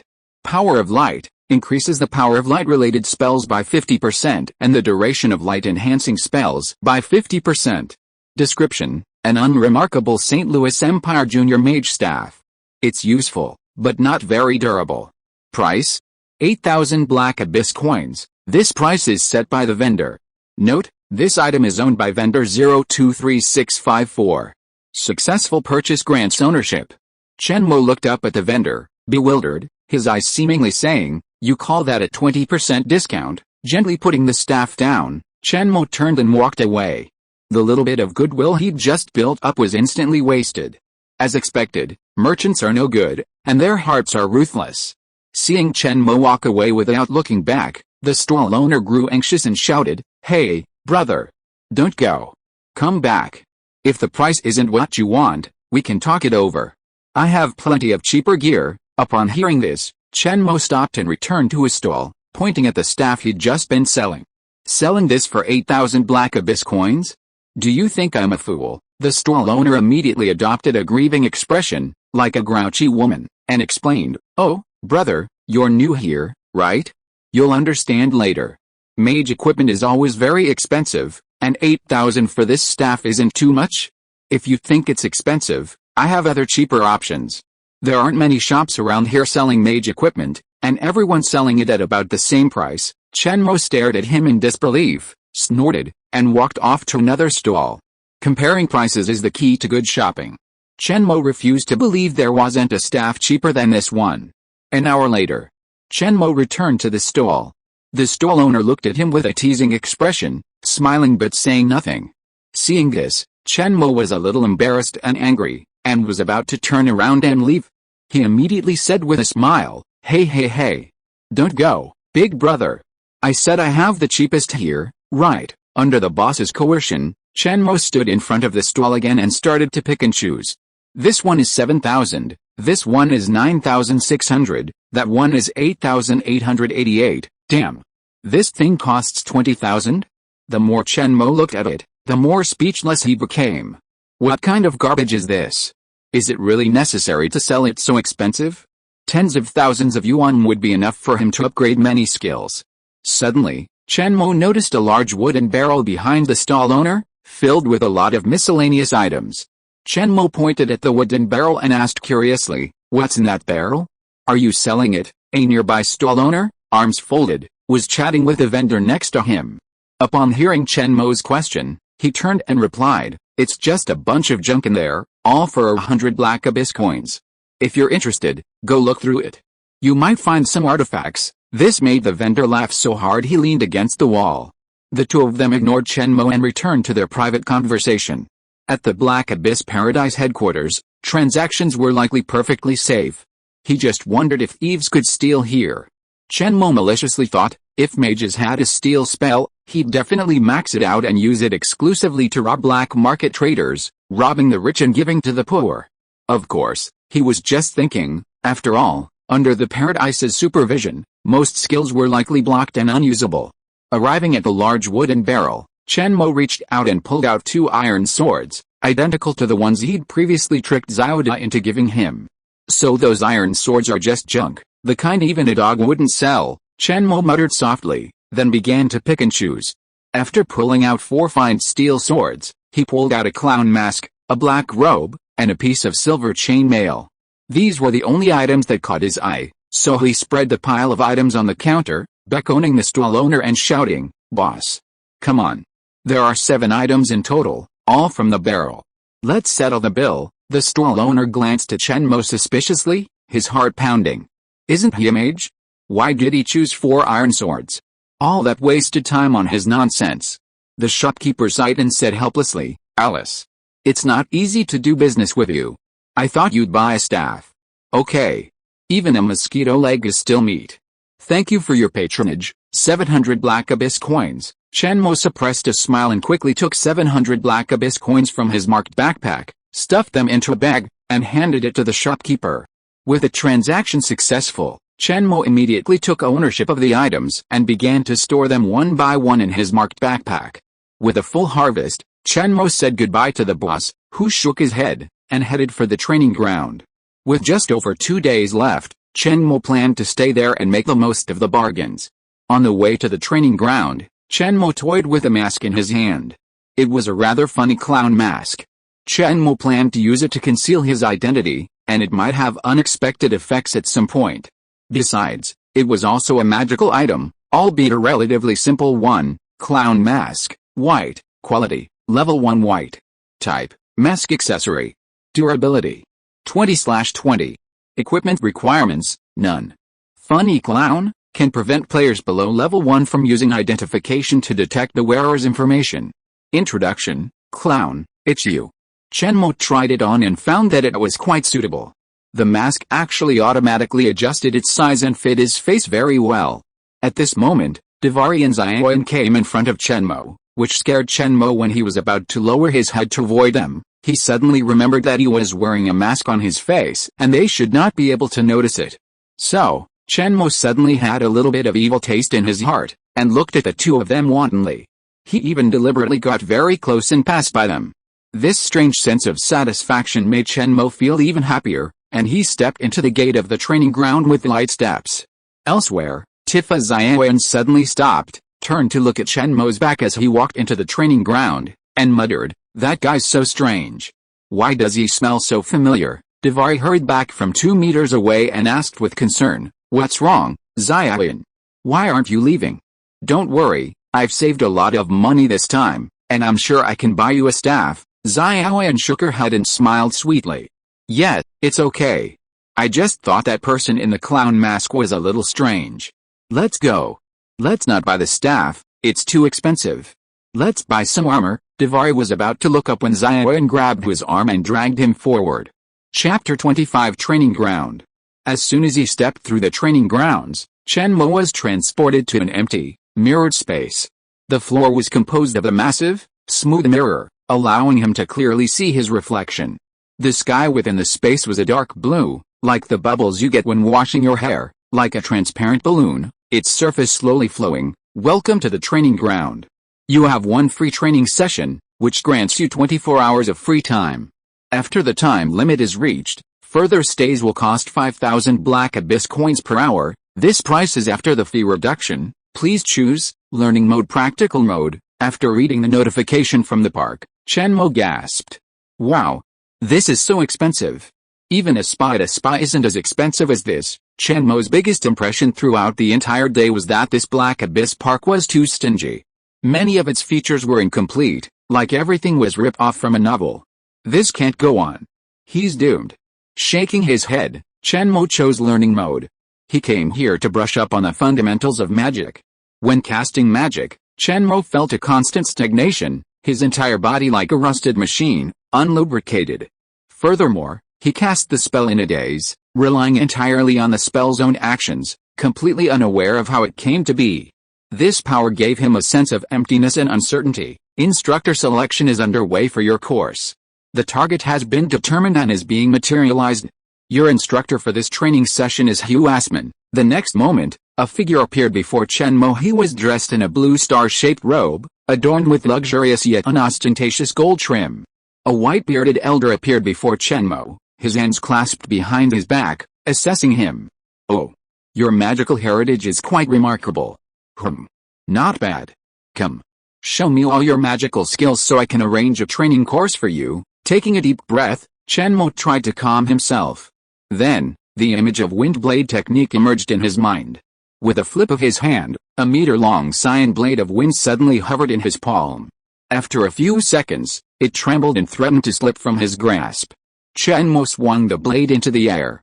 After flying dozens of meters, it exploded, dispersing into countless whirlwinds. Watching the magical wind blades disintegrate in the distance, Chen Mo's heart trembled, a hint of joy in his heart. After upgrading my skill level, it's really become much smoother. I can cast it in 0.75 seconds. This is much better than before, when it was so slow. Taking advantage of this moment to get a feel for his skills, Chen Mo demonstrated all his magical skills to Hugh Asman: Fireball, Magic Missile, Hydrotherapy, and Whirlpool Meditation. After a brief demonstration of these unfamiliar spells, he moved on to the only special skill, Absolute Boundary, whose type Chen Mo didn't understand.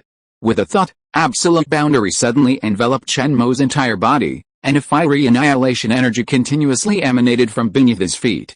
A series of warning messages flooded Chen Mo's vision. Warning. Judges detected damaging training ground facilities. Maintenance fees are being deducted. Black Abyss coins -10. Fuck. I forgot to change the annihilation effect at the bottom. Just as Chen Mo realized what was happening, he'd been deducted nearly 10,000 black abyss coins. Heartbroken, he nearly fell to his knees and hurriedly dispersed from the absolute realm. "You're not my student. Teaching you is a deal between me and paradise. No need to beg me on your knees." Hugh Aspen smiled at the half-kneeling Chen Mo, his eyes full of admiration. Then, Chen Mo felt a gentle, yet scrutinizing, energy envelop him. For a moment, he was stunned, feeling the embarrassment of being completely exposed. "All right. I've got a rough idea of your situation. Your magical power has arrived too quickly, and you have virtually no fundamental skills. It's like a loft in the air, ready to collapse if you're not careful. Relax and sit on the ground. I'll use my mental energy to guide you.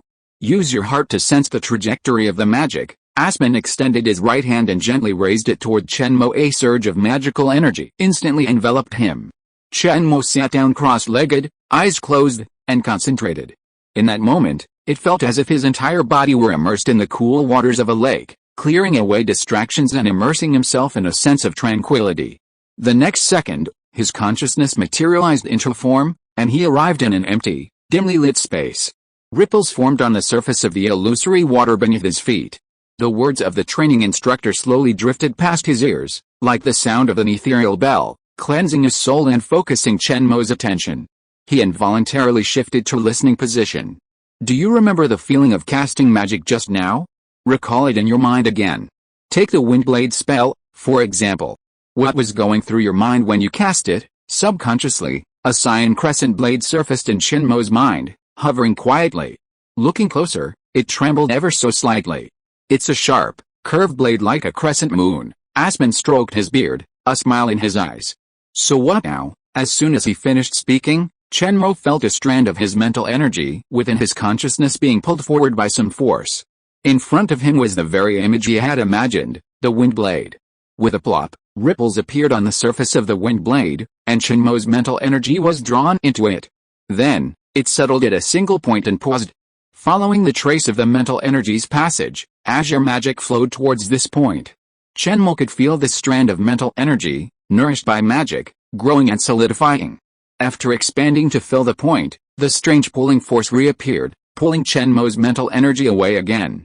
This repeated itself 6 times, until the strand of mental energy was completely depleted.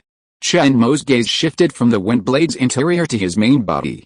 And somehow, the Windblade in his mind felt a familiar connection, as if an invisible hand had grasped the incredibly sharp curved blade. Though sharp, the blade didn't injure him at all. Suddenly, a target appeared in the distance. The round straw target was etched with red and white lines. The moment he saw the target, Chen Mo felt a spherical ripple slowly emanate from his consciousness, spreading out over 10 meters. Faintly, Chen Mo felt his mental energy lock onto the straw target. Suddenly, a flash of inspiration struck Chen Mo, and he instinctively swung the Windblade in his hand towards the target. Swish, the Windblade sliced through the air, creating ripples in space as it slashed towards the target, piercing through and slicing it in half. "How does it feel?" The sudden voice startled Chen Mo, who was still immersed in his consciousness. Then, realizing he was practicing under the guidance of a training instructor, he slowly responded, "It's amazing. It's a completely different feeling from when I cast spells before. It was so rigid, I simply recited the skill name in my mind and then passively cast it. But now, I feel like this Windblade is like an extension of my hand.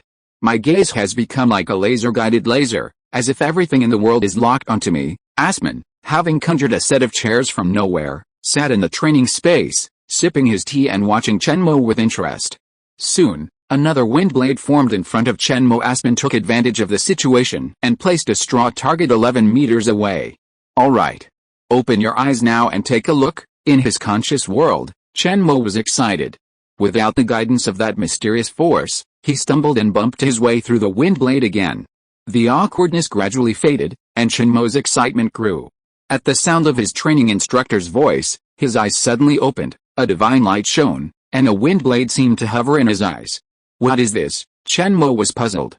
He saw the Windblade floating before him, and the feeling was so clear that it felt like touching it with his own hands. In the distance, a straw target stood, and a target fell, cut in half. Everything you just experienced in your mind is actually the normal casting process of Windblade magic. First, The shape of the shaping spell is formed in the mind's consciousness. Then, the power of one's own mind is channeled into the spell, opening up channels of magic power and converging magic hubs.